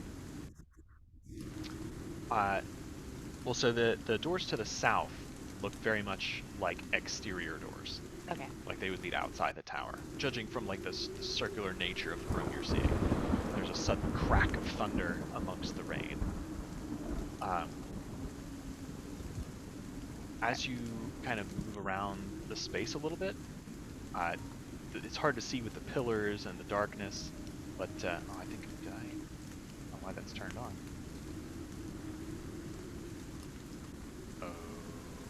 Okay. Delete Father Kevin real quick. Father Kevin, Wouldn't no! let me turn off his light. Kevin. Yeah, okay, that's better. So, as you kind of move around the space, you can see that on the opposite side, on the east wall, there is an identical archway to the one you just came through. Okay, so I'll Hey, start Ryan, I can't moving see towards anything. that. Yep, that's my bad. I'm gonna have to do this every map. Let me get in here. Your default token is human, so it doesn't have dark vision, and I already placed the token before I updated your vision today. Gotcha. Okay, I see now. Yes, thank you. If we load in and you don't see anything, just let me know. Right. So yeah, you can see that there's a couple of bookshelves along the north wall with some suits of armor. In the corners, there's a desk covered with stuff, and there's a door in the center of the north wall, and an archway on the far east wall. Oh, Does the- Alexa, can you pop off a detect magic in here? Is that like you can do that at will? Yeah. Yes. Yes. Yeah. If you could see if there's anything I mean, I'm sus. assuming it's still been up. If there's anything within Your 30 feet. is your other thing with true seeing concentration? It is not. Okay. Then yeah, you would still be up.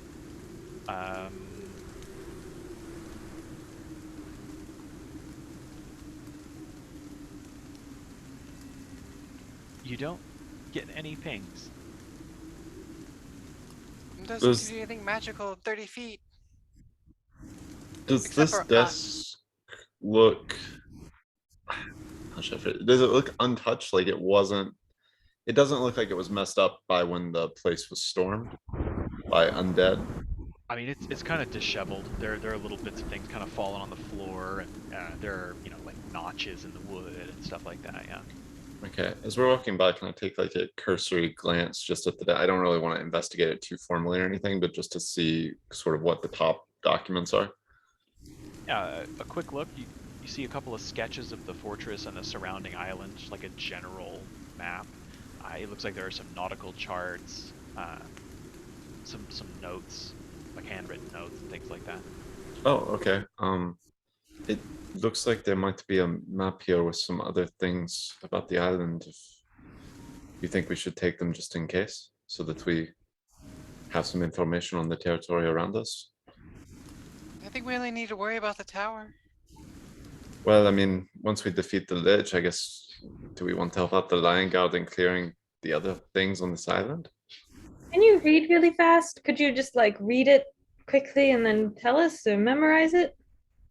Also, doesn't the beacon take care of the undead? Or am I making that up? Or does it take care of all the undead? Father Kevin speaks up and just says, "Oh, well, if I can cleanse the beacon, it will dishearten them. It'll give our allies a decisive advantage in the fight, for I sure." like to listen to some Jack Johnson. Gross. Yeah, Sure. our goal here is definitely not to win the war on Claw Island. I think we just got to do the beacon. I'll That's all we're take gonna the tower drawing just in case. Okay. And put it in my cloak. Okay. Do I hear anything on this big double wooden door down here? Make a perception check if you're gonna listen. I would You like can see to. that there's, with your perception, like there are small cracks in between some of the wooden panels where like large 19. rents have been kind of carved in the door and like fractured from the force of blows. So you can see a little bit of light coming through, and every now and then when there's lightning, you can see it kind of illuminate some cracks in the door. 19, as you kind of approach, you can hear heavy breathing from the other side. Mm. Does this look like the door that I saw in the scrying? It looks pretty similar. Ah, Yeah, yeah. Gally, I think your friend's on the other side. Again, not my friend, but yeah, probably. At this point, can Kitri re-up Pass Without Trace? Yeah. Smell.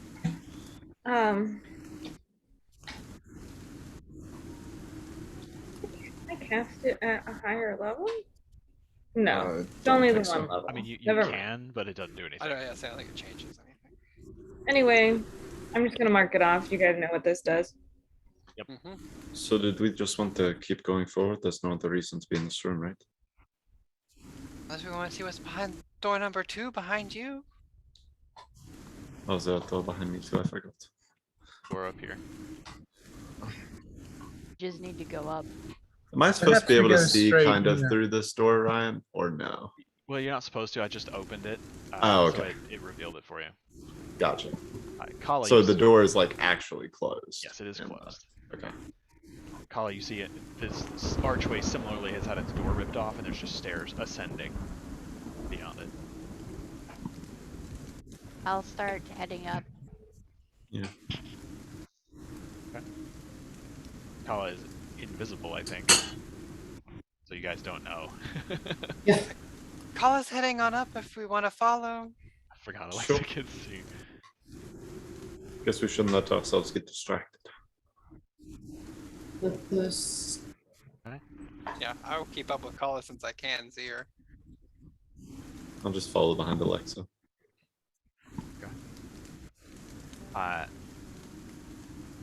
You guys begin to ascend these stairs, which spiral around the outer edge of the tower.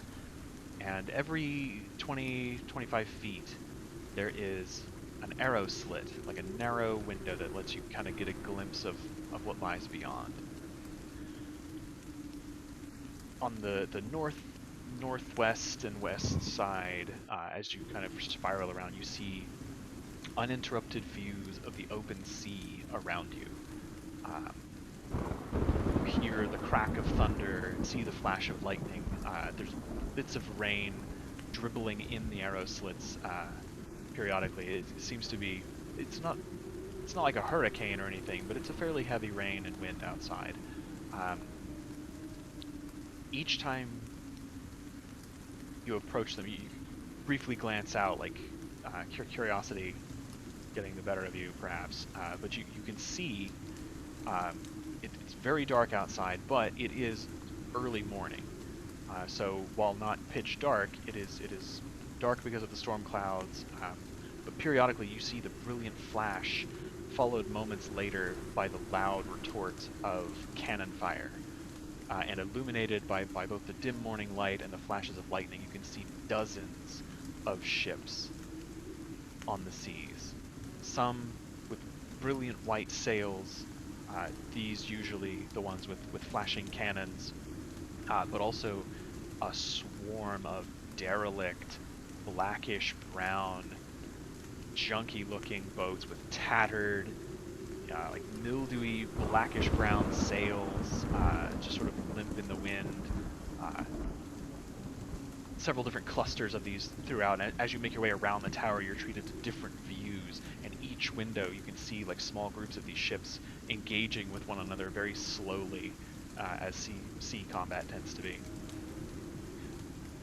As you make your way to the southwest corner and the south side of the tower, you are able to see out the windows over Claw Island itself and down into the fortress below.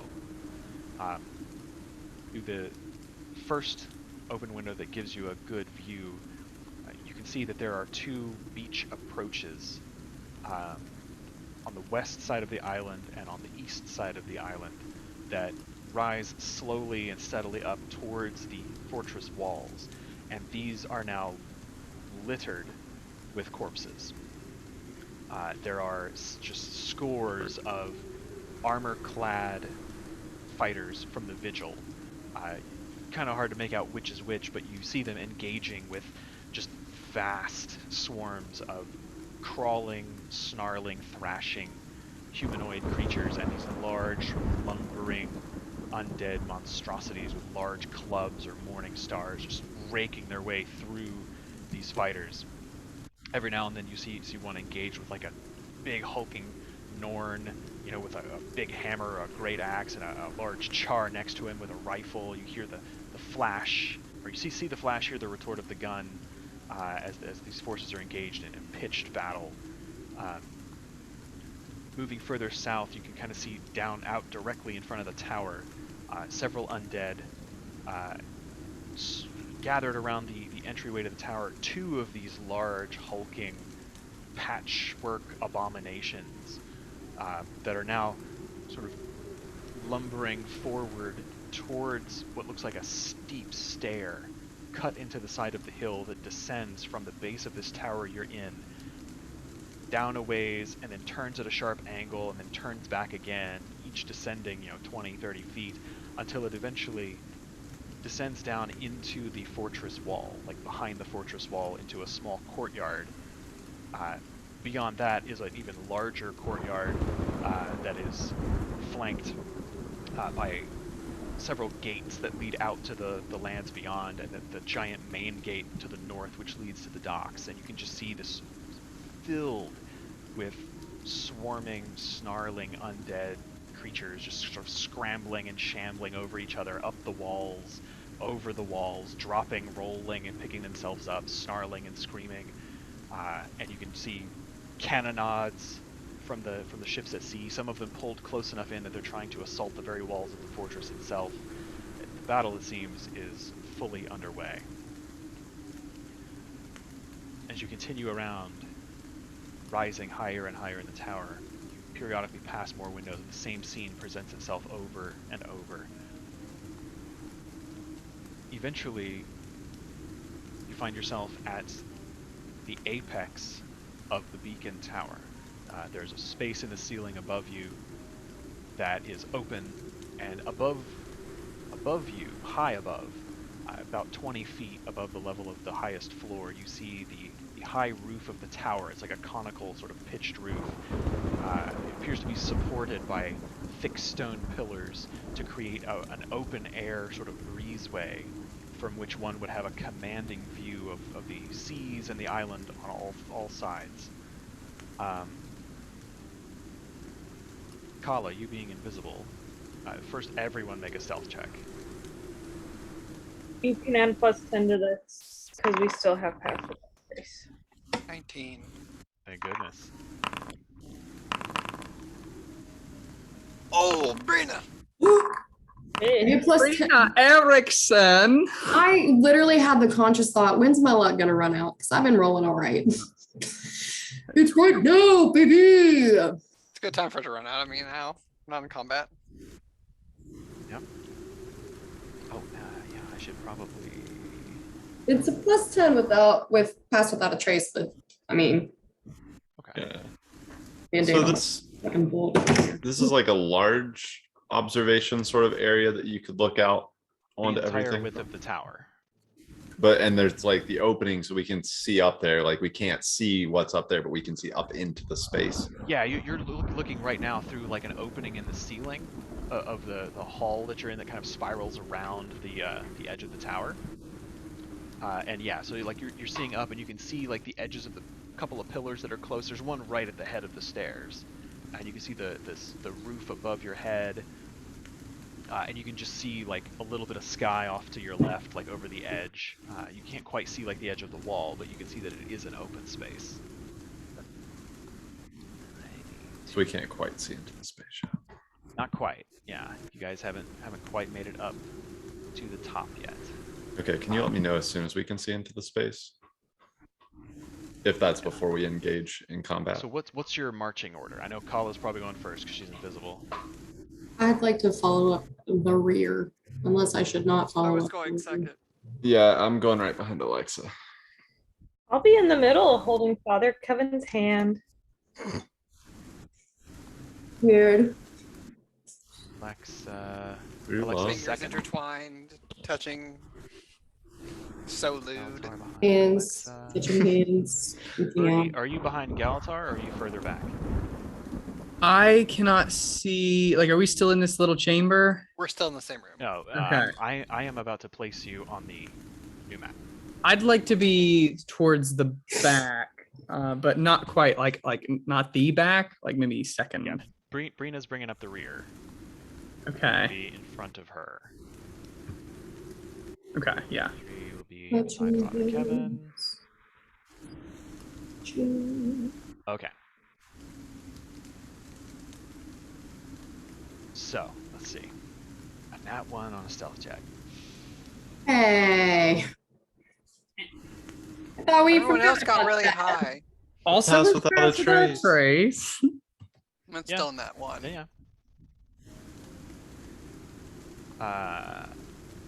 And she's at the bottom of the stairs. Or back of the pack, I should say.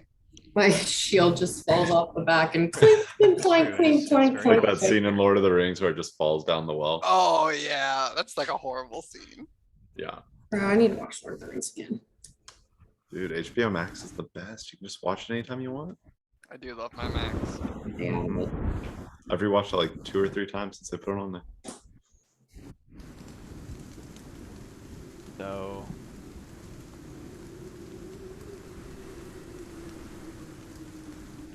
Kala. Well, first, Alexa and Galatar, are you like trying to stay on Kala's ass, or are you letting her go up and scout? Oh, I'd say I'm letting her like 30 feet ahead. Yeah, and Well, I'm just staying right 20 behind feet ahead Alexa. because then I can at least, if I need to touch her for whatever reason, I can get up in range. So 20 Okay. feet. 20 feet. Let me put Kala out here. That'll make it a little lazier. So Kala, you're as your head kind of breaks the plane of where the ceiling opens up, you raise your eyes above the level of the floor of this, and you see what I've described. It's an open section. There's a conical roof above you, supported by 6 pillars that are slightly set in on the space. Beyond that, like there's a crenellated fortress wall, so you can see over it. You can see all around you. There's just wind and rain and lightning and thunder. In the center of the space, as you kind of step up to the top of this stair, there is a pillar directly next to you. So you kind of use that and peek around, and you see that in the center of the space is a large burning brazier, very similar to what you find in lighthouses in Tyria. But the flames burning in it now ripple in dark shades of green and yellow and brown that don't provide much light. To the north of it is what looks like a stone altar, and set squarely in the center of that is a crude stone effigy shaped like a dragon. There is a small glowing crystal sphere sitting on the altar in front of the effigy, and beside that is a black leather tome. Whoa.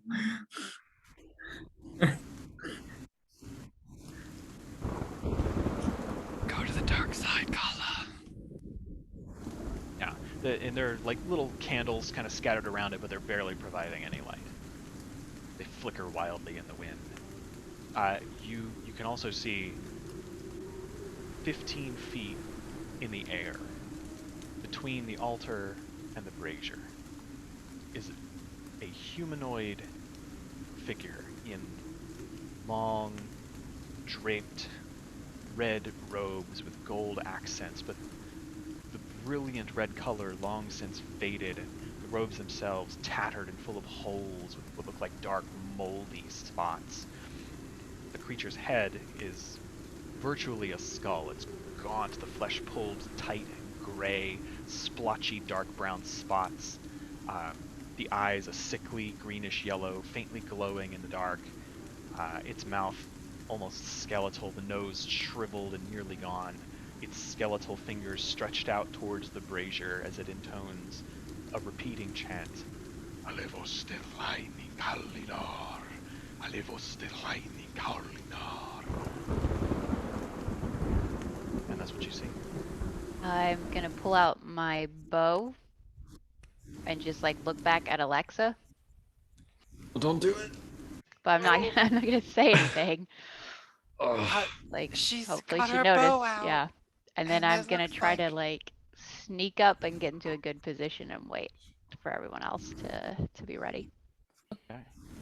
Bow's out, shit's going down. Oh hell yeah, guys.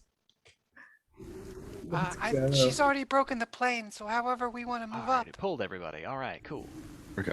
Can I, while we're all, even with my fucking nat one, oh no, I'm nervous. I don't know how the nat one's gonna affect the consequences.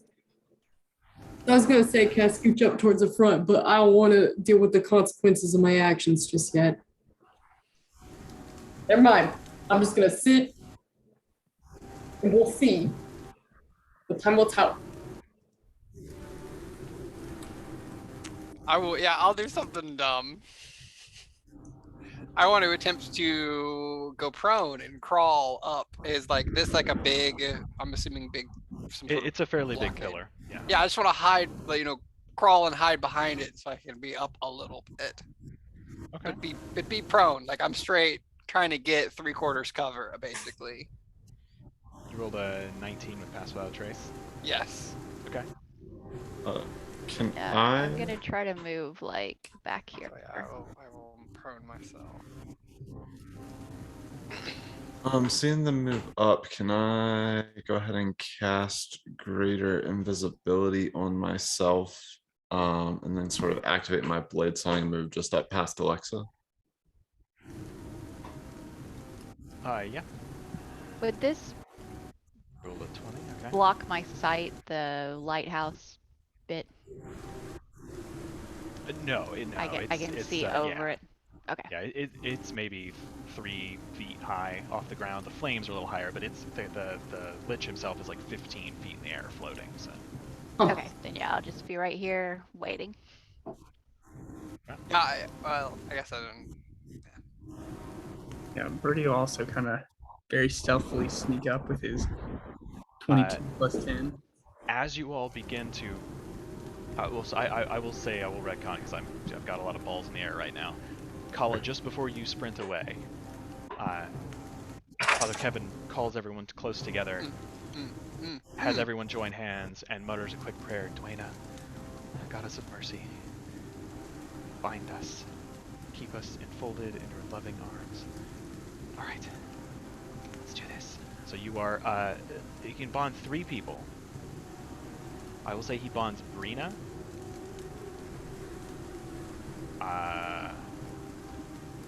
Kala,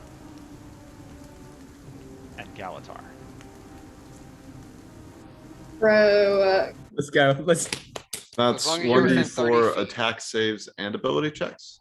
Yep, a D4 for attack rolls, ability checks, and saving throws. Oh, bro, this this is is about to move up to a 3 Real. out of 10 in my book. That was hot. This whole place is like 30 feet. It's gonna be hard not to be I- around each other. That's true. If I drop pass without trace, will that change like everyone's movement? Everyone's Movement. movement. Yeah, or like they were all sneaking around because we all had good things, and I would be dropping it after we did that stealth check. If you want to say you drop it after you get into position here, then Well, yeah, after we all get in position, I guess. So I'm gonna wait for everyone to get set up. Okay. So at a certain point, we're all gonna rain hell on this lich man, and it's not gonna matter if he doesn't know we're there. so I will say, so Galatar, you step out to the side there. Mm-hmm. Okay. Completely invisible with greater invisibility. Okay. I missed Yeah. that. Did you say that earlier? Yeah, greater My invisibility bad. and then blade song were the 2 Okay. things I wanted to do in those 6 seconds. Thank you. So you are You're invisible. Let me put that marker on you. Oh, sorry, I Invisible. forget that there are markers in Foundry that I can do. Oh. So yes, you're invisible. Alexa is hiding behind the pillar. Birdie, are you staying where you are? Yeah, I snuck up a little bit, kind of tucking behind the pillar on the other side of Alexa as well, peeking around. Yeah. So I would like to move up. directly to the right of this stair, there's like a low railing. It's got like thick stone spindles, for support. Like you can kind of see through parts of it, but it's about 3 feet high, so you can't really move through it that way. Gotcha. But it partially obscures you, so you can hide where you are. Okay, so but I can still see kind of things in the room. Yeah, you can kind of look through and see. Perfect. between Perfect. That's all I need. Yeah, that's perfect. All right. So Keetri, where are you going? What are you doing? You are not invisible, I will say. Yeah, I'm probably just gonna stay. If anything, if I move like 1 square forward, would I be visible? No, 1 square forward, you're still good. That's all I really want to do is just. Can it let me? Can it? Yeah. There we go. Yeah, I want to be kind of maybe. Yeah, just like So you're still maybe like switch your head's places with just Father kinda Kevin. peeking up. You can see through these spindles that hold this railing up. You can kind of see the space beyond, but you're still mostly obscured by the wall because you're lower than the level of the floor. That's all I want to do. I think Brino wanted to move up. Yeah. I want to, but I'm visible and very tall. Yes, you are. I'm gonna stay where I am. With your- Actually, can I put 20 Father Kevin behind me? Would he be okay with that? I said pop up. Sure, yes. And he just kind of whispers and then scooches behind you. Give him a little kiss on the head as he passes. You're here, yeah. Oh yeah, with my tracing, do I see anything weird about it or anything odd in this room? No, the brazier is clearly magical, as is the glass crystal sphere on the altar, and the black book, the black tome. Cool deal. Sweet, sweet. As you all begin to fan out, Kala, you brace yourself up behind the pillar and start to pull an arrow, knock it, get ready. The chanting ceases. And there's a moment where you just hear the wind and the rain. And those of you who can see the Lich see that his hands stop moving as he stops this incantation.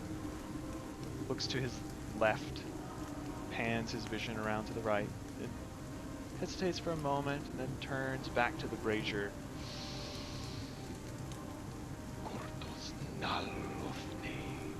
And there's a little shimmer in the air around him. Damn it. You just have true sight. He just slowly turns, just casually, Oh, I towards hate the him. stairs and says, I know not what brings you to me. Show yourselves. I will step to the side and shoot him. Yeah, I was gonna say, Get him. if Birdie can pop something off, he's got. Everybody roll an Yeah. initiative. Okay.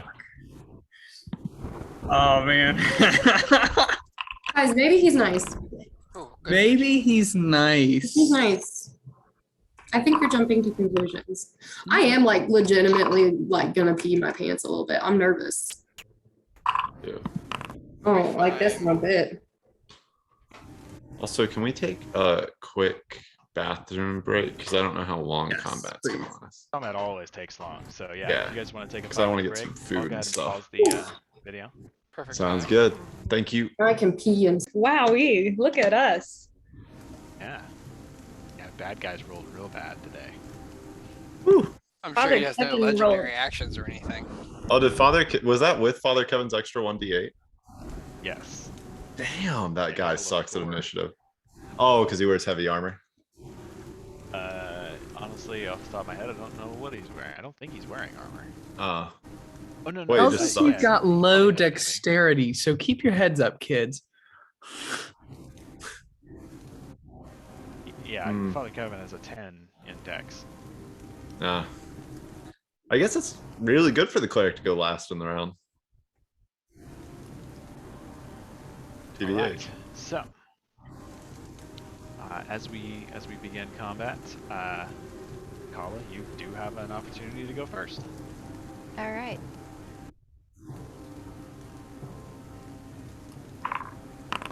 $25, Yeah, that'll hit. 29 damage. Whew. And that's the end of my turn. I'll just stay there. And I am visible now. So that is to make a concentration check.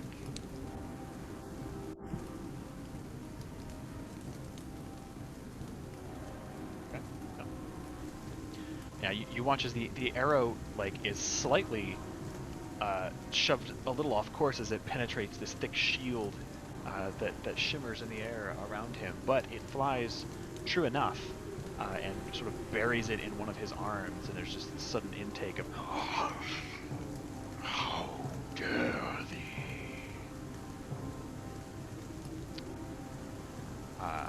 And let's see, he is going to use a legendary action. Owie. What a jerk. What a You- piece of shit. Rip that arrow out of his arm and then point it towards you and start muttering a spell.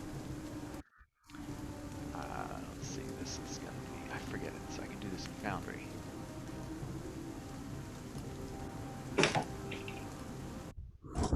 That'll hit. For 6 necrotic damage as this spectral skeletal hand reaches out and grabs around your neck, sort of latches onto you.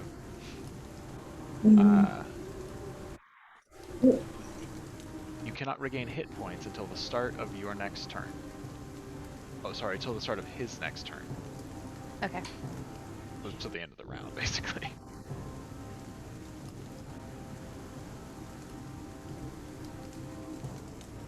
Okay, yeah.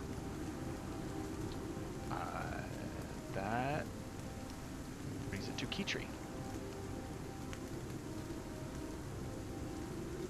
Okay.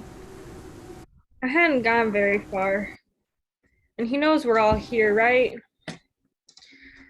He has an idea Yeah. that there are people around. I mean, he Doesn't talked know to that us there's a other little. people. I guess he just knows that there's Kala. You heard him say, I don't know what brings you here, but show yourselves. And then there was a... Oh, so he does know that we're all here. He knows that there are people present. Isn't that like where or how? But around. Well, it's okay. Well, I guess I need to. I have like 3 different things open and I'm not clicking on the right ones. I'm going to.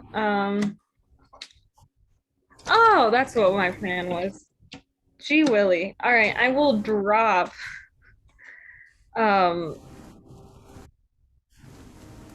Whatever it's called. That's Cast what without that's- trace. Good golly, I'm so sorry, guys. And I am going to cast invisibility on myself, Okay. using my shadow touched wisdom feat. So this is like once per long rest I can turn invisible. I believe this is the first time you've used that feat. This is the first time I have used that feat.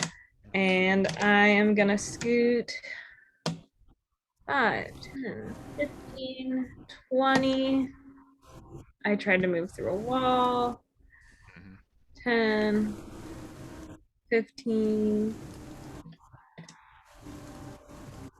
All right, there's my, I'm gonna move 20 feet up. I'm this far into the room. And I'm pretty sure casting invisibility. Yeah, that was my action. I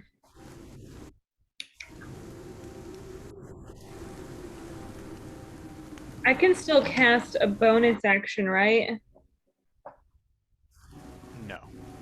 Oh, I can't cast a. What Use if your it, action to cast a spell. can I cast a cantrip as a bonus action if I've cast a spell as an action? If you cast any spell as a bonus action, you can only cast a cantrip as your full action. Okay. All right. Well then, that's my action and my movement, and I don't really need any of this stuff for bonus action because I can't do it. So that's my turn. As you start to move forward, you take a moment and draw on this strange power that you have felt growing within you, and you cast invisibility, pulling the shadows down around you to shield your presence. And for a brief moment, in the back of your mind, there's this flash of green eyes, and you hear, "Yes, I will give you power." Just very quickly, as you kind of stumble forward, you're looking around. You don't see anything or hear anything around you, and you just push through it. But that brings it to Birdie. Okay, so everybody's still kind of being quiet and sneaky, right?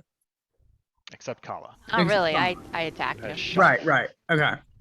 But given that people are going to be getting closer to him, I think okay. You all just hear. He is 15 feet in the air. Yes, he is. You all just hear. Ching, huh, ding, ding, ding, ding, Oh yeah. as I throw a grenade right underneath him. Which is within 20 feet, so I need him to make a dexterity saving throw. Okay. Let's fucking party. That's fine. Everybody goes, frag out. No, he fell. Freddy goes, glitter bomb! Okay, so. 14 Oh, damage. bad roll, but 14 damage, yeah. Okay. And then. Let's see. I tell you what, I will use my. Let's do this. I'm gonna go ahead and pop off as my bonus action a mantle of inspiration. Up to 5, 50. I'm gonna give myself, Alexa. I guess I can't see Galatar or Keytree because they're invisible. Yeah. Correct. Okay, so myself, Alexa, Brina, Father Pete, and Kala all get 11 temporary hit points Wrong priest in campaign. and can immediately use their reaction to move up to their speed without taking attacks of opportunity. So if anybody's trying to move up and run real good, they Can are. I get temporary hit points? Yes, you get 11 temporary hit points. But he used that spell on me, so I can't regain hit Oh, points. yeah. Does You temp You can count gain as temporary hit points. That's not regaining. can have the HP. temporary, Yeah, okay. You can have the temp. cool? I will move a little further then to help us all spread out. Yeah, and can Birdie like jump over this railing here? Is that allowed? Yes, you can use your action to kind of climb over it, or not action, Okay. but your movement. Yeah, And then I typical will- terrain, but Yeah, I'll use the rest of my movement to get here behind this pillar. Yeah. And that will Kevin, be move up to here. Where's the stupid my turn. As you break cover and sprint across the open space, he will use his second legendary action. Oh, of course he will. I don't provoke attacks of opportunity, Ryan. Come Attack of opportunity. Fuck me. Also, As you dive for cover behind the Oh, there it is. pillar there, I need you to make a wisdom saving throw. You Now have a we big had security. Feast of Yeah. Heroes Feast, so that's with advantage, yeah? Yes, wisdom saves. Mm-hmm. Okay. Oh, please, God. Huh! Fuck me. Wow. Don't tell me stunned. Stun for the Wait, Welcome. does this The look Father like Kevin a spell? Yes. Didn't Does Father it- Kevin do something to give us a boost on saves? Oh yeah, you oh no, he only bonded you, Ah. Brina, and Galatar. That was If it already looks with like- advantage too. He's From here. casting a spell at Birdie. I want to try to counterspell him if I can. Ooh, Go wizard, Um, man. I've got good intelligence. Let's go with the 4th level spell slot. Or no, let's do it at 3rd level because it's going to be above 4th. I fucking love a good counterspell. Okay. You, So is that See just him. a straight? Uh-huh. you go ahead and make your roll. Is it Yeah, just it's a an straight intelligence? Yeah. Okay, that's what I was wanting to know. Oh no! Oh no. It landed, it was rolling on a 13 and then it just rolled over one more. You reach out and try to make the gesture that would end this Sorry, bud. spell, and as you can't see your hand, it confuses you for a second. And yeah, you feel like you're targeting him, and it just doesn't have an effect. Birdie, you take 16 necrotic damage as the sound of dolorous bells rings through the air around you. Owie. Thank God for those 10 hit points, though. All right. Thank Birdie for those 10 hit points. Same thing. I do myself Okay. favors. That brings it to Alexa. I am my own god. All right, let's have some fun then. Oh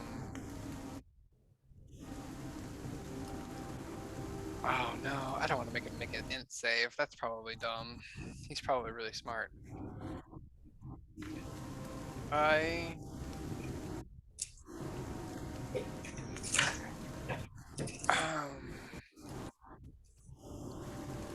Okay, he's floating. So I will quicken haste onto Kala so she can get a couple extra shots. And then I will fire off a firebolt with my action. Hopefully pierce that shield.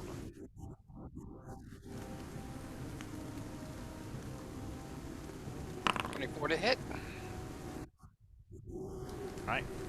You watch as the fireball streaks out through the air, impacts on the edge of this shimmering force around him, and just fizzles out. Nothing. His AC is like fucking 28 right now. Did my grenade look like it got through that shield? Yes. Yeah, he sort of flinched a bit, and the bottoms of his robes kind of singed. Right in his butt. Asshole. I'll just move one out to be a little bit closer to him, and then I will end my turn. So you're hasted. Hasted Kala, Hasted Kala. Okay.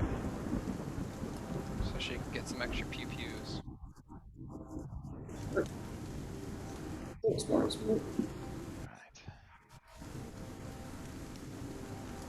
That brings it to Galatar.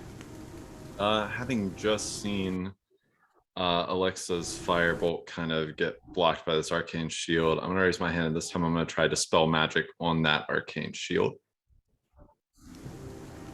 At 3rd level.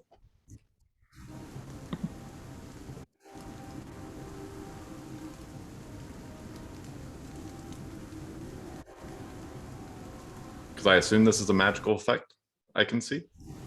Check.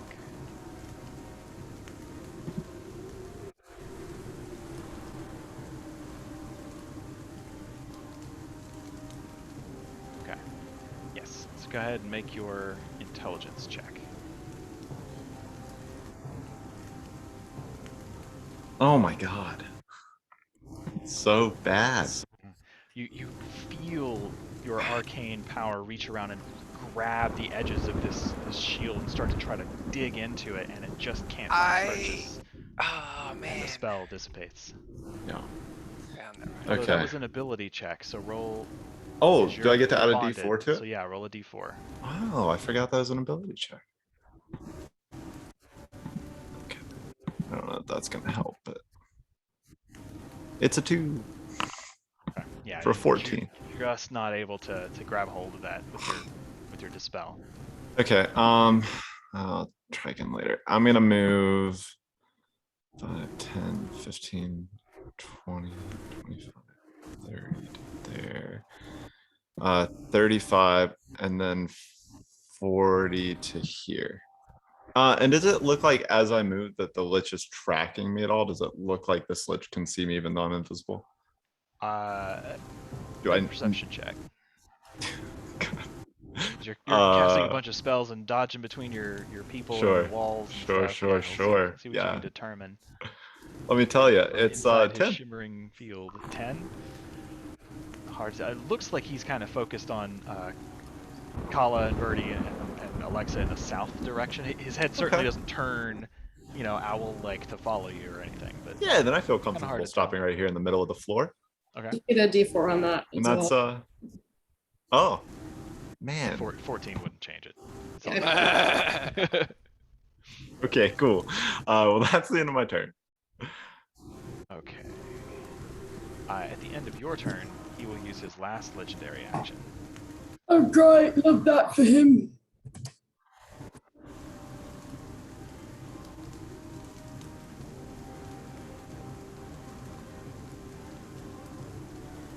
And that will hit as Alexa, this spectral skeletal hand appears and grabs you around the throat. Take 18 necrotic damage. Oh and shit! cannot regain hit points until the start of his next turn. Do I also have the hit point thing? Or was mine different with the bells? Yours was different with the bells. Oh, Because I'm a dummy poo-poo head. right. Used to playing casters. Not a dummy. Oh, and yes, Alexa, you need to make a concentration check. I do. What was the damage? 18. So it's still 10. Yeah, we're good. That brings it to Brina. I love being a melee fighter against flying boys. It makes everything so good and easy. Now you're like 8 feet tall, right? If you We've hold done the this 5 foot before. space, if he's 10 feet out of range, it's not gonna work. I was gonna say, because like 8 feet, maybe like Comically swinging my sword, I don't think is really gonna do any damage.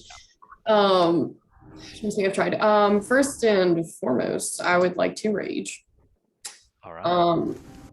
Because this man is very scary. This thing in the center here, Mhm. it's not something I could climb on, is it? There's fire burning in it, but you can certainly try. I imagine if I did climb on it, it would be a bit hot. It's also like pulsing with greenish black magical flame, Interesting. corrupted, that is empowering the Risen. So Interesting. So I mean, probably if you not. want to, you can try. Probably not a cool place to hang out. This Bring guy the warlock. here, is this a table? It's an altar, yeah. Is that a thing I could climb on? Yeah, it's about 3 Did feet that get high. me within 5-ish feet of him? No. God damn it, Ryan. But he's so close and I'm so tall. So, can I do it anyway? You have a 5 foot reach, but yeah, you can get up there if you want. Yeah, fuck it. Fuck it, 1v1 me, Lich. I don't like this. I don't like this at all, actually. You put yourself there. Can I change my mind? Yeah. Okay. I'm gonna step out from behind my stupid, silly pillar and throw a stupid, silly javelin.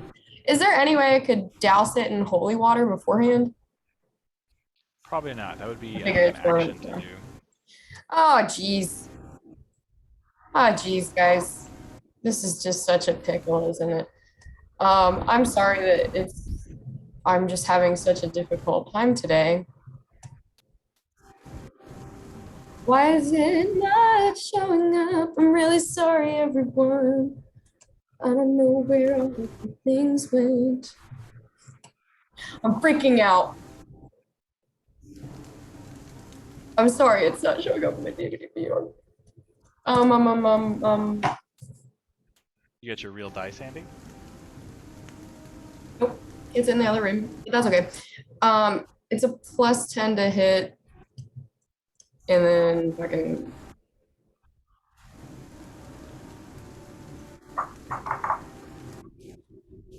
That's a 16 hit and plus a d4. This is the worst, Yeah. guys. I'm so sorry. Yeah, 16 does it? hits. Yep. You're shitting me. I'm sorry, guys. I'll fix this in a minute.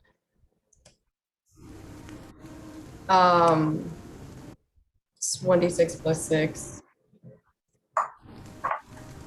That's 10 points of damage. I'm assuming he is. That's Plus 10 your points of damage rage plus damage. 3 for rage damage, I think. 13. Okay.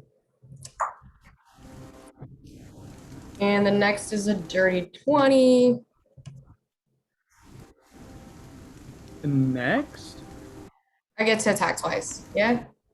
Because you have to draw your weapon. Gone through this only only draw like, one 3 weapon. times But I before. swear to God, we've done this differently in the past. Where did We it did go? originally. We did, Okay, until I realized that technically this is how it works. I'm still living in the past. Ain't that the truth? All right, well, I threw one fucking thing at him. Hey, you did as much damage as a grenade. So Anyone, please make him on the ground, and I'm gonna stand back behind my silly post. Okay, Okay. that's all. I'll fix brings it to Father Kevin, who sort of holds up against the pillar, closes his eyes, and starts to whisper, "Oh, Holy Mother of Light, please protect me." And starts muttering this little prayer as he casts freedom of movement on himself, Well, that's probably good. in case he needs to get out and heal somebody. So, well, I guess that does a What a wholesome little bean.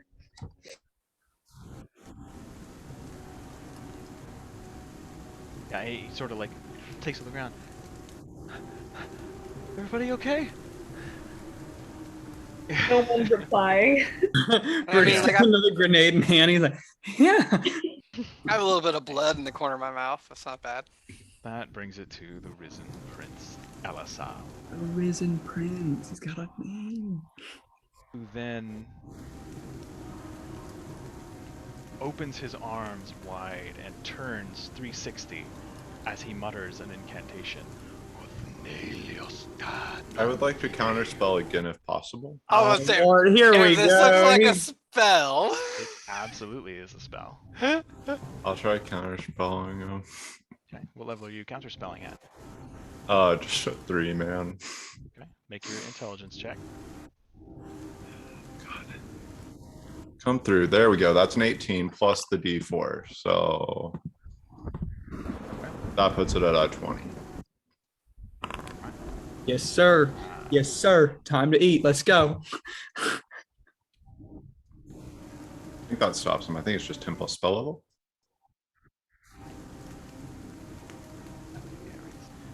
Spells Yeah, look 5th level different spell. in Foundry.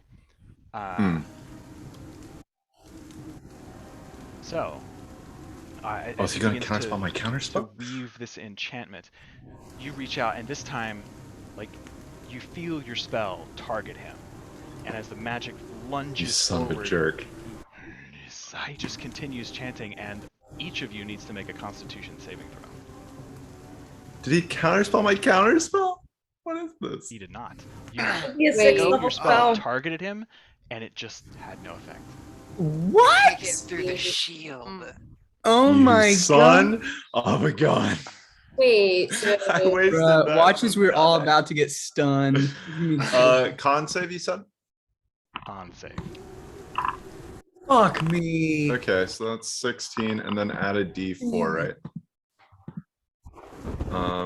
Okay, that's a 19. 2 people are invisible right now, right? Oh yeah, I'm yes. invisible. I'm Did you target invisible. me? Good point. No. Oh, So the invisible people cannot be targeted. Sweet. Well, we're good then. I rolled a 1. That That's means that's an 18 for me. Father total. Kevin. Shit, guys. Save Hmm. Constitution. oh shit, sorry, gang. Way to go. Think it's I'm all not worth it, doing you great know. today. I'm not. Really. This may be a rough one. This might be a rowdy Okay. time. So, I'm running out of spells quick. Alexa, Yes. Galtar couldn't be targeted, Keisha couldn't be targeted. Yeah, Birdie. So Yeah, Alexa and yeah. Birdie. Kala, you rolled an 18, I'm using save face. and 18 was the total? Yes, with the D4 and that, yeah, gets me to 18. By the skin of your teeth. Yeah, I fucking bet his DC 18. Fuck So, me. Father Kevin, Birdie, and Alexa, you are blinded. Oh. Oh, okay. You know, could be I worse. expected that to be much worse. Yeah. For 1 minute, Oh. That's good. at the end of your turns, you can remake your Constitution save.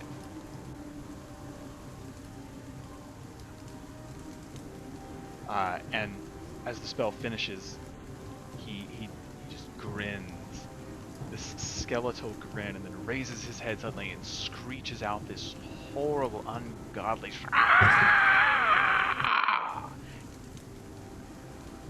And then faintly in the distance you hear. Oh no. Oh, that's what I was That afraid brings it of. to Kala. Probably not great. Bonus action, take aim.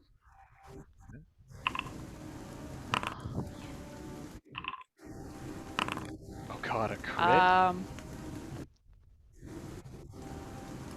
78? So is the that total right? normal damage correct? Is it 36 correct? Mm-hmm.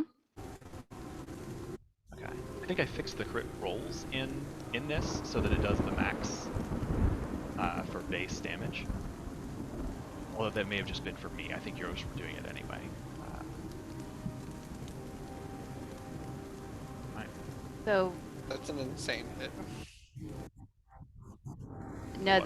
the base, where it says total damage, that was rolled. That's not max damage. The total critical damage is what I would get for a max hit. Right. Yeah. So Yeah. this Yeah. is No. okay. Yeah. No. Two different things, but yes. Okay. Yeah. It didn't roll base damage for crits for NPCs, but I think it will for Oh. me now. Okay. So. Oh shit. And then I'm gonna shoot him again. For another crit. Another crit. This one won't get the sneak attack though. Okay. They can't do that on. So Don't worry. That can't be another. Oh right, because it's sneak attack was what gave you the 36 for the normal before. Got it. Boy, So the only thing Father Yeah. Kevin's gonna have to heal is her plus back. 6? This will be yeah, it'll be That's facts. Way to go. 13 damage. She carrying us. Good bit. 7 13. plus 6. Yeah. This guy's like, I've got 8th level spells or something, and Calls like, I've got a short bow. +1. So it would be 7 plus 6, and then for the crit it would be what 6 plus 6? Oh no! No. The 6 is the crit. The crit is plus Yes. 6. My Yeah. bad. My bad. Yes. So you watch as both of You these give her more things damage if you want. penetrate the globe surrounding him, and they hit this green tinted. It's almost like a copper patina. This breastplate that he's wearing. Ting ting. It hits him, and he takes damage, but he does not take critical damage. Oh, rude. It's not very nice of him. I'll So say. physical items are passing through. Okay. Is that the end of your turn, Colin? Yes. Right. How tall is the ceiling? The ceiling itself is about 20 feet high. Okay. All right. Oh, I'm excited to. I haven't used this spell before. Ooh! As lightning arcs across the sky and a clap of thunder resounds, there is a sudden as a shadowy figure dips below the roof and starts flying its way down. This shadowy humanoid figure, vaguely reminiscent of a Dementor. Fucking cool. Oh fuck sticks. Okay. I am going to Well, hang on. cast. It is its turn because it rolled. Bye. Initiative. I think it has. Yeah. Okay, so it can pretty well. It is going to run over towards Kala, having seen that masterful hit.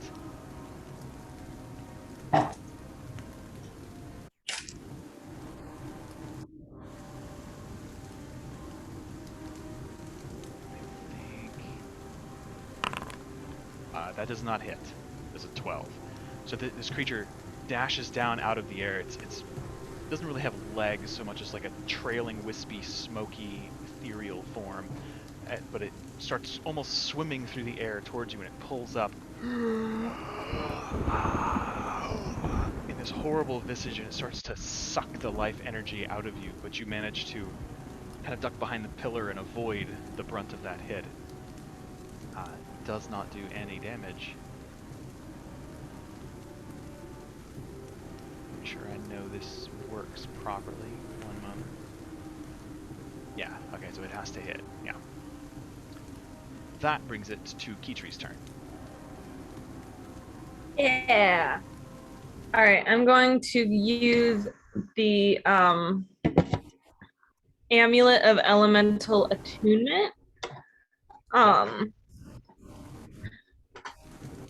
it has 7 charges. So I'm going to cast at 3rd level and use 3 of the charges. Where to go? Pillar of Stone. Okay.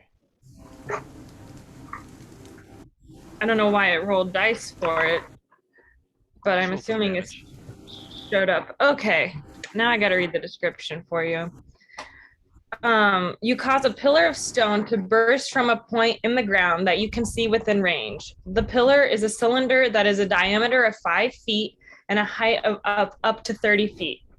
The ground where the pillar appears must be wide enough for its diameter, and you can target the ground under a creature if that creature is medium or smaller. The pillar has an AC of 5 and hit points equal to 5 times spell's level, blah, blah, blah, blah. Just information about what happens if it's knocked down.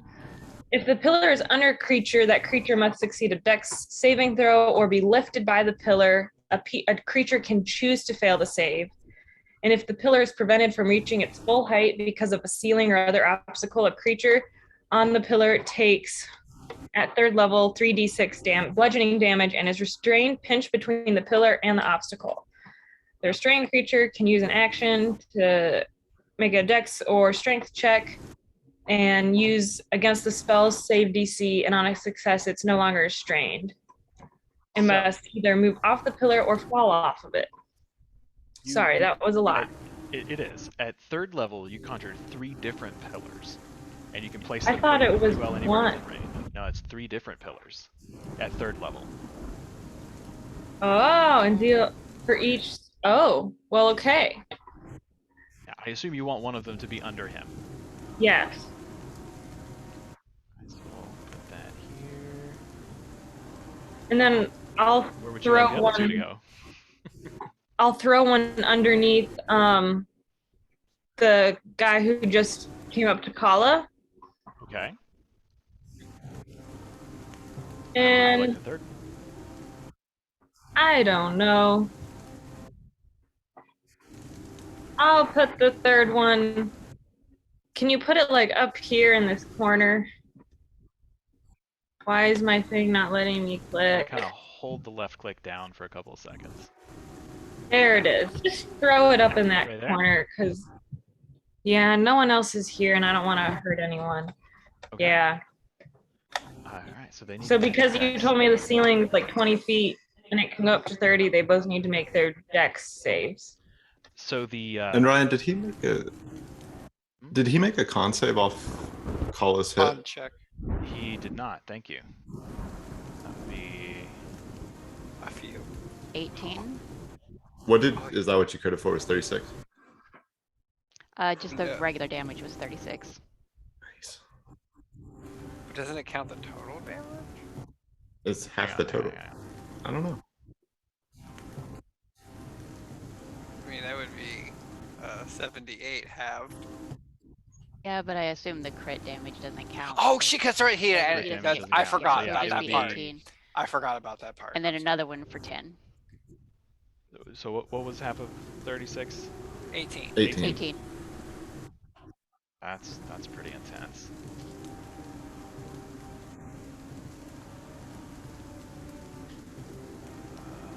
Saves.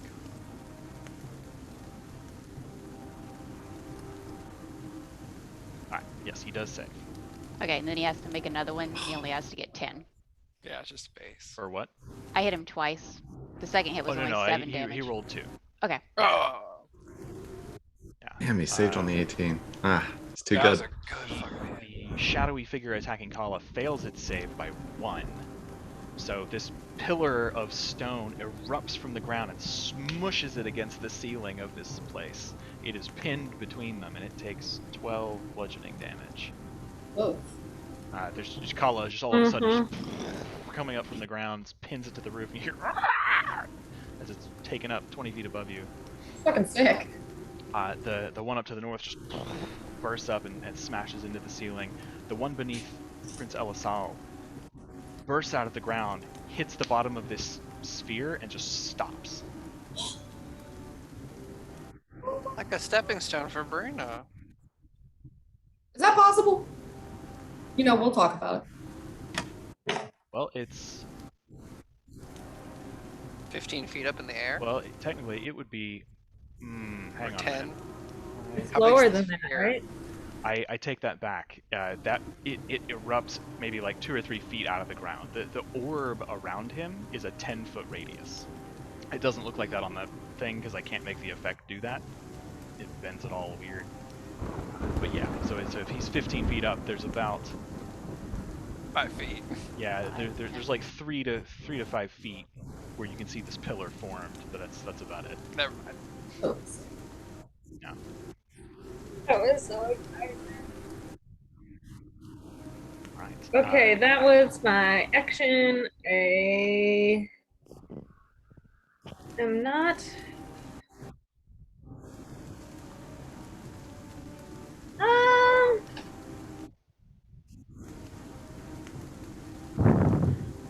That would also make you visible.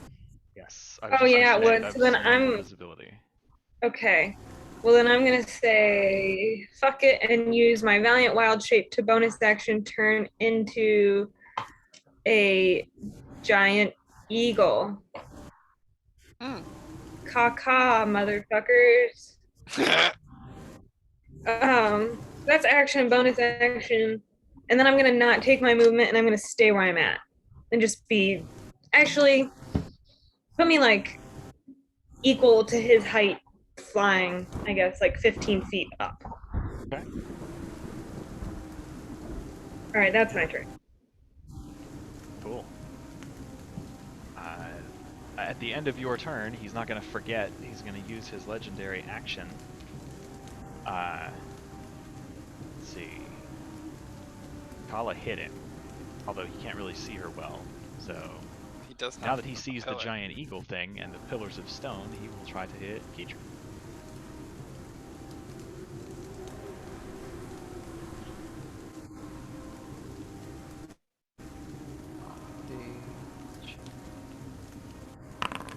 Will a 12 hit your giant eagle?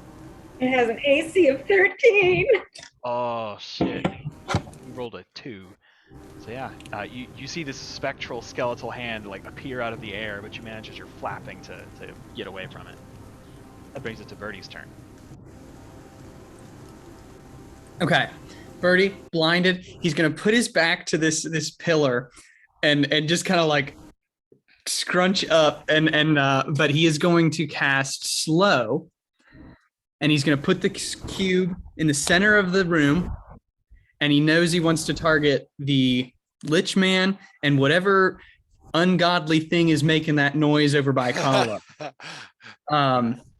And so it does. I don't have to see them. Yeah. And they both need to make wisdom saving throws.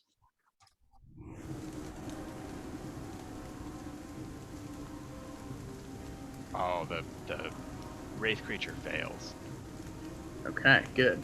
Yeah, hard. Oh, yeah, pretty. And surely the Lich Man fails as well.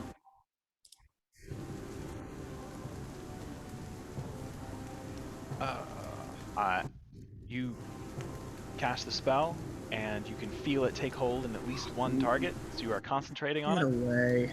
And you're not sure who's got it and who doesn't. Wait, so it didn't work? Well, I would say no. It did not work. It did not affect him. Shit. I hate that. I hate that. Powerful spellcasters. Did it? Fuck. Okay. Fuck. That's all I can do because I'm blinded and all my bonus actions require sight. Okay. Brings it to Alexa. Yeah. You get a also- con save at the end of your turn, Birdie? Oh, yes. Yes, make your Constitution Oh, save. to good. not My be blinded. +1 to con. I'm sure it's gonna meet his like 18 DC.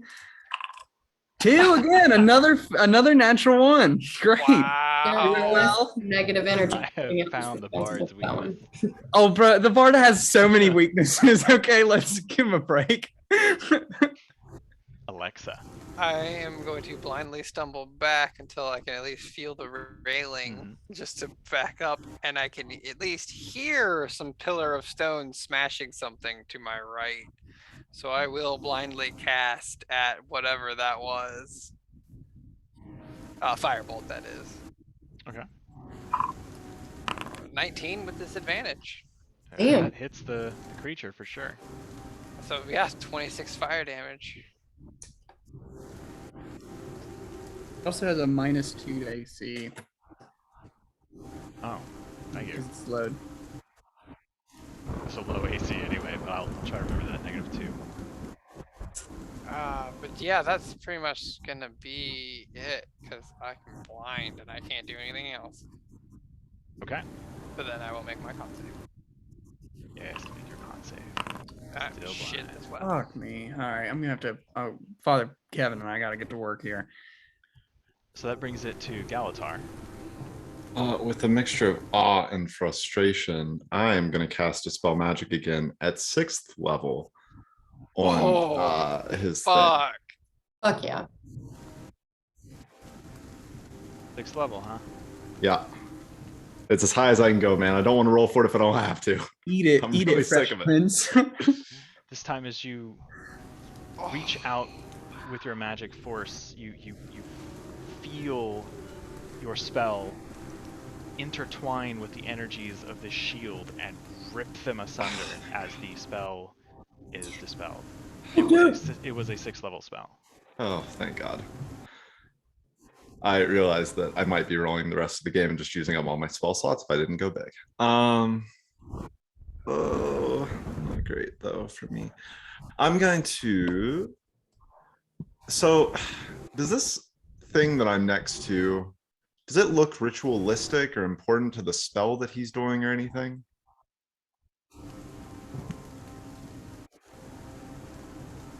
Like, as a spellcaster who does ritual spells, does it look of something of importance? Make an Arcana check.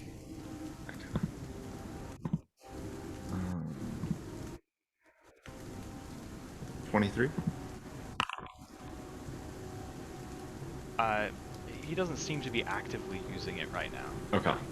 So it doesn't look important. Okay. I'm gonna move 5, 10, 15, 20, 25, 30, and I'm gonna move right there.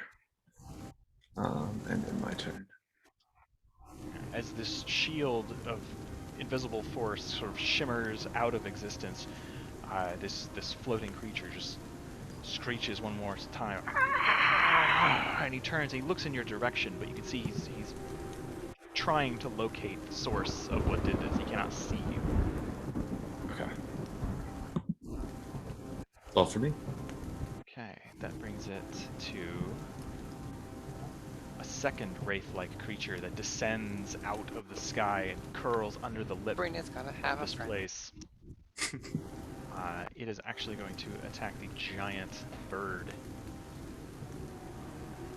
Not the giant beagle. Why is everyone flying, bro? And again, it's fucking. There's only 12. one person flying here, Brina. There's a bird. Apparently, Kitri is the flying. best flyer. Is Kitri in the air? Yeah, It's 25 Yeah, feet in she's the air. just 50 in the air. Oh, and I technically thought so she are was the on wraiths. ground. They're flying. Yeah.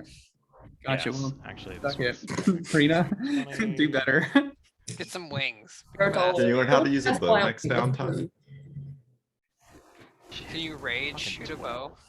Yeah, I think you can rage bow. That brings it to Brina. You just have to attack. Okay, so the wraith is in the air, correct? Yes, it is 15 feet in the air. Fucking hate it here. Cool. And you pinky swear I can't jump on this and like animate slash at the. Can't jump and attack. You might be able to like touch him with it, but it won't be able to effectively be wielded as a weapon. I respectfully disagree. So I'm going to yet again, with my incredible power, beauty, sexuality, throw another fucking javelin at this godforsaken big boy. And that is a critical failure. So that was cool. That was a whole one. Does 11 hit? Wait, I do get a D4 for attack rolls. You do. It is a but 4. A But nat 1. Yeah. never in hits. fact, not hit. Yeah. As he's turned to kind of look for Galatar, you throw it and he just sort of like dodges out of the way. He snarls at you. As she throws it, she's gonna say, "Come down here and fight me like a real prince, asshole," and is gonna hide behind the pillar again. Fuck me. Fuck this. Fuck him. Alright. Kevin's up to bat. Let's see it. He's also blind. God damn it, Kevin. Brings it to Birdie. You suddenly hear another "Ah!" as a wraith descends out of the sky near you. Oh, I am blind, so that is terrifying, truly. Burn. Does he Perhaps believe I in should have himself? not done the slow spell that hit one creature, not the Well, big it- guy. Pulls up next to you and starts to breathe and kind of reach out to siphon off your life energy, but it also, for like the 3rd time in a row, I've rolled a 12 to hit. Good, good. Misses You were my able to kind of like 14. cling to the pillar and dodge out of the way. Already just like. Oh my gosh. Father Kevin. Oh Jesus, what is he gonna do? He's blind. Dude, I He is know. blind. He's Gotta fucked. get unblinded. He's Does he have spent a lot lesser of today blind restoration? though. Yeah, Does he's lesser got to restoration get rid of blindness? Yeah, It does get rid of blindness. So yeah, he will cast Lister Restoration on himself. That's Cure what himself of blindness. Good for you, Kevin.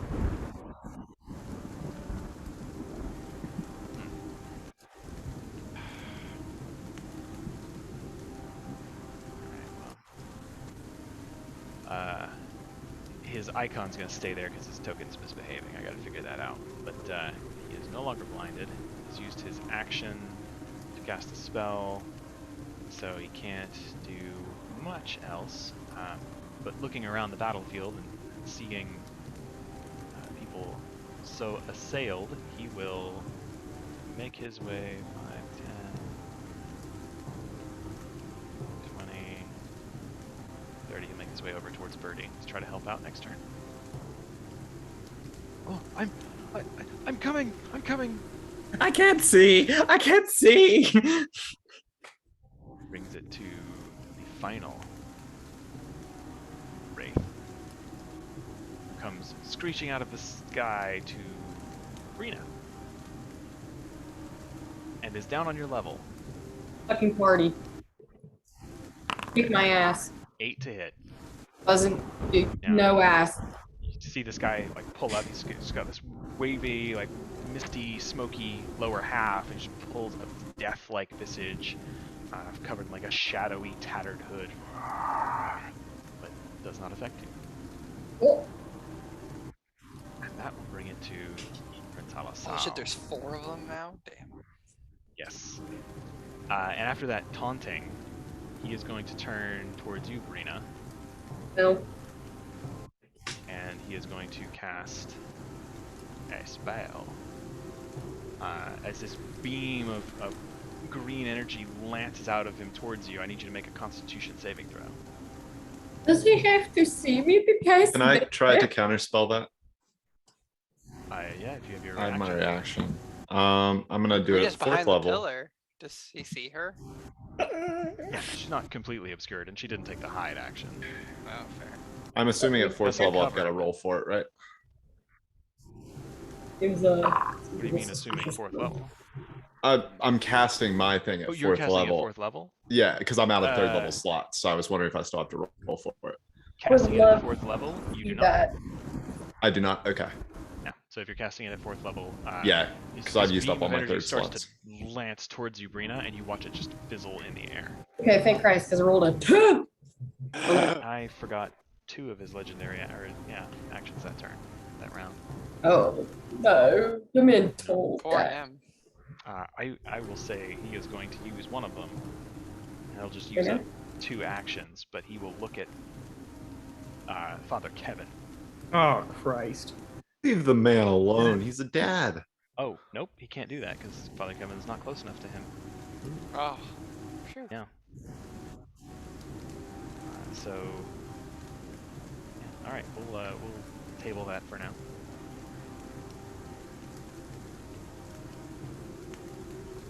That will bring it back to Kala. Bonus action, take aim, and I'm gonna shoot the wraith down there by Birdie. Okay. Oh, bless you, child. Bless you. 27, Oh yeah, that hits. 24 damage, Nice. and I will attack it again for 21 to hit. Short sword? Well, that was supposed to be the short bow, but it's the same plus to hit. Yeah, it still hits. 12 damage. Oh yeah. Yeah, it doesn't get sneak attack on the second one. I forget you're hasted. Yep. 12 damage. That's nice. That's 2 heavy hits. You see these arrows, they pass through its ethereal form, but there are like wisps of ectoplasmic material that spatter on the ground behind it and it's pushed back a little ways before it has to gather itself for the next attack. Let's see. That brings it to this guy who's pinned by the pillar. He's also slow, so he gets So- one action, Yeah. no bonus action. Let's see.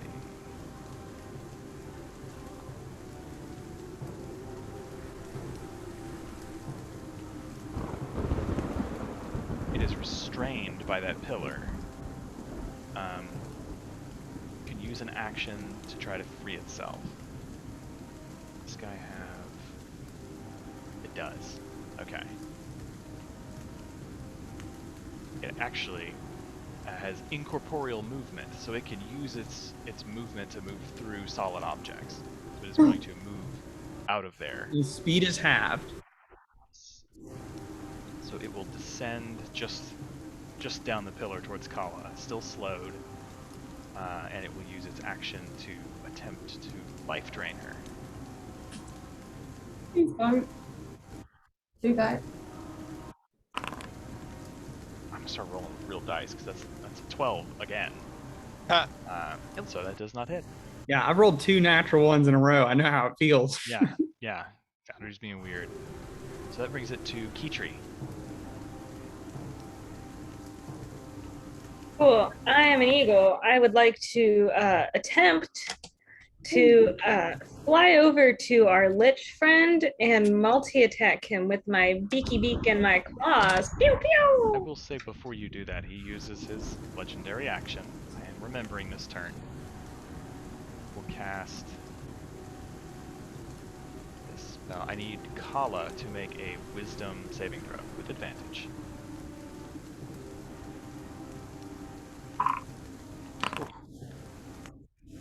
Damn, I think that's... Yeah, okay. Yeah, so you hear the sound of dolorous bells chime around you, and you take no damage. You manage to push through that fearful effect. So, Kitri, you move over to him and attack him? Mm-hmm. Go for it. I forget what I need to roll for these. Oh, so it's just, so for both of them, it is a +5. Yeah, if you click your token, it should have a little bar of actions in the upper left. Under inventory, it's got beak and talons. I think you can see that. You might not be able to. Ooh, hold on. I need to close the. Okay, there it is. Beak, talon. So beak attack. Normal. 18 does hit. And then I guess attack with talons. Yeah, that was beak. 13 does not hit. All right, I will roll damage for the beak. 4. So you fly up to him and stop just before you get there, beating your wings to bring yourself to a stop. And just as you lunge forward and smack him in the face with your pecker, you you hit him, and you notice that his undead form, while you pierce it, it does take damage. It doesn't quite do what you would expect your powerful beak to do. Okay.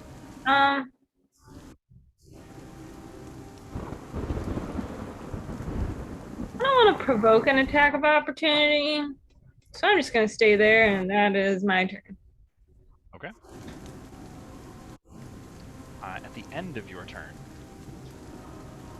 he is going to use his legendary action to attempt to reach out and touch you. Thank God, that'll work. Nope, nope, nope, nope, nope. So you take 10 necrotic damage, and I need you to make a Constitution saving throw.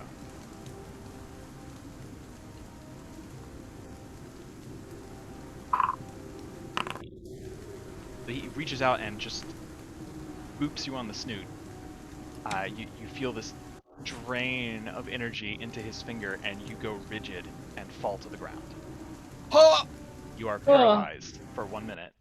You can make the save at the end of each of your turns. Cool. Paralyzing touch. Do I take any damage from falling from 15 feet? Sure do. Take 8 bludgeoning damage. Well, I would have had 18 things. Okay, we're good. That brings it to Bertie. Blind birdie. Okay. And I've still got a guy in front of me. Yes. Interesting.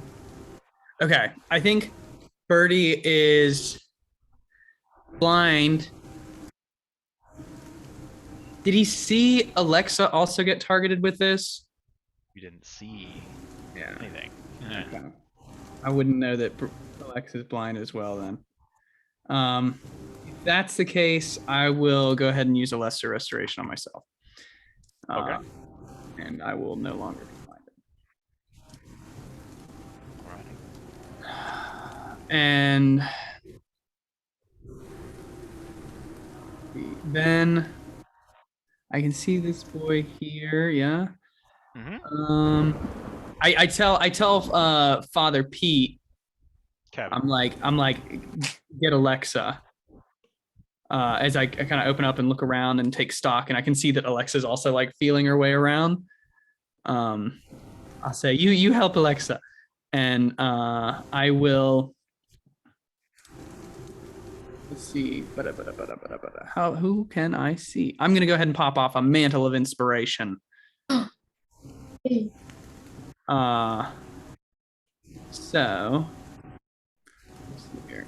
Me, Father Pete, Kala, Father Kevin. to Pete Father is in Kevin. Barovia. That's right. That's Barovia. Sorry, different campaign. Me, Father Kevin, Alexa. 1, 2, 3. Kala and Brina. Let's see, Brina. You all get 11 temporary hit points and can immediately use your reaction to move up to your speed without provoking attacks of opportunity, which I will avail myself of. I'm going to move 5, 10, 15, 20. I'm going to move like around Kala, like behind her, using the can't get opportunity attacked. And then I'm going to take my regular movement and I'm going to, let's see, 5, 10, 15, 20, 25. I'm going to go behind this pillar. Father Kevin can also use this And he should also get away from the bad thing. And I kind of grab hold of him. I go, scatter! And yeah. Those 10 hit points don't stack, correct? No, you just go back up to 11. Right, Roger. We'll move over by Alexa. Yes. Okay. He turns around and runs back. Yeah, I don't try to move while blind. Yeah, but get that 11 temporary hit points, and that is my turn. Okay. That brings it to Alexa. You hear Father Kevin come to a stop beside you. Yes, but I also did hear this scary guy that was harassing Birdie. Yeah. So I will use my wild magic and call on the tides of chaos to give myself a straight roll and throw another firebolt at it. 15. Yeah, 15 hits. All right, 24 fire damage to that guy down there. Yeah, it hits him like full in the face, and there's this moment where it reels backward, clawing at itself. It's just looking really rough. Is Keytree on the map? I'm not seeing her. She's the eagle. Yeah, that's not on my map. Maybe I'll try to reload here. That's really weird. Yeah, that is strange. Man, you know what? How about so it like really screamed out, like it felt like it was really. Yeah, it's looking pretty rough. Well, I can't see it, so of course I will. True. But yes, it screamed terribly. Feeling good about it. And I will quicken another firebolt into it, but this one will be disadvantage. 10. Damn. Shouldn't have rolled the dice. Oh well. I wanted to try. I'll just stay put. Right, make your Constitution save. Oh, right. 16? I don't think that's enough. I think it's 18. Yeah, it'd be 18. Oh well, Father Kev's gonna get me. One Kev. I hope he has a chance to get me.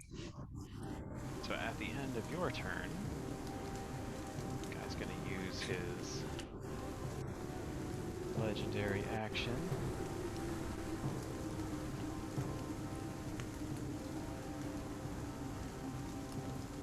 And this time, I think, yeah, shooting firebolts is good enough to draw his attention for a moment. As the eagle falls out of his frame of vision, he's kind of looking that direction anyway. Alexa, go ahead and make a wisdom saving throw. Oh great, I'm glad You these have are advantage for the hero's feast. 16. And it's gonna hit. Yeah. You're not at full health? I am not. Okay. Uh-oh.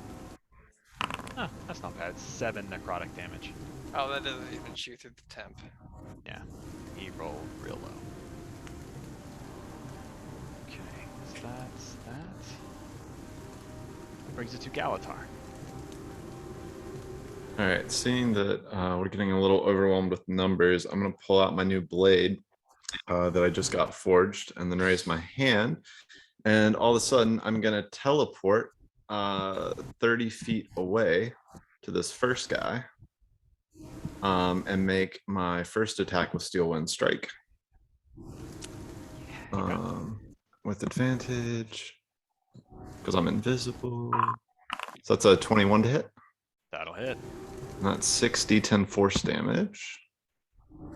For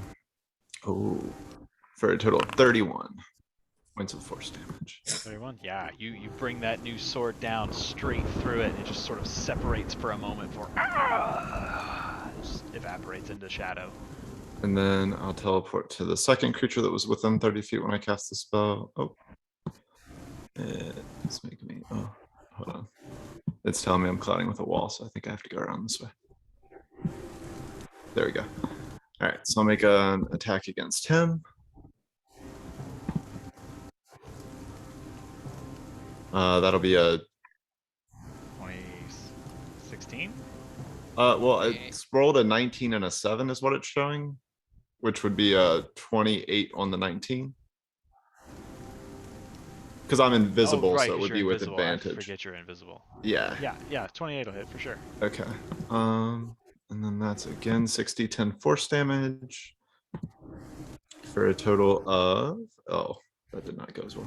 16 points of force damage. Does hit, yeah. Oh, And that was then mean. lastly, I will teleport back to my original guy here. And can I, at disadvantage, since I can teleport within 5 feet of the target as part of the spell, can I teleport next to him and take a swing as I fall? Not effectively, because as soon as you appear, you drop to the ground. It's like all in sort of one move. Even if I like appeared above him and swung it down as I fell, I couldn't. Yeah, to make an effective melee attack, you have to be. That's within such a waste of a actual 5th level spell, man. Yeah, apparently All right. anime jump and swing your sword. Whatever. That sucks. Okay. Well, realizing the folly of my mistake in wasting a 5th level spell slot, I will move out of his touch range because apparently that seems bad. So I guess if he wants to try to take an opportunity attack. You're not within range. Oh, I was. Yeah, if you. Oh, on the that's ground, right. He's 50 feet up. Yeah. Okay.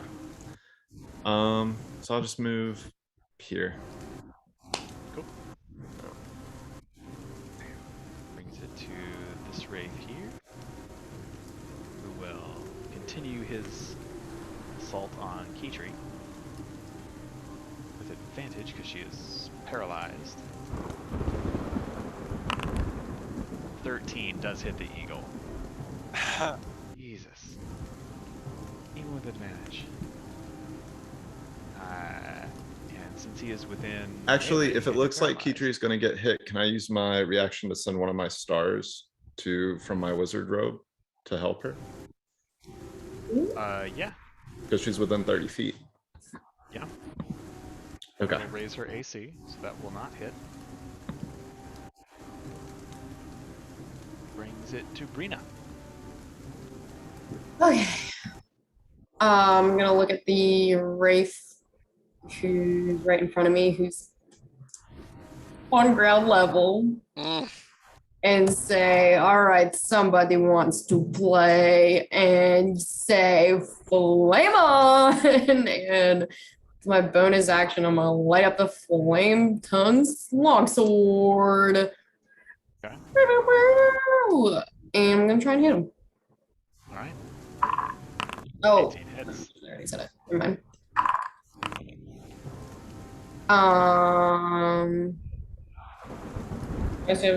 I'm doing two-handed. So I'm not wielding a shield. Okay. So it's 27. The heavy hit. 6 also hits for another 28. Yeah, that'll do it. Just in frustration, you guys hear Brina shout out, and with 2 heavy swings, just crisscross applesauce, this thing is dissipated.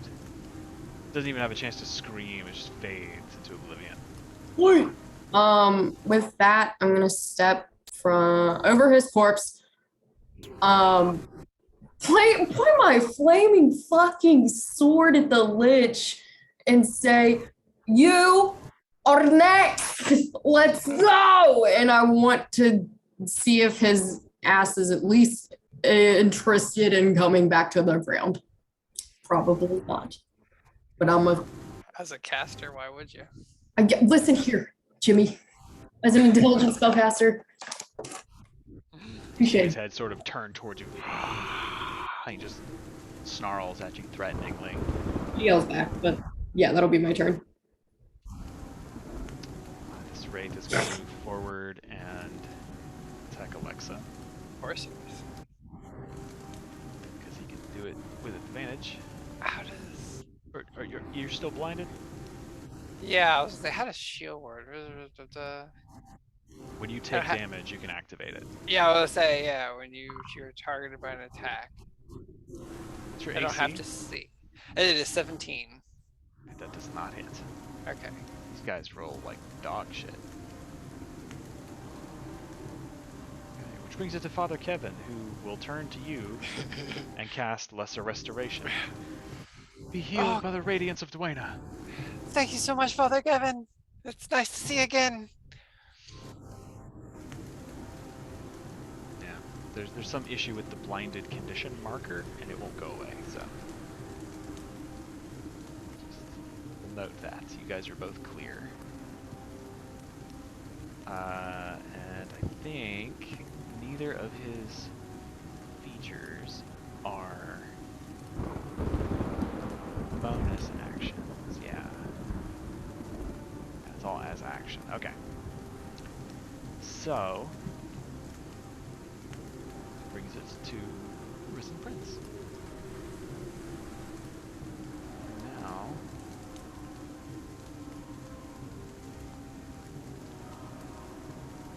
will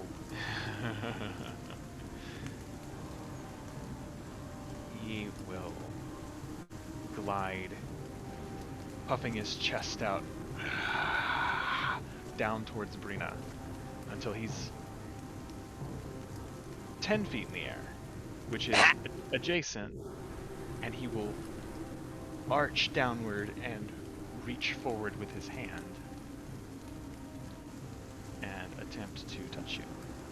Is he casting a spell as he does this? He is incanting a spell. I will clap my hands at 4th level and counterspell him. Alright, make your intelligence check. Damn. All right. 8. Does not work. Wait, is it intelligence or is it my spell casting? Oh, one? sorry, it is spell casting. I forgot sorcerer. Yeah. So it'd be a charisma check. Yeah, okay. Oh, still an 8. Hilarious. That's really funny. Like I said, the dice want it to be an 8. Well, it would have been a Anyways. 10 from your first roll anyway, but 10, 8, either way. Right, yeah.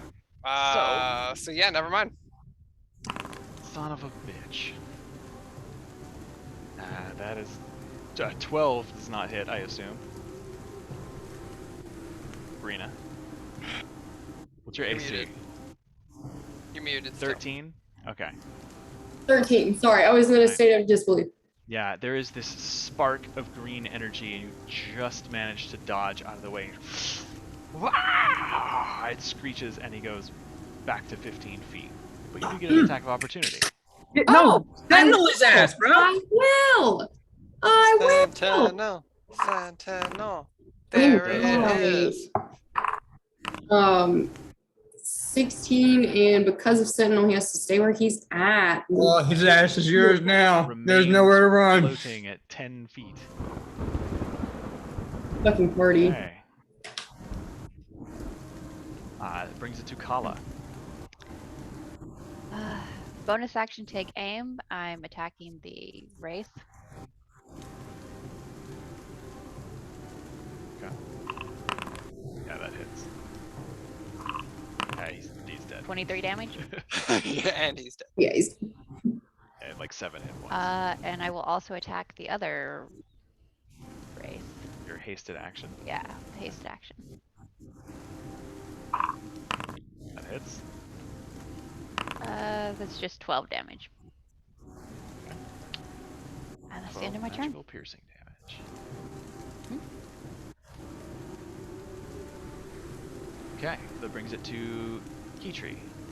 If you want to make a Constitution save on that 20 for a 21, you are no longer paralyzed. And that's the end of my turn. The giant eagle sort of flaps its way to consciousness. It brings it to Birdie. All right, let's do it. Let's see now. Birdie is going to take 5, 10, 15, 20, 25. And Keytree's on the ground still?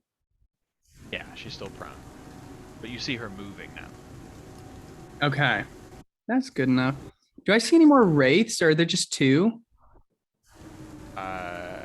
You see one Just one. directly in front of you, Right. behind Keytree. I think that's the only one left. Yeah. Okay. Then Birdie is going to go ahead as he kind of makes this move, and he's going to whip out.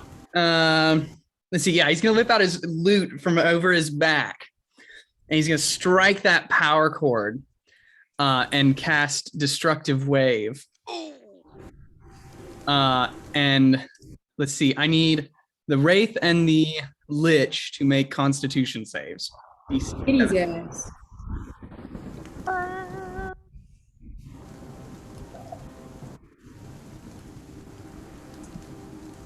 The Wraith fails. The Lich? Lich succeeds. Yeah. You roll like The a 25. Let's see. So, they'll take this. It'll be half for the Lich, but yeah.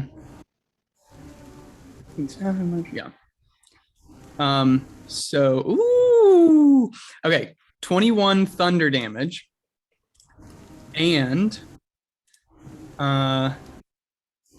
20 radiant damage.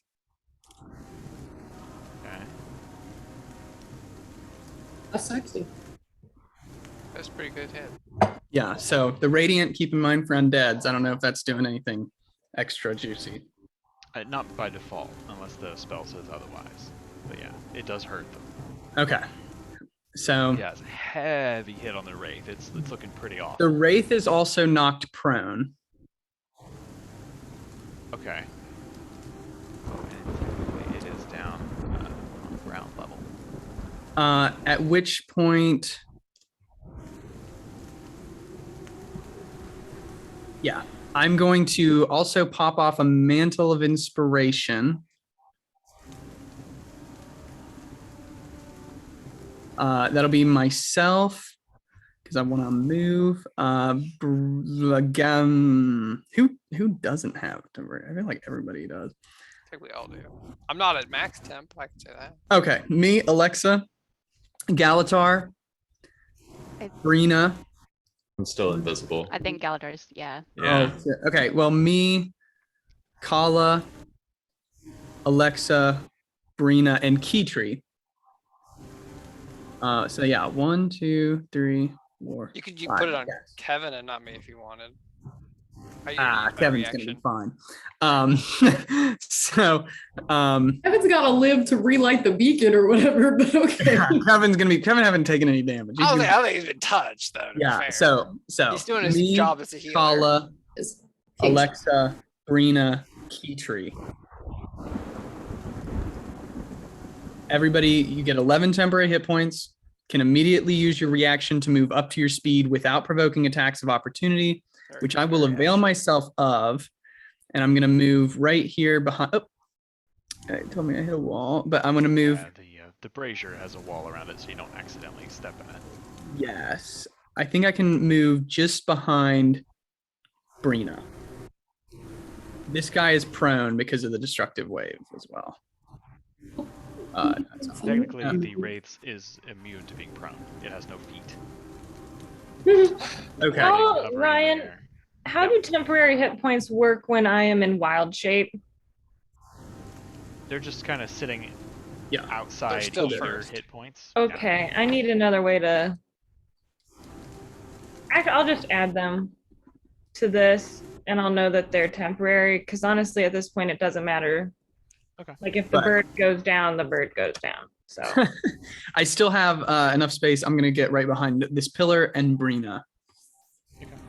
Yeah. All right. That brings it to Alexa. All right. I will again thank Father Kevin a bit. And let's see, 5, 10, 15, 20, 25, 30. Or no, 25. Don't have 30. Get there. And it's just these two guys left. Let's go for, I mean, this is all we're here to do, right? Let's go for broke. Fuck yeah. I will quicken a third level Scorching Iris, and then follow that up with a Firebolt on to the Wraith. But all 4 of the Irises will go on Necro Boy. Okay. So yeah, 1, 2, 3, 4. 3 of those hit. 14. Yeah. And then one of these. Oh. Well, ain't that fucking handy? Same. That's pretty good. As if by the reincarnate spell. No, wait, did I Wow. hit the wrong? What? You rolled wild magic? Is that the right macro? Am I roll? I think I might have just rolled on the table and not rolled a chance. Yeah, it seems like. Yeah, I don't think I rolled a chance. I think I just rolled the table. Maybe. It may have just actually rolled it. I'll Because hit you it surged. again. Okay, you're right. Yeah, alright. okay. My bad. That was legit. Okay, so anyways, I'm under a reincarnate effect apparently. Yeah, ooh, that could be. Alexa just becomes like a kamikaze. Yeah. And then Firebolt on the Wraith. Scroll, and Firebolt. 27 on him. Yeah, that hits for sure. Excellent.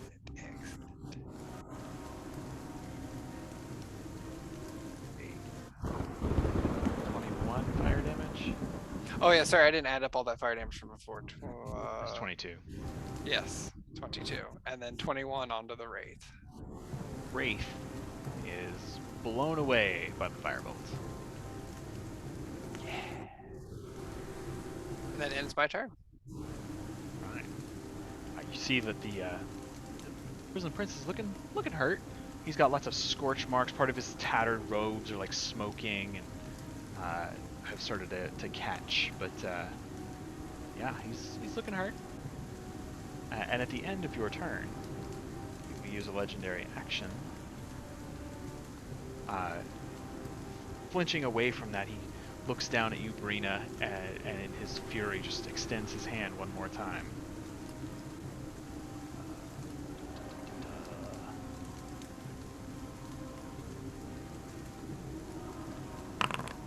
That's gonna hit. So I need you to make a...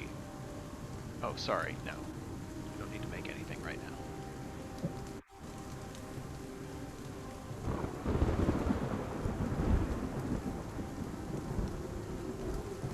You feel, as this guy reaches down, he just manages to graze your face with 2 of his claws. It's just the faintest touch, but you can feel immediately this burning in your skin that seems to penetrate. You just have this awful sensation as whatever the effect of this spell is seeps beneath your skin. At the end of your turns, you're going to make a Constitution saving throw. Oh,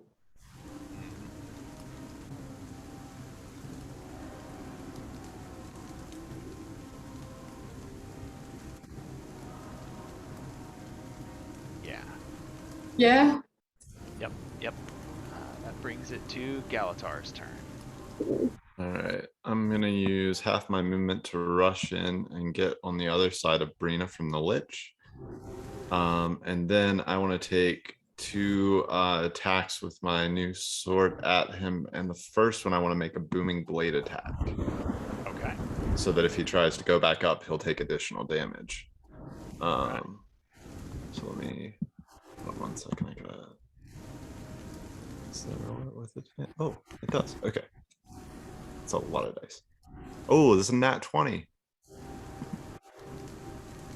Oh, did it transfer That'll over? hit. That did. There it goes, yeah. Okay. So that's, I think the critical is the critical damage. Oh, the He critical doesn't damage take is not critical right. damage. Oh, he Oh, doesn't take any critical That's damage. right. Okay. Thank God. Yeah, he'd be dead already, I think, if So he did. 5 piercing, 8 thunder, 13. So the 5 piercing on the blade, and then the first 8 Yeah. are what he takes. And then where that 15 is, we can use that roll, or he can re-roll. But if he moves the 5 feet, he takes 3d8 thunder damage. Yeah, if he moves, he'll take the Yeah. 15 that you roll. Okay. Yeah. And then I'll attack again with my blade. And that's a 27 to hit. Yeah, that'll hit. Okay. Oops. Oh, that's weird. Did it roll it? There we go. 7 points of additional piercing damage from my new magical blade. And then I will. That's all I'll do. I'll stop there. All right, so striking at Brina, as he's doing that, he lets his guard down. You rush in behind him and you hit him with 2 powerful strikes. He's kind of knocked sideways as he's floating in the air, and as his cloak sort of billows around about him, you see he kind of looks through some of the tatters and makes eye contact with you, and there's just this hatred. And he will use another legendary action. Make eye contact with me? I'm still invisible. I don't know if he. Oh, sorry. Like he could. I guess he He'll knows look I'm in your there. but- direction because you Yeah. hit him, but yeah, he doesn't actually see you. Yeah.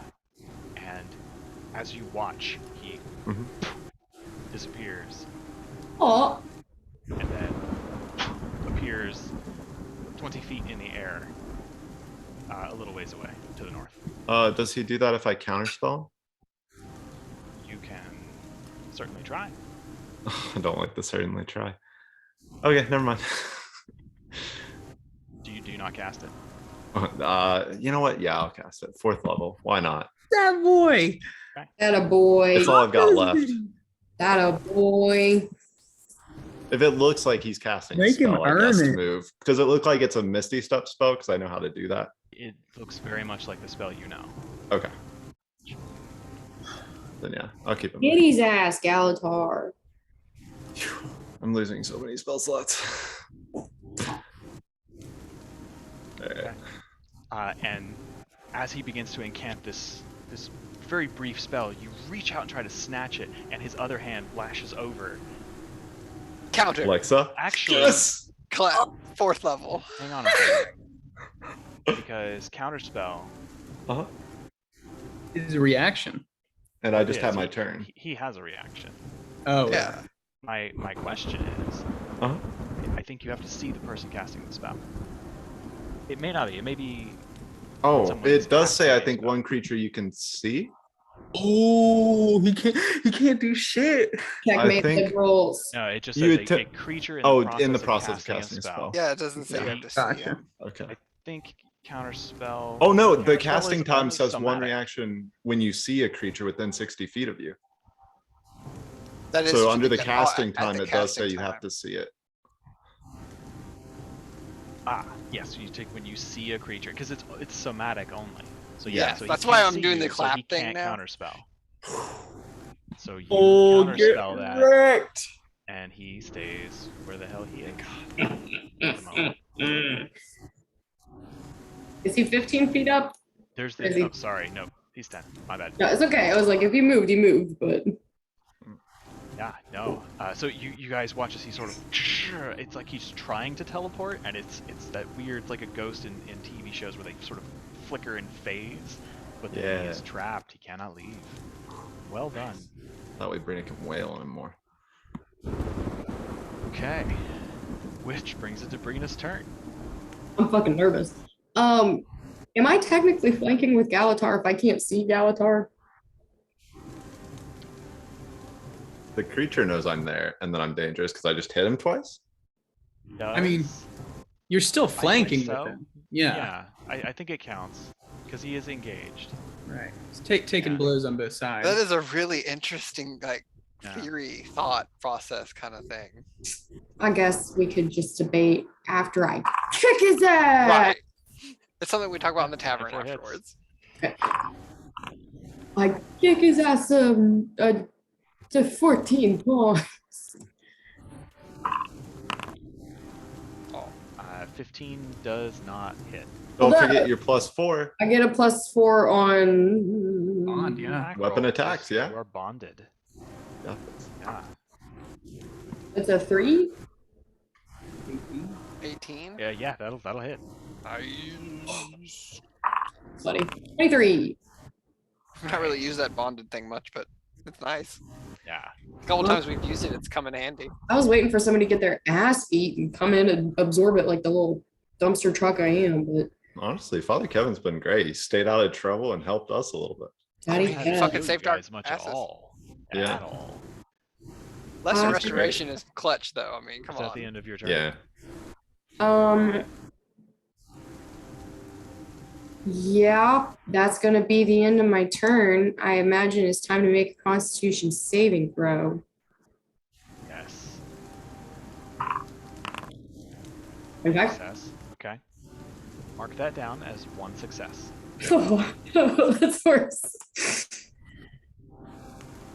At the end of your turn, he's going to use his last legendary action this round. And bam, foul. Ah, no, he won't. 4th level. Oh, give him Alexa! That's why I waited. God damn, Shawty. Yeah, he can see you. This Oh, he time can see me. will attempt. But I did it at 4th level for a reason. Damn, I love wizard and sorcerer fights. Oh He no. does manage to bam. Damn. Yeah, so he only needed 11, I guess. Uh, 19. Or a 14, yeah. yeah, I would have needed 14. Works the other way. Damn, he rolled well. There you go, up 15. Alright, and he's just this unholy screech as he appears in the air above you, his garments flailing in the wind. And Father Kevin, at this point,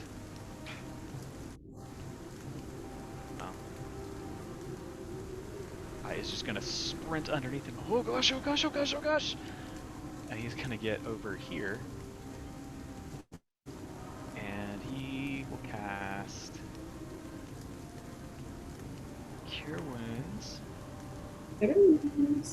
at... I see Galatar's hurting now. Galatar's still invisible though.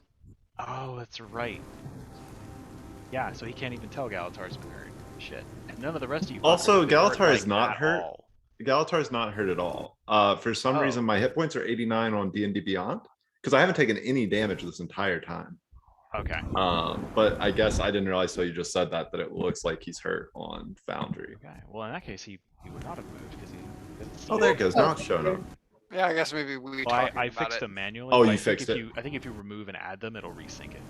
Oh, okay. Gotcha. So... Oh, I know what I'll do. Bertie... No, sorry. I'm Bertie... behind the pillar. Bert... This is I'm Father talking Kevin. about Father Kevin. Bertie, Alexa, and Keetri, kind of looking around the battlefield and seeing this guy appear above him, he is going to flee, and as he does so, he mutters a quick blessing of Dwayna and blesses all of you. Oh. So Alexa, Bertie, and Keetri, you are under the effects of bless. You can add a d4 to your attack rolls and saving throws. Love it. Yeah.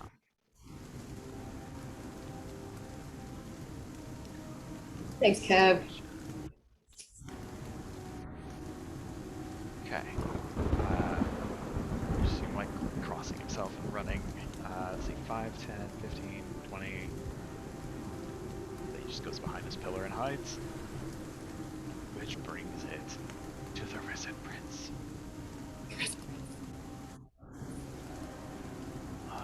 Let's see. Now he's gonna Does cast he- more spells. He doesn't. No, he wouldn't do that. So, son of a bitch. I'm really angry right now, you guys, because I completely forgot how to play this game. What? Bro, playing spellcasters is the worst as a DM. Yeah. No, he had counterspell this whole time and like never used it when you guys counterspelled all of his shit. Yeah, he should have. So, Yeah. That's just infuriating. That was my favorite Well, thing. in fairness, I guess he Yeah. can't counterspell me, so all the times I counterspell him, he couldn't have done anything. Yeah, I was gonna say, to be fair, it was mostly Galatar counterspelling. It's true. Yeah, so you don't have to Very feel true. bad. So that you don't have to beat yourself up. For that You're one. doing great. Just don't kill us. Well, it's. No, you're right. He couldn't have counterspelled that. That makes me feel a lot better. At this point, I mean, Brina's the one that's fucking him up, so he reaches out and points his finger towards Brina, Great. and there is a streak of green energy. Damn, that's not a good green energy. Yeah, I that's a need you bad to one. Make a Constitution saving throw. Natural 20. Oh hell yes, Brina. Get it. Get it. Time to fucking get one. I'm proud of myself, but also I'm just grateful for Alex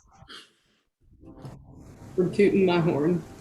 So you take 14 necrotic damage. Wait, That's not too bad. is that Damage half? on a save. No, that is halved. Well, half because I'm raging. Would have been You 28. have resistance. Would have been 50. Yeah. No, yeah. I'm sorry.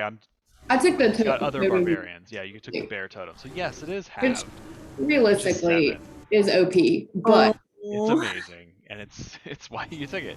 So you take 7 damage from his 4th level spell. Oh. Yeah. Brina, you really are the best. Womp womp. Good job. I do one thing good and it's hit. That brings You it say to the- Paula's turn. The Lich is fleeing? Did you say, or Father Kevin was Father fleeing? Kevin was Okay. running for his life, away from Gotcha. the Lich who appeared overhead. That tracks. Yeah. That hits. 22 damage. 182. It's a beefy hit. Yeah. And Yep. 8 damage. 2 more arrows lodged inside him. He's pulling them out, tossing them to Fucking the constant, ground. consistent damage will get him. Yeah. And that brings it to Kitri, now awake and on the ground. Paula, okay, I don't know if you're gonna let me do this, but I would like to try and fly up to this guy and grab him with my talons and try and like grapple him to the floor. I don't think that'll work this turn because you're prone, so you have to use half your movement to get up. I have 80 feet of flying. So that's 40 feet to get up. He's only 15 feet in the air. Right, I'm just doing the Oh, wait, calculations I right can't now. do I'm math. terrible at it. So that's 40 feet. Well, is it half You of could my get to flying him. speed or half of my like regular movement? Because I have It's half of your movement. So if you spend half of your walking speed, you would subtract that from your movement, from your flight speed as well. So my walking speed is 10 feet. So if I use half of it, that's 5. So then I would have 75 flying. No, you would have half, like the percentage carries, not like the number Yeah, of I feet. think you Oh. would use half of your movement. So you could get Yeah. to him and try to grapple him if you want. Can I just try to grapple him then? Yeah. What do I do for that? That is a athletics check. So would I use my athletics or the The birds? birds. So that would be a d20 plus their strength. Yes, D20 plus their strength if they don't have a bonus to it. And Bless doesn't give you anything on ability checks. I don't think so, and not on checks. That's guidance. Yeah. Got you. Damn. Damn. Oh, So that's a 7, and then the bird has a +3 to his strength. So I'm assuming not. Yeah, he is just a little too slippery as he floating about and is able to avoid being grappled by you. Do I have any movement left?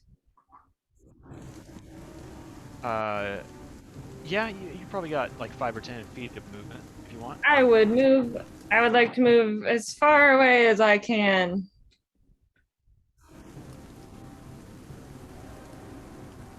So in which direction? Ah, 15 feet in the air. oh, yeah, I'll go up. I'll go up as high as I can, I guess.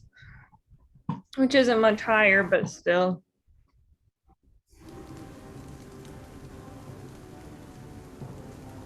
It's not letting me update the figure on here, but yeah, so you would have been 15 feet.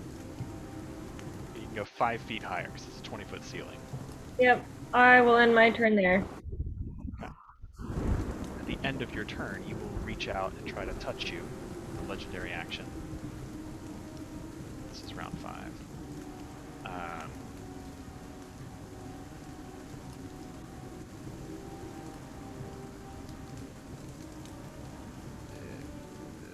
A nat 1. Jesus. Ooh, how does it feel, Mr. Yeah. Lichman? That brings it to Birdie's turn. Okay, and how's he looking? He looking bad? He's starting to look pretty rough. Yeah, he's getting down there.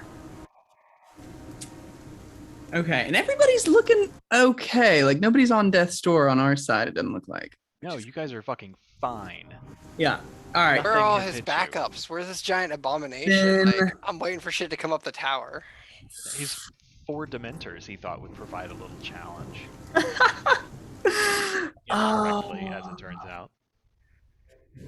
No, I could do destructive wave, but that just seems too easy. Yeah, I tell you what I'm gonna do. He holds out his wrist. I'm gonna do a 6th level magic missile. Ooh. God damn. So You said fuck that guy in particular. You bitch. that roll. God damn. Oh, I don't think that rolled. I no, rolled 'cause on that was D&D his- Beyond, I think. I saw 4. Yeah, I saw 4. So that's 4 times 8. 32 force damage. As the darts fire out and Oh, snake through the air, shit. he waves his hand, and there is a shimmering field of Oh, energy damn. that negates it as he casts shield. Oh yeah, fuck, man. That's not cool. But he goes, They're oh, that's magic casters. cheating." Birdie's never been up against that. Yeah, fuck me. All right. Well, that's ass. Man, that was gonna be cool. Okay, cool. It was a good plan. As my Pretty epic. bonus action, I will give a bardic inspiration die to Brina. So in the next 10 minutes, you can add a D10 to a roll. Dead? I am going to Okay, so also take some movement after that failed attempt and move over here behind Brina. That is my turn. Right.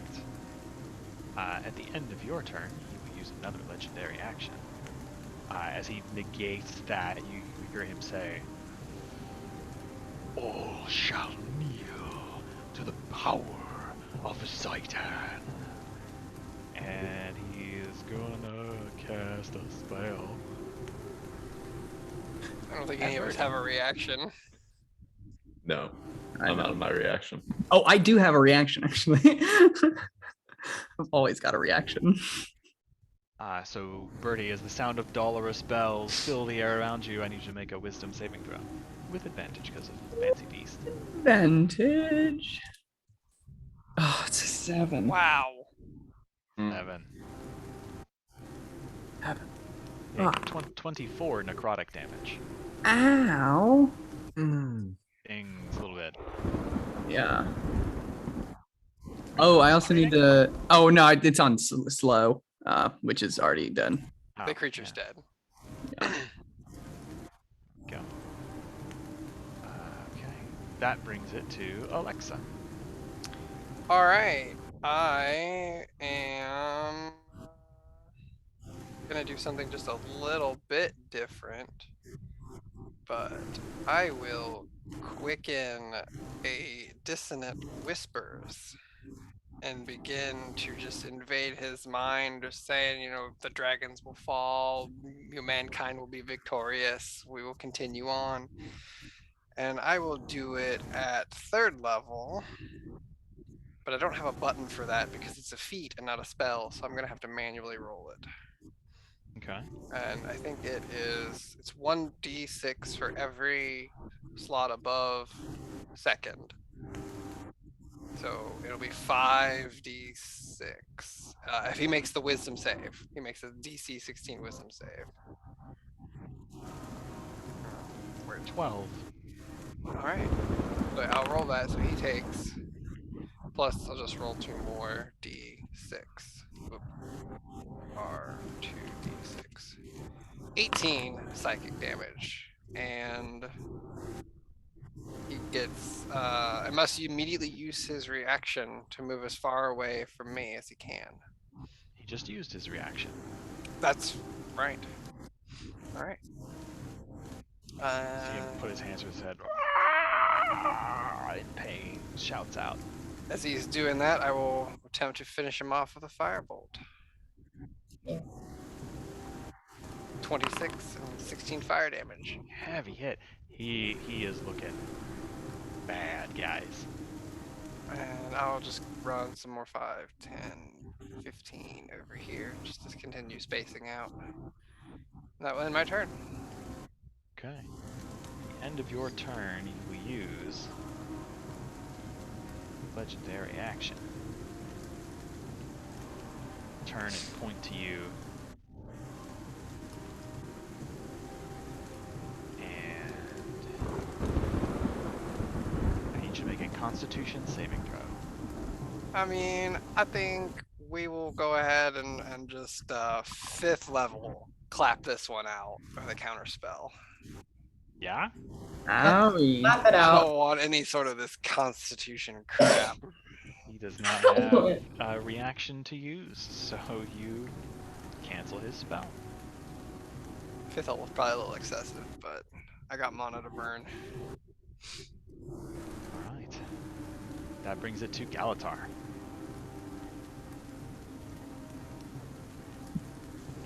Since he's out of my reach and I really can't do anything to him this round, I would like to move over. This is only 3 feet tall, right? The screen thing, because it hit his Yes, yeah. whatever that thing was.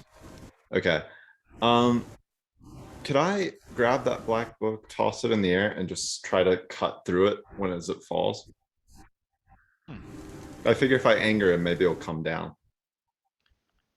Okay, yeah, you kind of like parkour up onto this thing and grab the book, chuck it, and try to hit it with your sword. Yeah, I want to do it with a green flame blade to try and like catch it on fire a little bit. Okay. I don't imagine it'll actually burn because I figure it's magic or something. I don't know. But. Yeah, I mean, we'll just say you toss it up, not super high. But you toss it, and slash at it with this green flame blade. You hit it, knock it down to the ground, and there's a resounding clap. And you can see he kind of looks over to where the book is. He's already snarling and growling and all this other shit's going on, but he does see that you've done it. It's not his intention. Okay. He can't see you. Well, since he can't see where I am now that he looks super angry, so I'll say the book's probably like here. I'll move like 2 over to there. And that'll be all for my turn. Okay. Rena. That's me. He's still 15 feet in the air. And that's rather unfortunate. As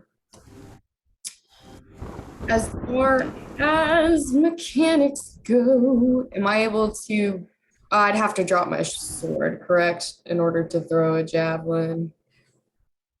No, you could shift it to one hand and draw a weapon.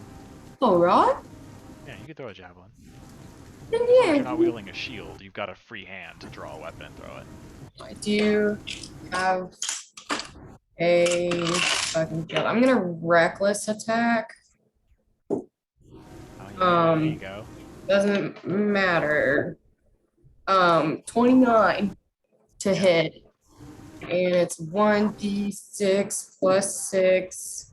That's a 6. 11 plus 3 because I'm raging. 14. Quick back. Did you roll a 6 on the die? No, Oh, you rolled a 5. I rolled a 5. Oh, okay, sorry. That's what I was confused. that's what she said too. Yeah, Wait, I what? thought you said you had rolled a 6, and I was like, wait, isn't that 12? I can only do so much math, gang. Reduced to 7. Okay, yeah. Very confused. Yeah, so you hit him. Like, you managed to like clip him in one of his shoulders, and he grabs it and sort of rips it out. You see there's not a lot of blood because he's undead. He's got resistance to non-magic Makes damage, sense. but it did hurt him. I mean, he's looking really rough. I just yell. I just point at him. I say, come Father back. Kevin, finish him off. Father Kevin, kick his ass. Guiding bolt up the butt.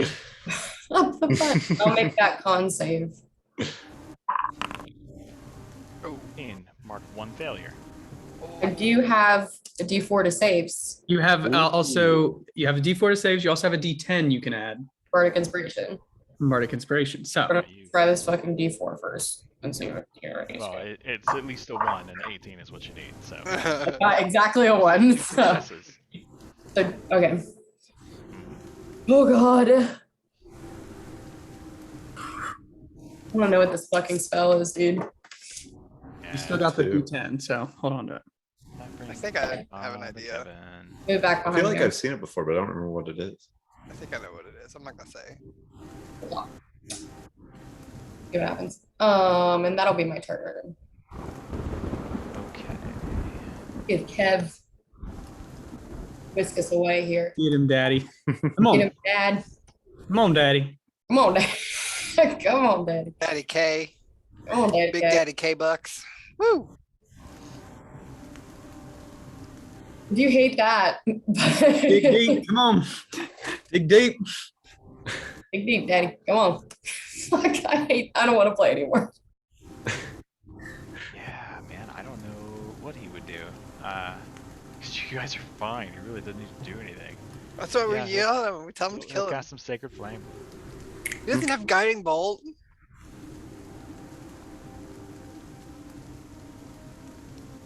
What cleric doesn't take guiding bolt? Really? He did say he was a He pacifist. does. He does have Guiding Bolt. Oh, I mean, you're right. He did say he was Alright. passive. So I mean, there's a good chance, I guess, he wouldn't. Yeah, no, he'll cast Sacred Flame. Aw. He's not a confident attacker. But he's gonna Fine. make a dex save. That's okay. We believe in you, Father Kevin. Ooh, he fails to save by 1. Damn. Takes the full on flame.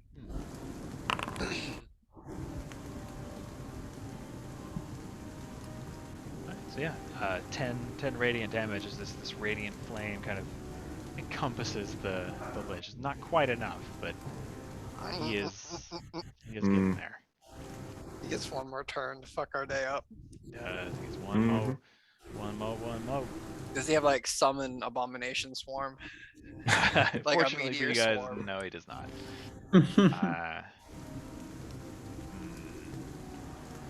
He turns towards Kitri. Giant eagle floating above him.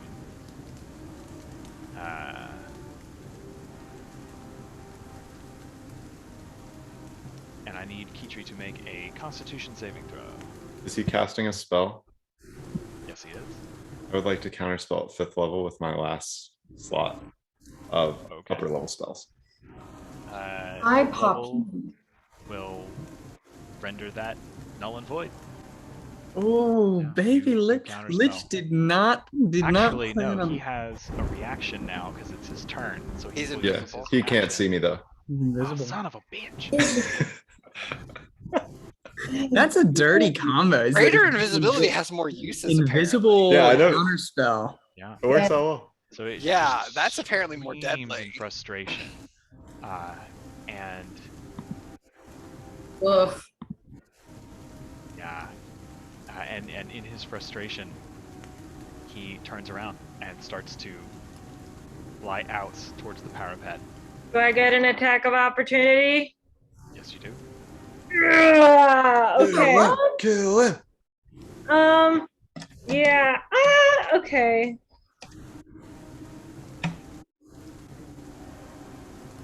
On an attack of opportunity, you just get to attack. You don't get to like.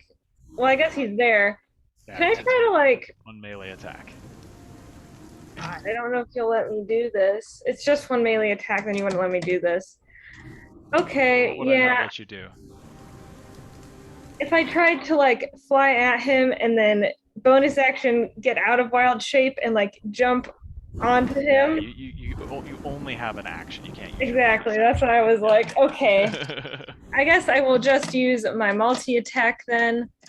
And You can make a single attack. Either your beak or your talon. oh really? Yeah, you don't get your whole action. You just get Oh, one it's attack. just one. You get one attack. Well, talons do more damage, so I guess we'll do that. Ooh, I'm on the wrong Kill page. him. Kill Do him. it. Do it. Oh yeah. Rip him apart as he runs. Eagle tree, you can do this. Oh, Or not. but you have a +4 potentially. Oh, it's a 15. I do have bless. I do have bless. I think Even it's. if you I roll don't know a what 4, his AC is. 15 wouldn't hit. He has a 16 AC. Oh, Oh, There's a math problem. I hate math. oh well. You Okay. lash out with your claws, but he begins Bye, to friend. float away. My last chance. Yeah, well, he's Not gonna get really, far, I but- don't think. is that where he is, or is that just like because that's where the I map stopped stopped? there because she was gonna hit him. So then here, so he can go. He actually floats out over the space, and you see him like begin to drop off the side of the tower, like to descend. Oh shh. It's call it. Get his ass. Fucking get his ass. Actually, I forgot he's up in the air, so 5, 10, 15. Technically, he could get to right about here at the parapet level, because he has to descend, and he's only got 30 feet of movement. That brings it to Kala. Mm, All right. Bonus action, take aim. You're just gonna shoot him. game over, son. Let's call this a Yeah. done deal here. Game over. He tries to cast shield, but that at 22, I think. Yeah. Yeah, 22. 22 doesn't help it. Oh. Second one misses. I don't think. Don't forget your Second one +4 misses. on Oh, the yeah. short bow. I Well, he's got a 22 don't though. think it He- matters. oh, that's Yeah. right. He put up shield. He He's has a shielded. 21, Well, with 20, 22. 30, 16 30 plus total 5. damage from the Oh, I sneak thought it was attack. 17. How do you want to do this? But yeah. Hey. Bitch. That was a big chunk there. That's Aye. why she's That the got what was leader. left. Yeah. That's why she's the fucking leader, bro. As he was fleeing. I wanted to shoot him like up through his jaw, and it like shuts his weird zombie mouth. Like Him clamps it descending closed. head first as he tries to go over the edge of this tower and descend towards his armies. You manage to catch him, and he kind of falls limply down, like half over and half on the parapet, like between the crenellations. Yeah, that'll end him. Jesus. Hell yeah. Wow, we did really good that fight, guys. Jesus. Yeah, you That was guys get solid. fucking touched. Father Kevin, do your thing. Brina, how are you looking with your con saves? Well, So go ahead and make another con save for me. All right. You got this. It probably doesn't mean anything. Don't worry, anyone. It's all right. Oh, honey. That was One good. failure. All right. Okay, so Birdie can see this scratch on her face, right? Yeah. It's visibly kind of like red and swollen. Can I tell, is this like a curse of some kind that she's fighting, or like I gotta make an another. effect of some kind? Make a medicine check. Not my Oh. Good. It was I good. rolled 3 nat 1s tonight. Oh, I am at 2 successes and 1 failure, so Yeah, she looks pretty rough, but kind of hard to tell. You're not quite sure if it's magical in nature or natural or a curse or Okay. yeah. All right. I gotta do it again. Are we out of combat order and stuff now? Technically, yes, we are out of combat. Could I walk over to this book that I knocked on the ground and take a piece of cloth out and try and see what the heck it is? Sure. So Galatar's gonna check out the book. What are the rest of you gonna do? Looking over the edge where he was going.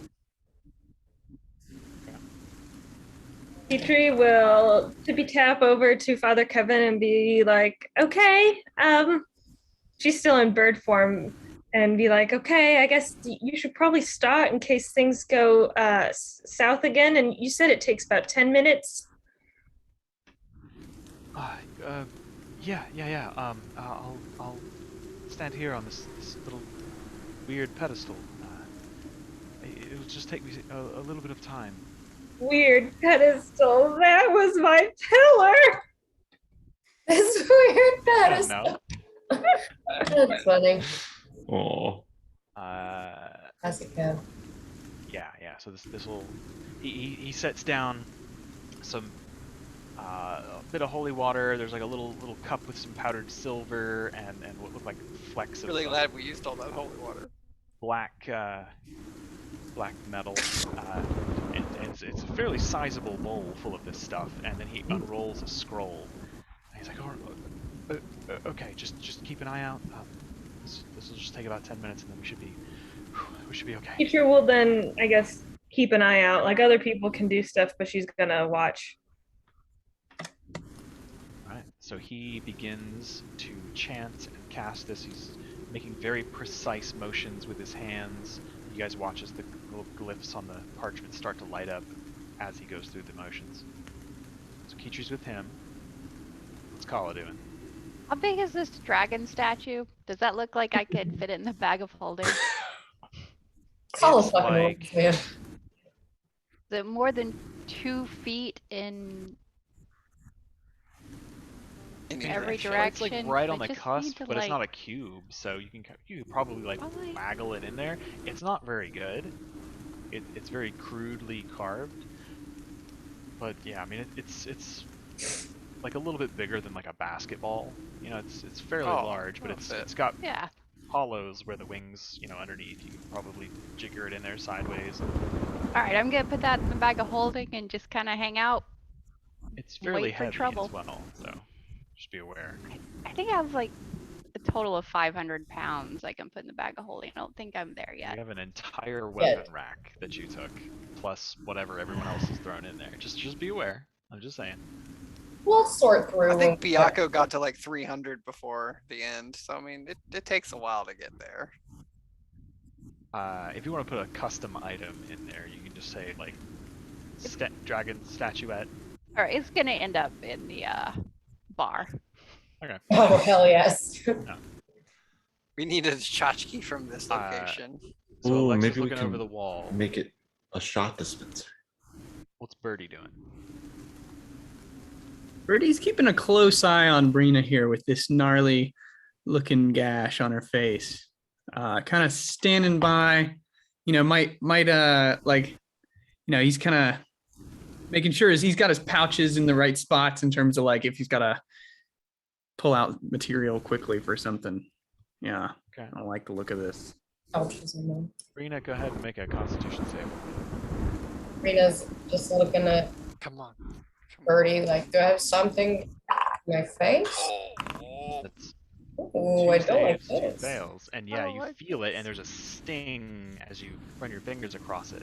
I do have a D4 for saves. It's not gonna matter. Does it look Yeah. bad? Does it Yeah. look bad, or does it just look like a As cut? she runs her fingers across it, there's a little bit more irritation. It gets a little more red, a little more bumped up, and there's just like a slight, like very tiny bead of maybe pus or something that starts to ooze out of it.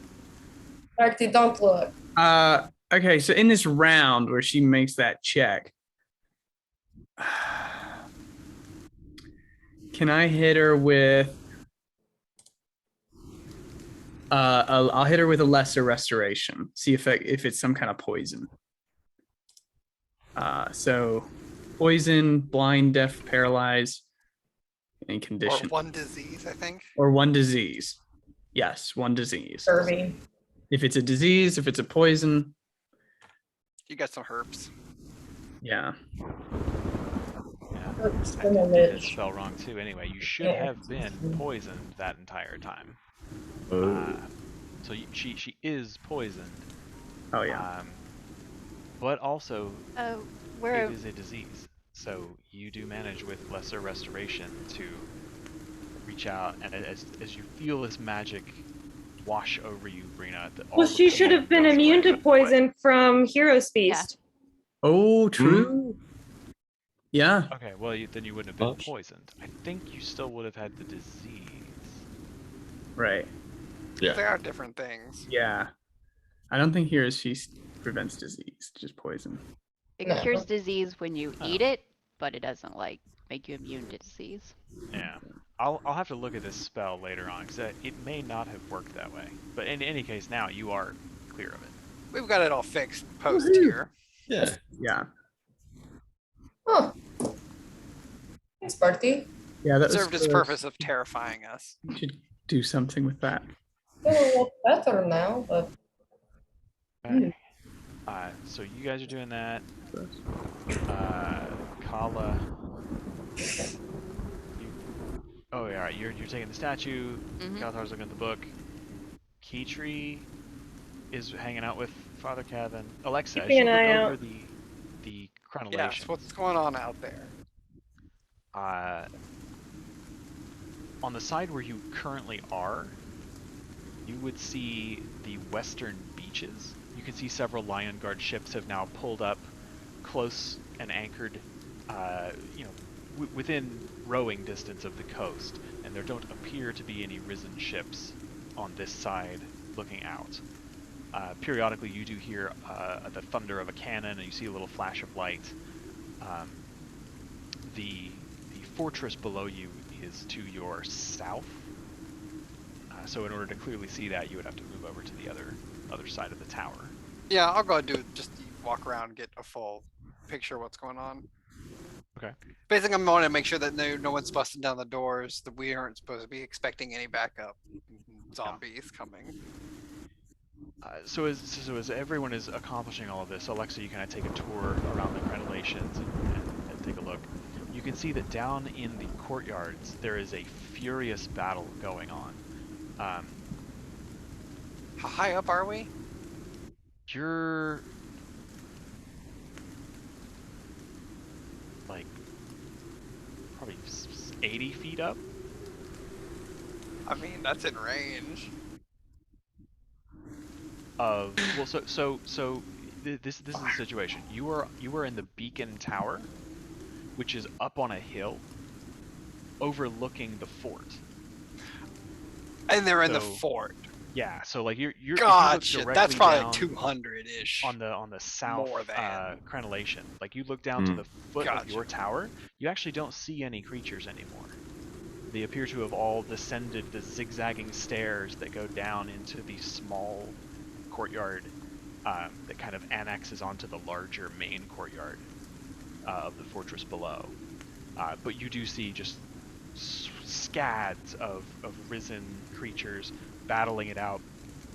You do see Lion Guard and Vigil forces gathering about the walls, and every now and then you see flashes of what is clearly magical effects. And we'll come back to that in just a moment.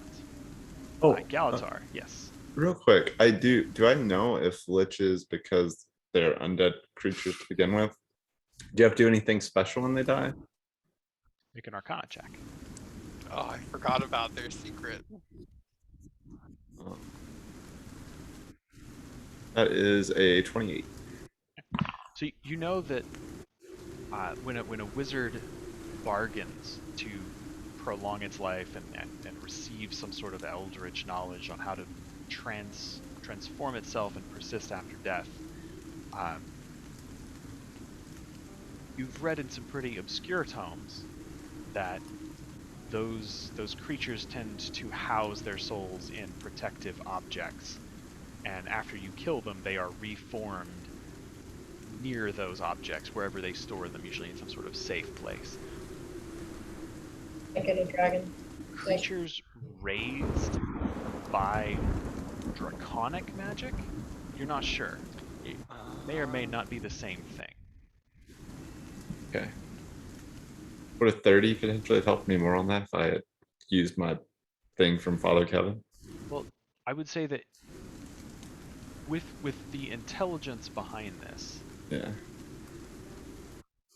if this were a normal lich who had just performed the ritual, Mm-hmm. he would have been a lich hundreds of years ago. Okay. He would not be a risen, controlled minion of Zaitan. Zaitan raised those creatures just in the last few years. Okay, and I guess, do we know from the Order of Whispers investigation infiltration that the undead, when they're killed, stay dead? Yes, well, and that's known from other sources as well. Okay. The Risen that have made their way to Kryta's shores in small groups, when you kill them thoroughly, they stay dead. Okay. Some of them take a little longer to die. You know, some of them can be pretty resilient, but yeah, they stay Gotcha. dead. Okay, cool. Modeling those thoughts over, you take a look at this book. It is written in the ancient Orrian language. I read Orrian. I think, yeah, we established that. Yeah. So Yeah. the title is basically the Handbook of the Arcane. And it appears to be a sort of primer to kind of help novices or people interested in magic kind of shortcut their way into entry-level wizardry. Hmm. It is clearly magical. Okay, and you said it was called Primer of the Arcane? Yeah, it loosely it translates from Orrian to like a Handbook of the Arcane. Okay. And if I kind of flip through it, are there just a variety of spells and things that Not so are much maybe spells Uh-huh. as tips and tricks, Okay. exercises that can be performed, and ways to more quickly kind of grow your ability to use the arcane. Okay, The cool. specific nature of it, that you would have to spend some time with it to really get the nature. Yeah, I'll tuck it in my robes then, and then go stand by Father Kevin and kind of keep an eye out on this side of the area to see if anything comes toward him. Okay.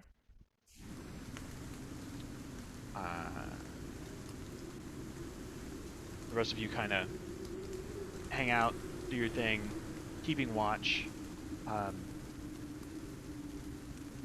Eventually, you hear Father Kevin's voice begin to rise in a crescendo, and finally, as the ritual comes to a conclusion, he opens his eyes and claps his hands in front of him, and there is just this radiant, warm, summer-scented wind that gusts outward, blowing over this brazier in front of you, and the greenish-black, kind of poisonous yellow coloring is just blown away and replaced by pure white flame. It's almost hard to look at, especially for Alexa. Yeah. But there's this immediate sense of cleanliness. You feel uplifted and empowered, and Alexa especially, but all of you to some extent on the breeze. You can now hear a wail of horror rise up from the minions, the hundreds of creatures down in the fortress that echoes up the tall stone cliffs all the way to the top of your tower. Alexa, you kind of looking over that southern battlement, you can see everything starts to go into a frenzy, and parts of the groups of the Risen start to break off and head towards the walls of this courtyard.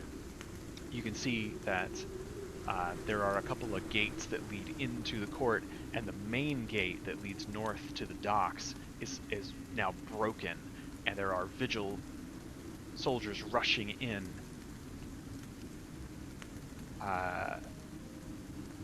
And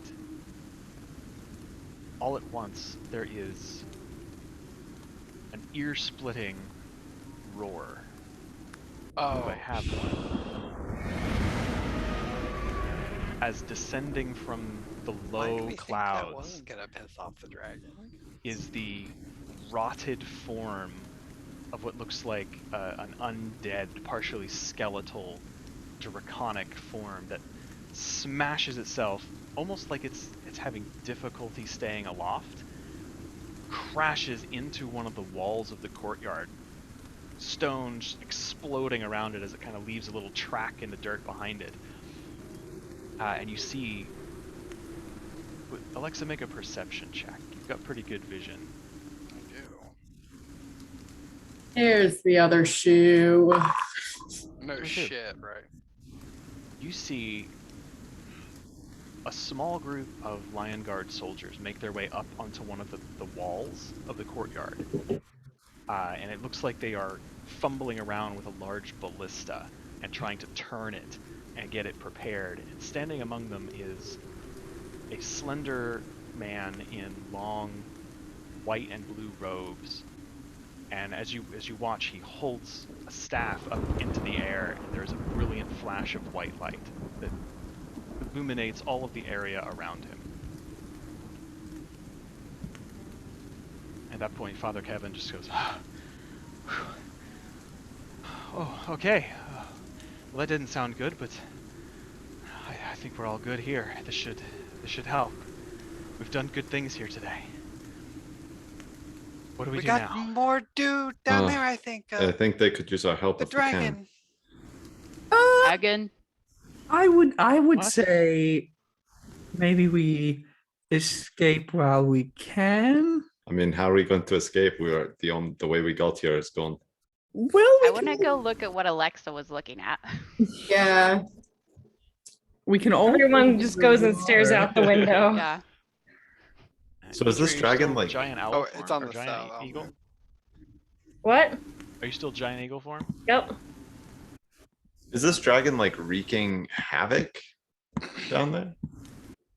Those of you who wish to, and I would say Father Kevin follows you guys over, you all look over this southern battlement, and you can see far below there is this shining white light, sort of illuminating a good portion of the courtyard. And just beyond the broken southwestern wall, this haggard, rotted dragon form is crawling its way to its feet, and you see it turn, and as it screams out once more, there's just this line of green ichor that spews outward from it in a huge line, and you can hear the wails of people as they just disintegrate before it. And yes, it is causing problems. I think they need our help. Yeah. Tree All and right. Kala, if you want to make perception checks. Mm-hmm. Who? Me? I think you have advantage with your keen sight with your eel. Ah, yes, indeed. 20. Oh, can I flame off my sword? Oof. Well, Whenever convenient. Thanks, man. one's a 20 and the other's an 11. It was Kala, Brina, and Galatar that were bonded, right? Yes. So you all have a D4 to your check. If you three want to get there now, I can make you all fly.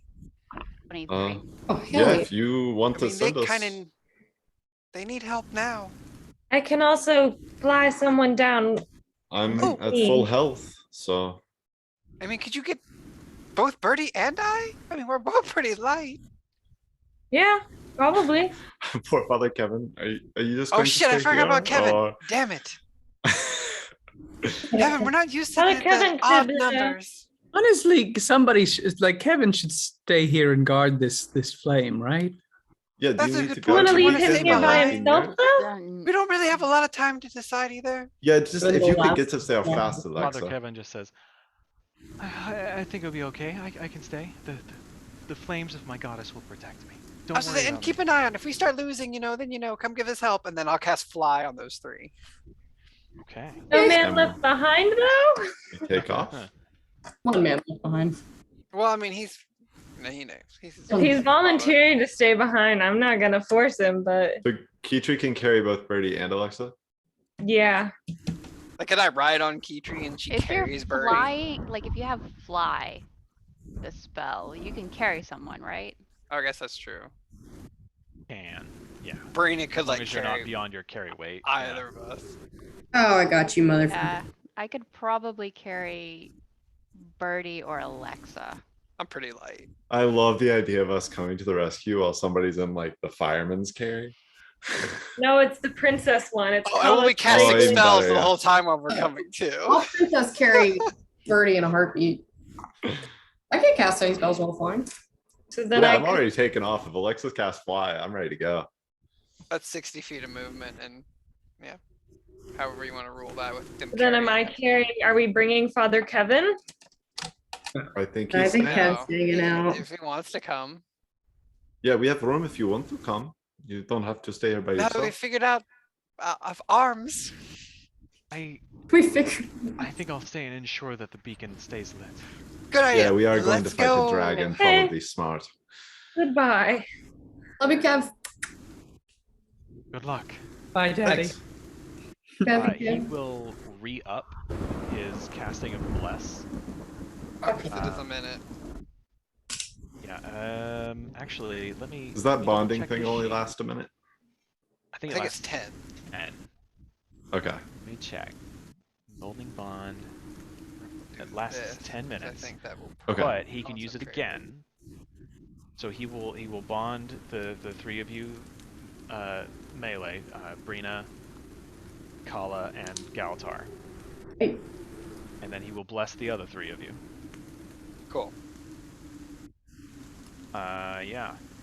That's 10 minutes of fly and 10 minutes of bond, so that's perfect. Man, that guy's clutch. Yeah. Father Kevin, if we die, you are totally in charge of our eulogy. And the bar. Actually, no, that's. Not the I don't bar. know. Are we Sorry. giving him the bar? No, let's go. Let's go. No, we gotta go. So you guys all take off into the sky and start descending onto this madness. By the time you reach this courtyard, and we're about to stop because this is a great place to stop for the night. You have it's a slightly odd shape. So I think I can share this.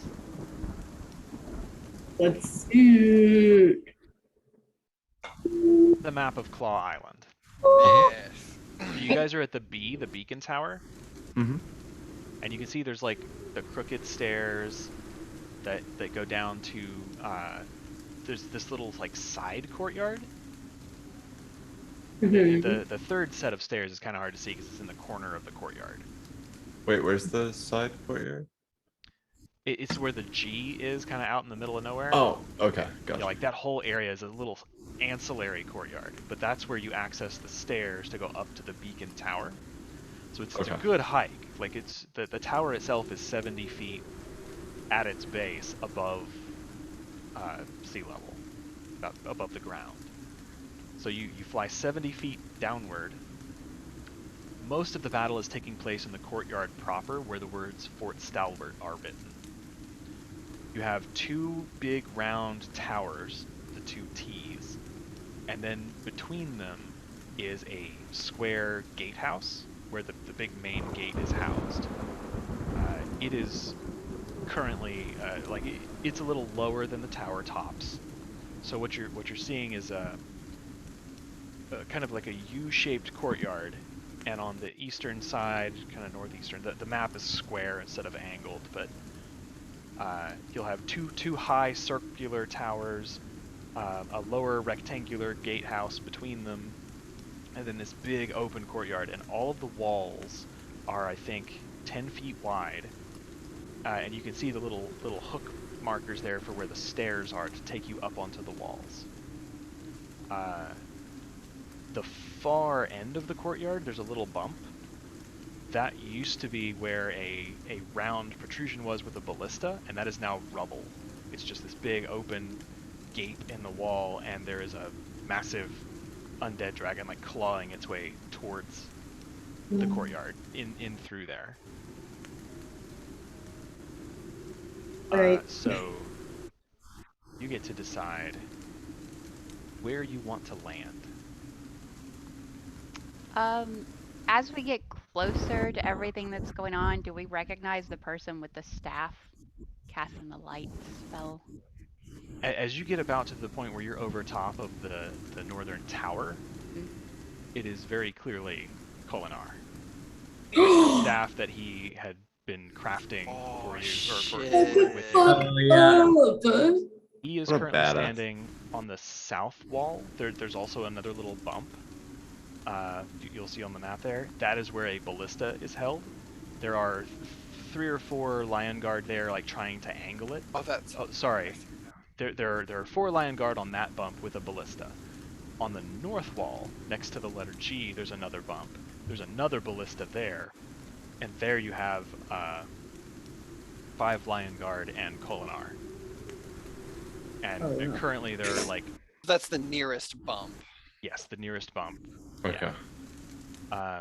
There are several undead that are making their way up the stairs, like onto the wall towards them. Like I really wish I had held back some spells now. And the Lion Guard return and are engaging them and fighting them off, and Kolinar seems to be helping them, and he has cast some sort of spell that is illuminating most of this courtyard very brightly.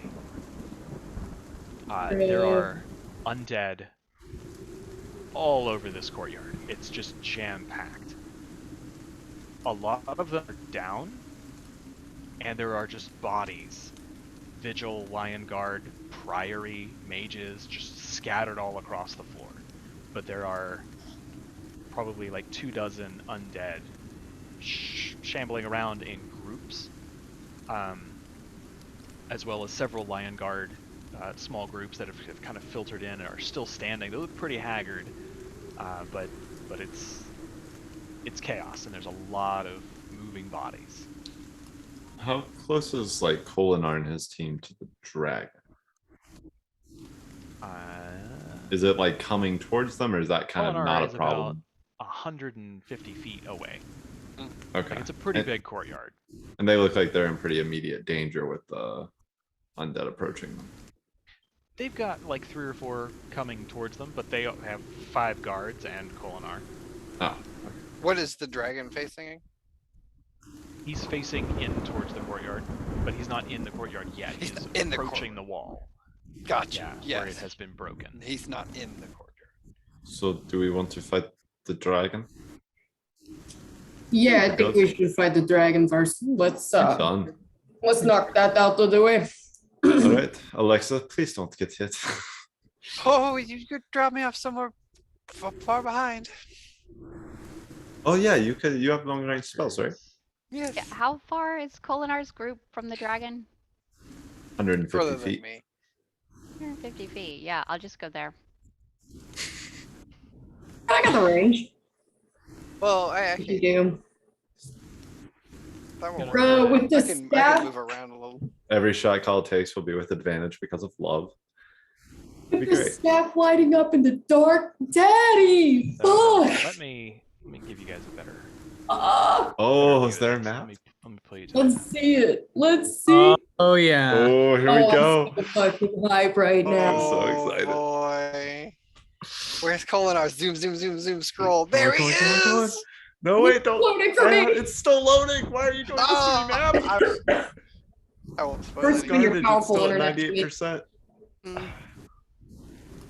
Ah! Okay. It's a big map. It takes a minute. Oh my gosh. There's my dad.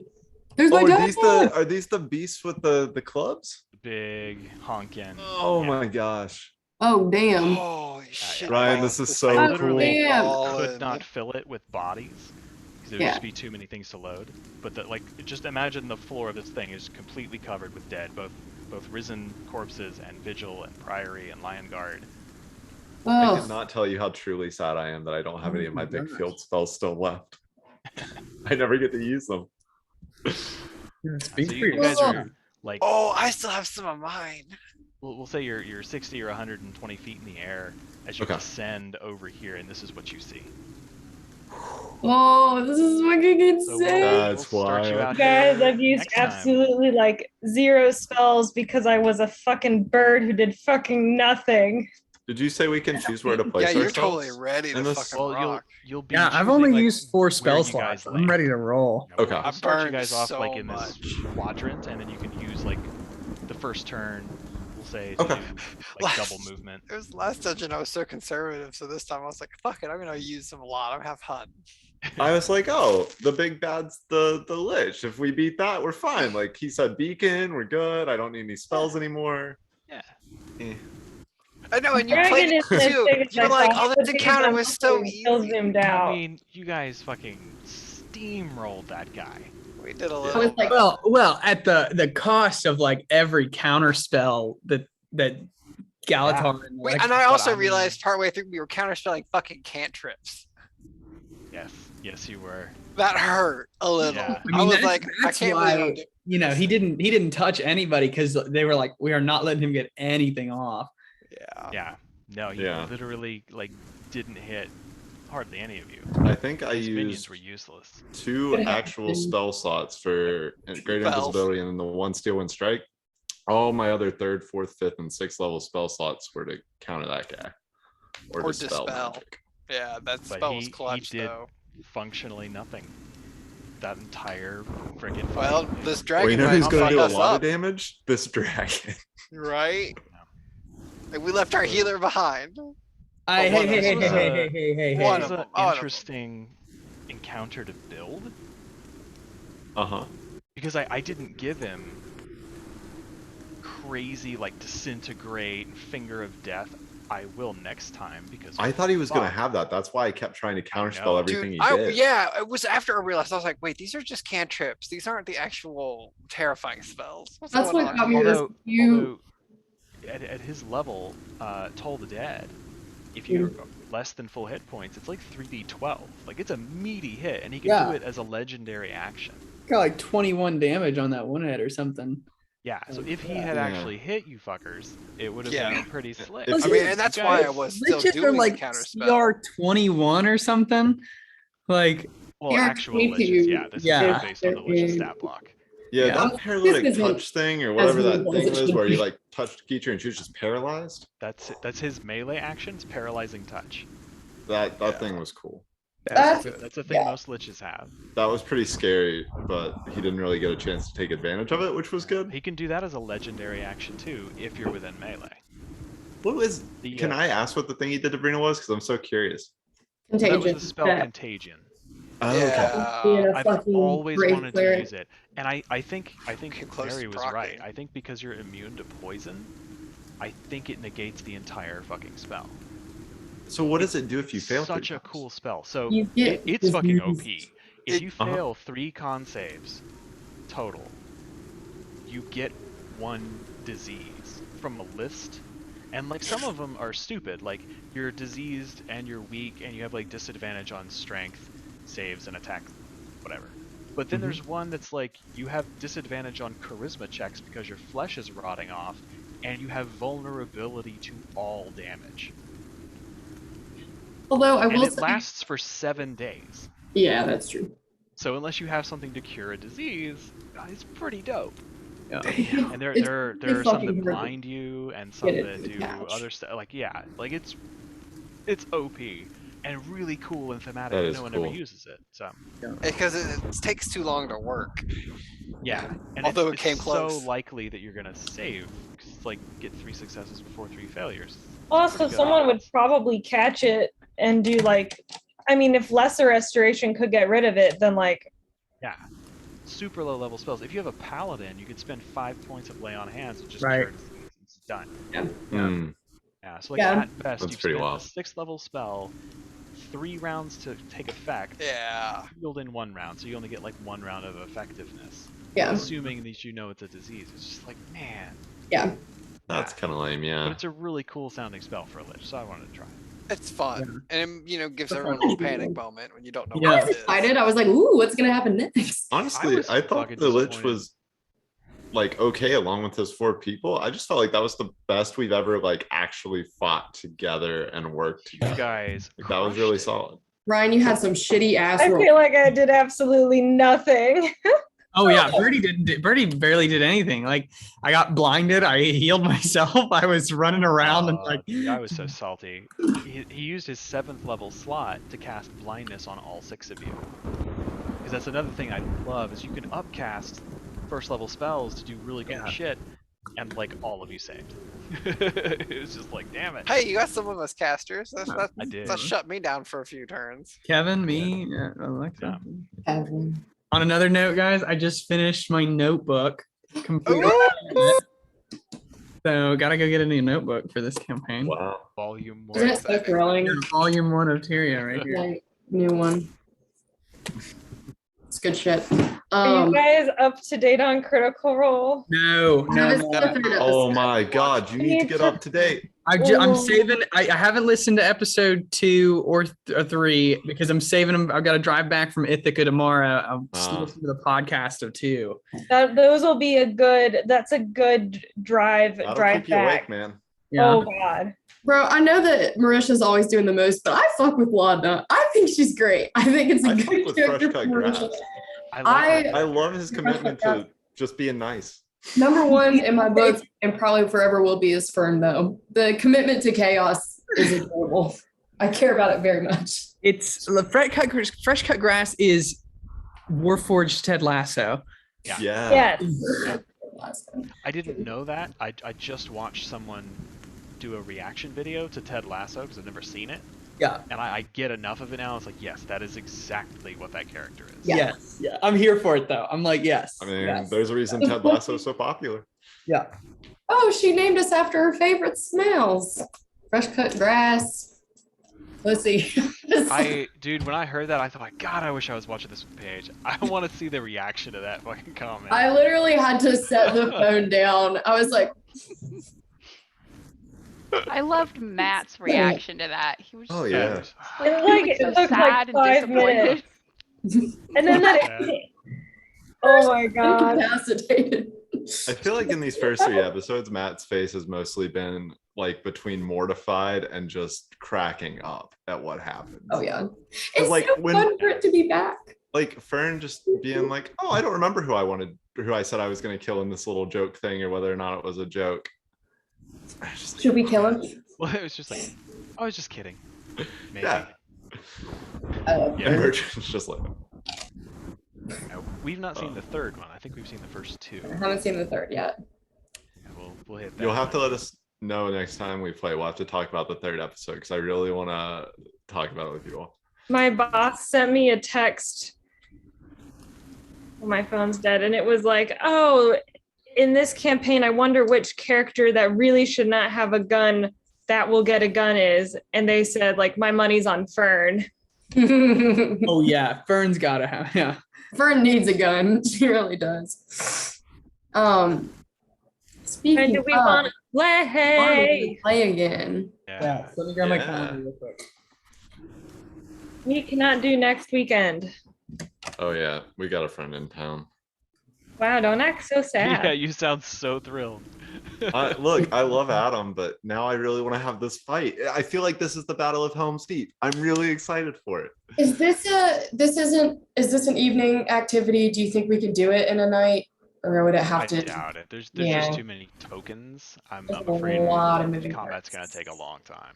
How long do you think it will take you to kill us? Should we plan an hour, 2 hours? Yeah. You guys are like at full health. I'm not really worried about you. Yeah, but some of us anyway are out of resources.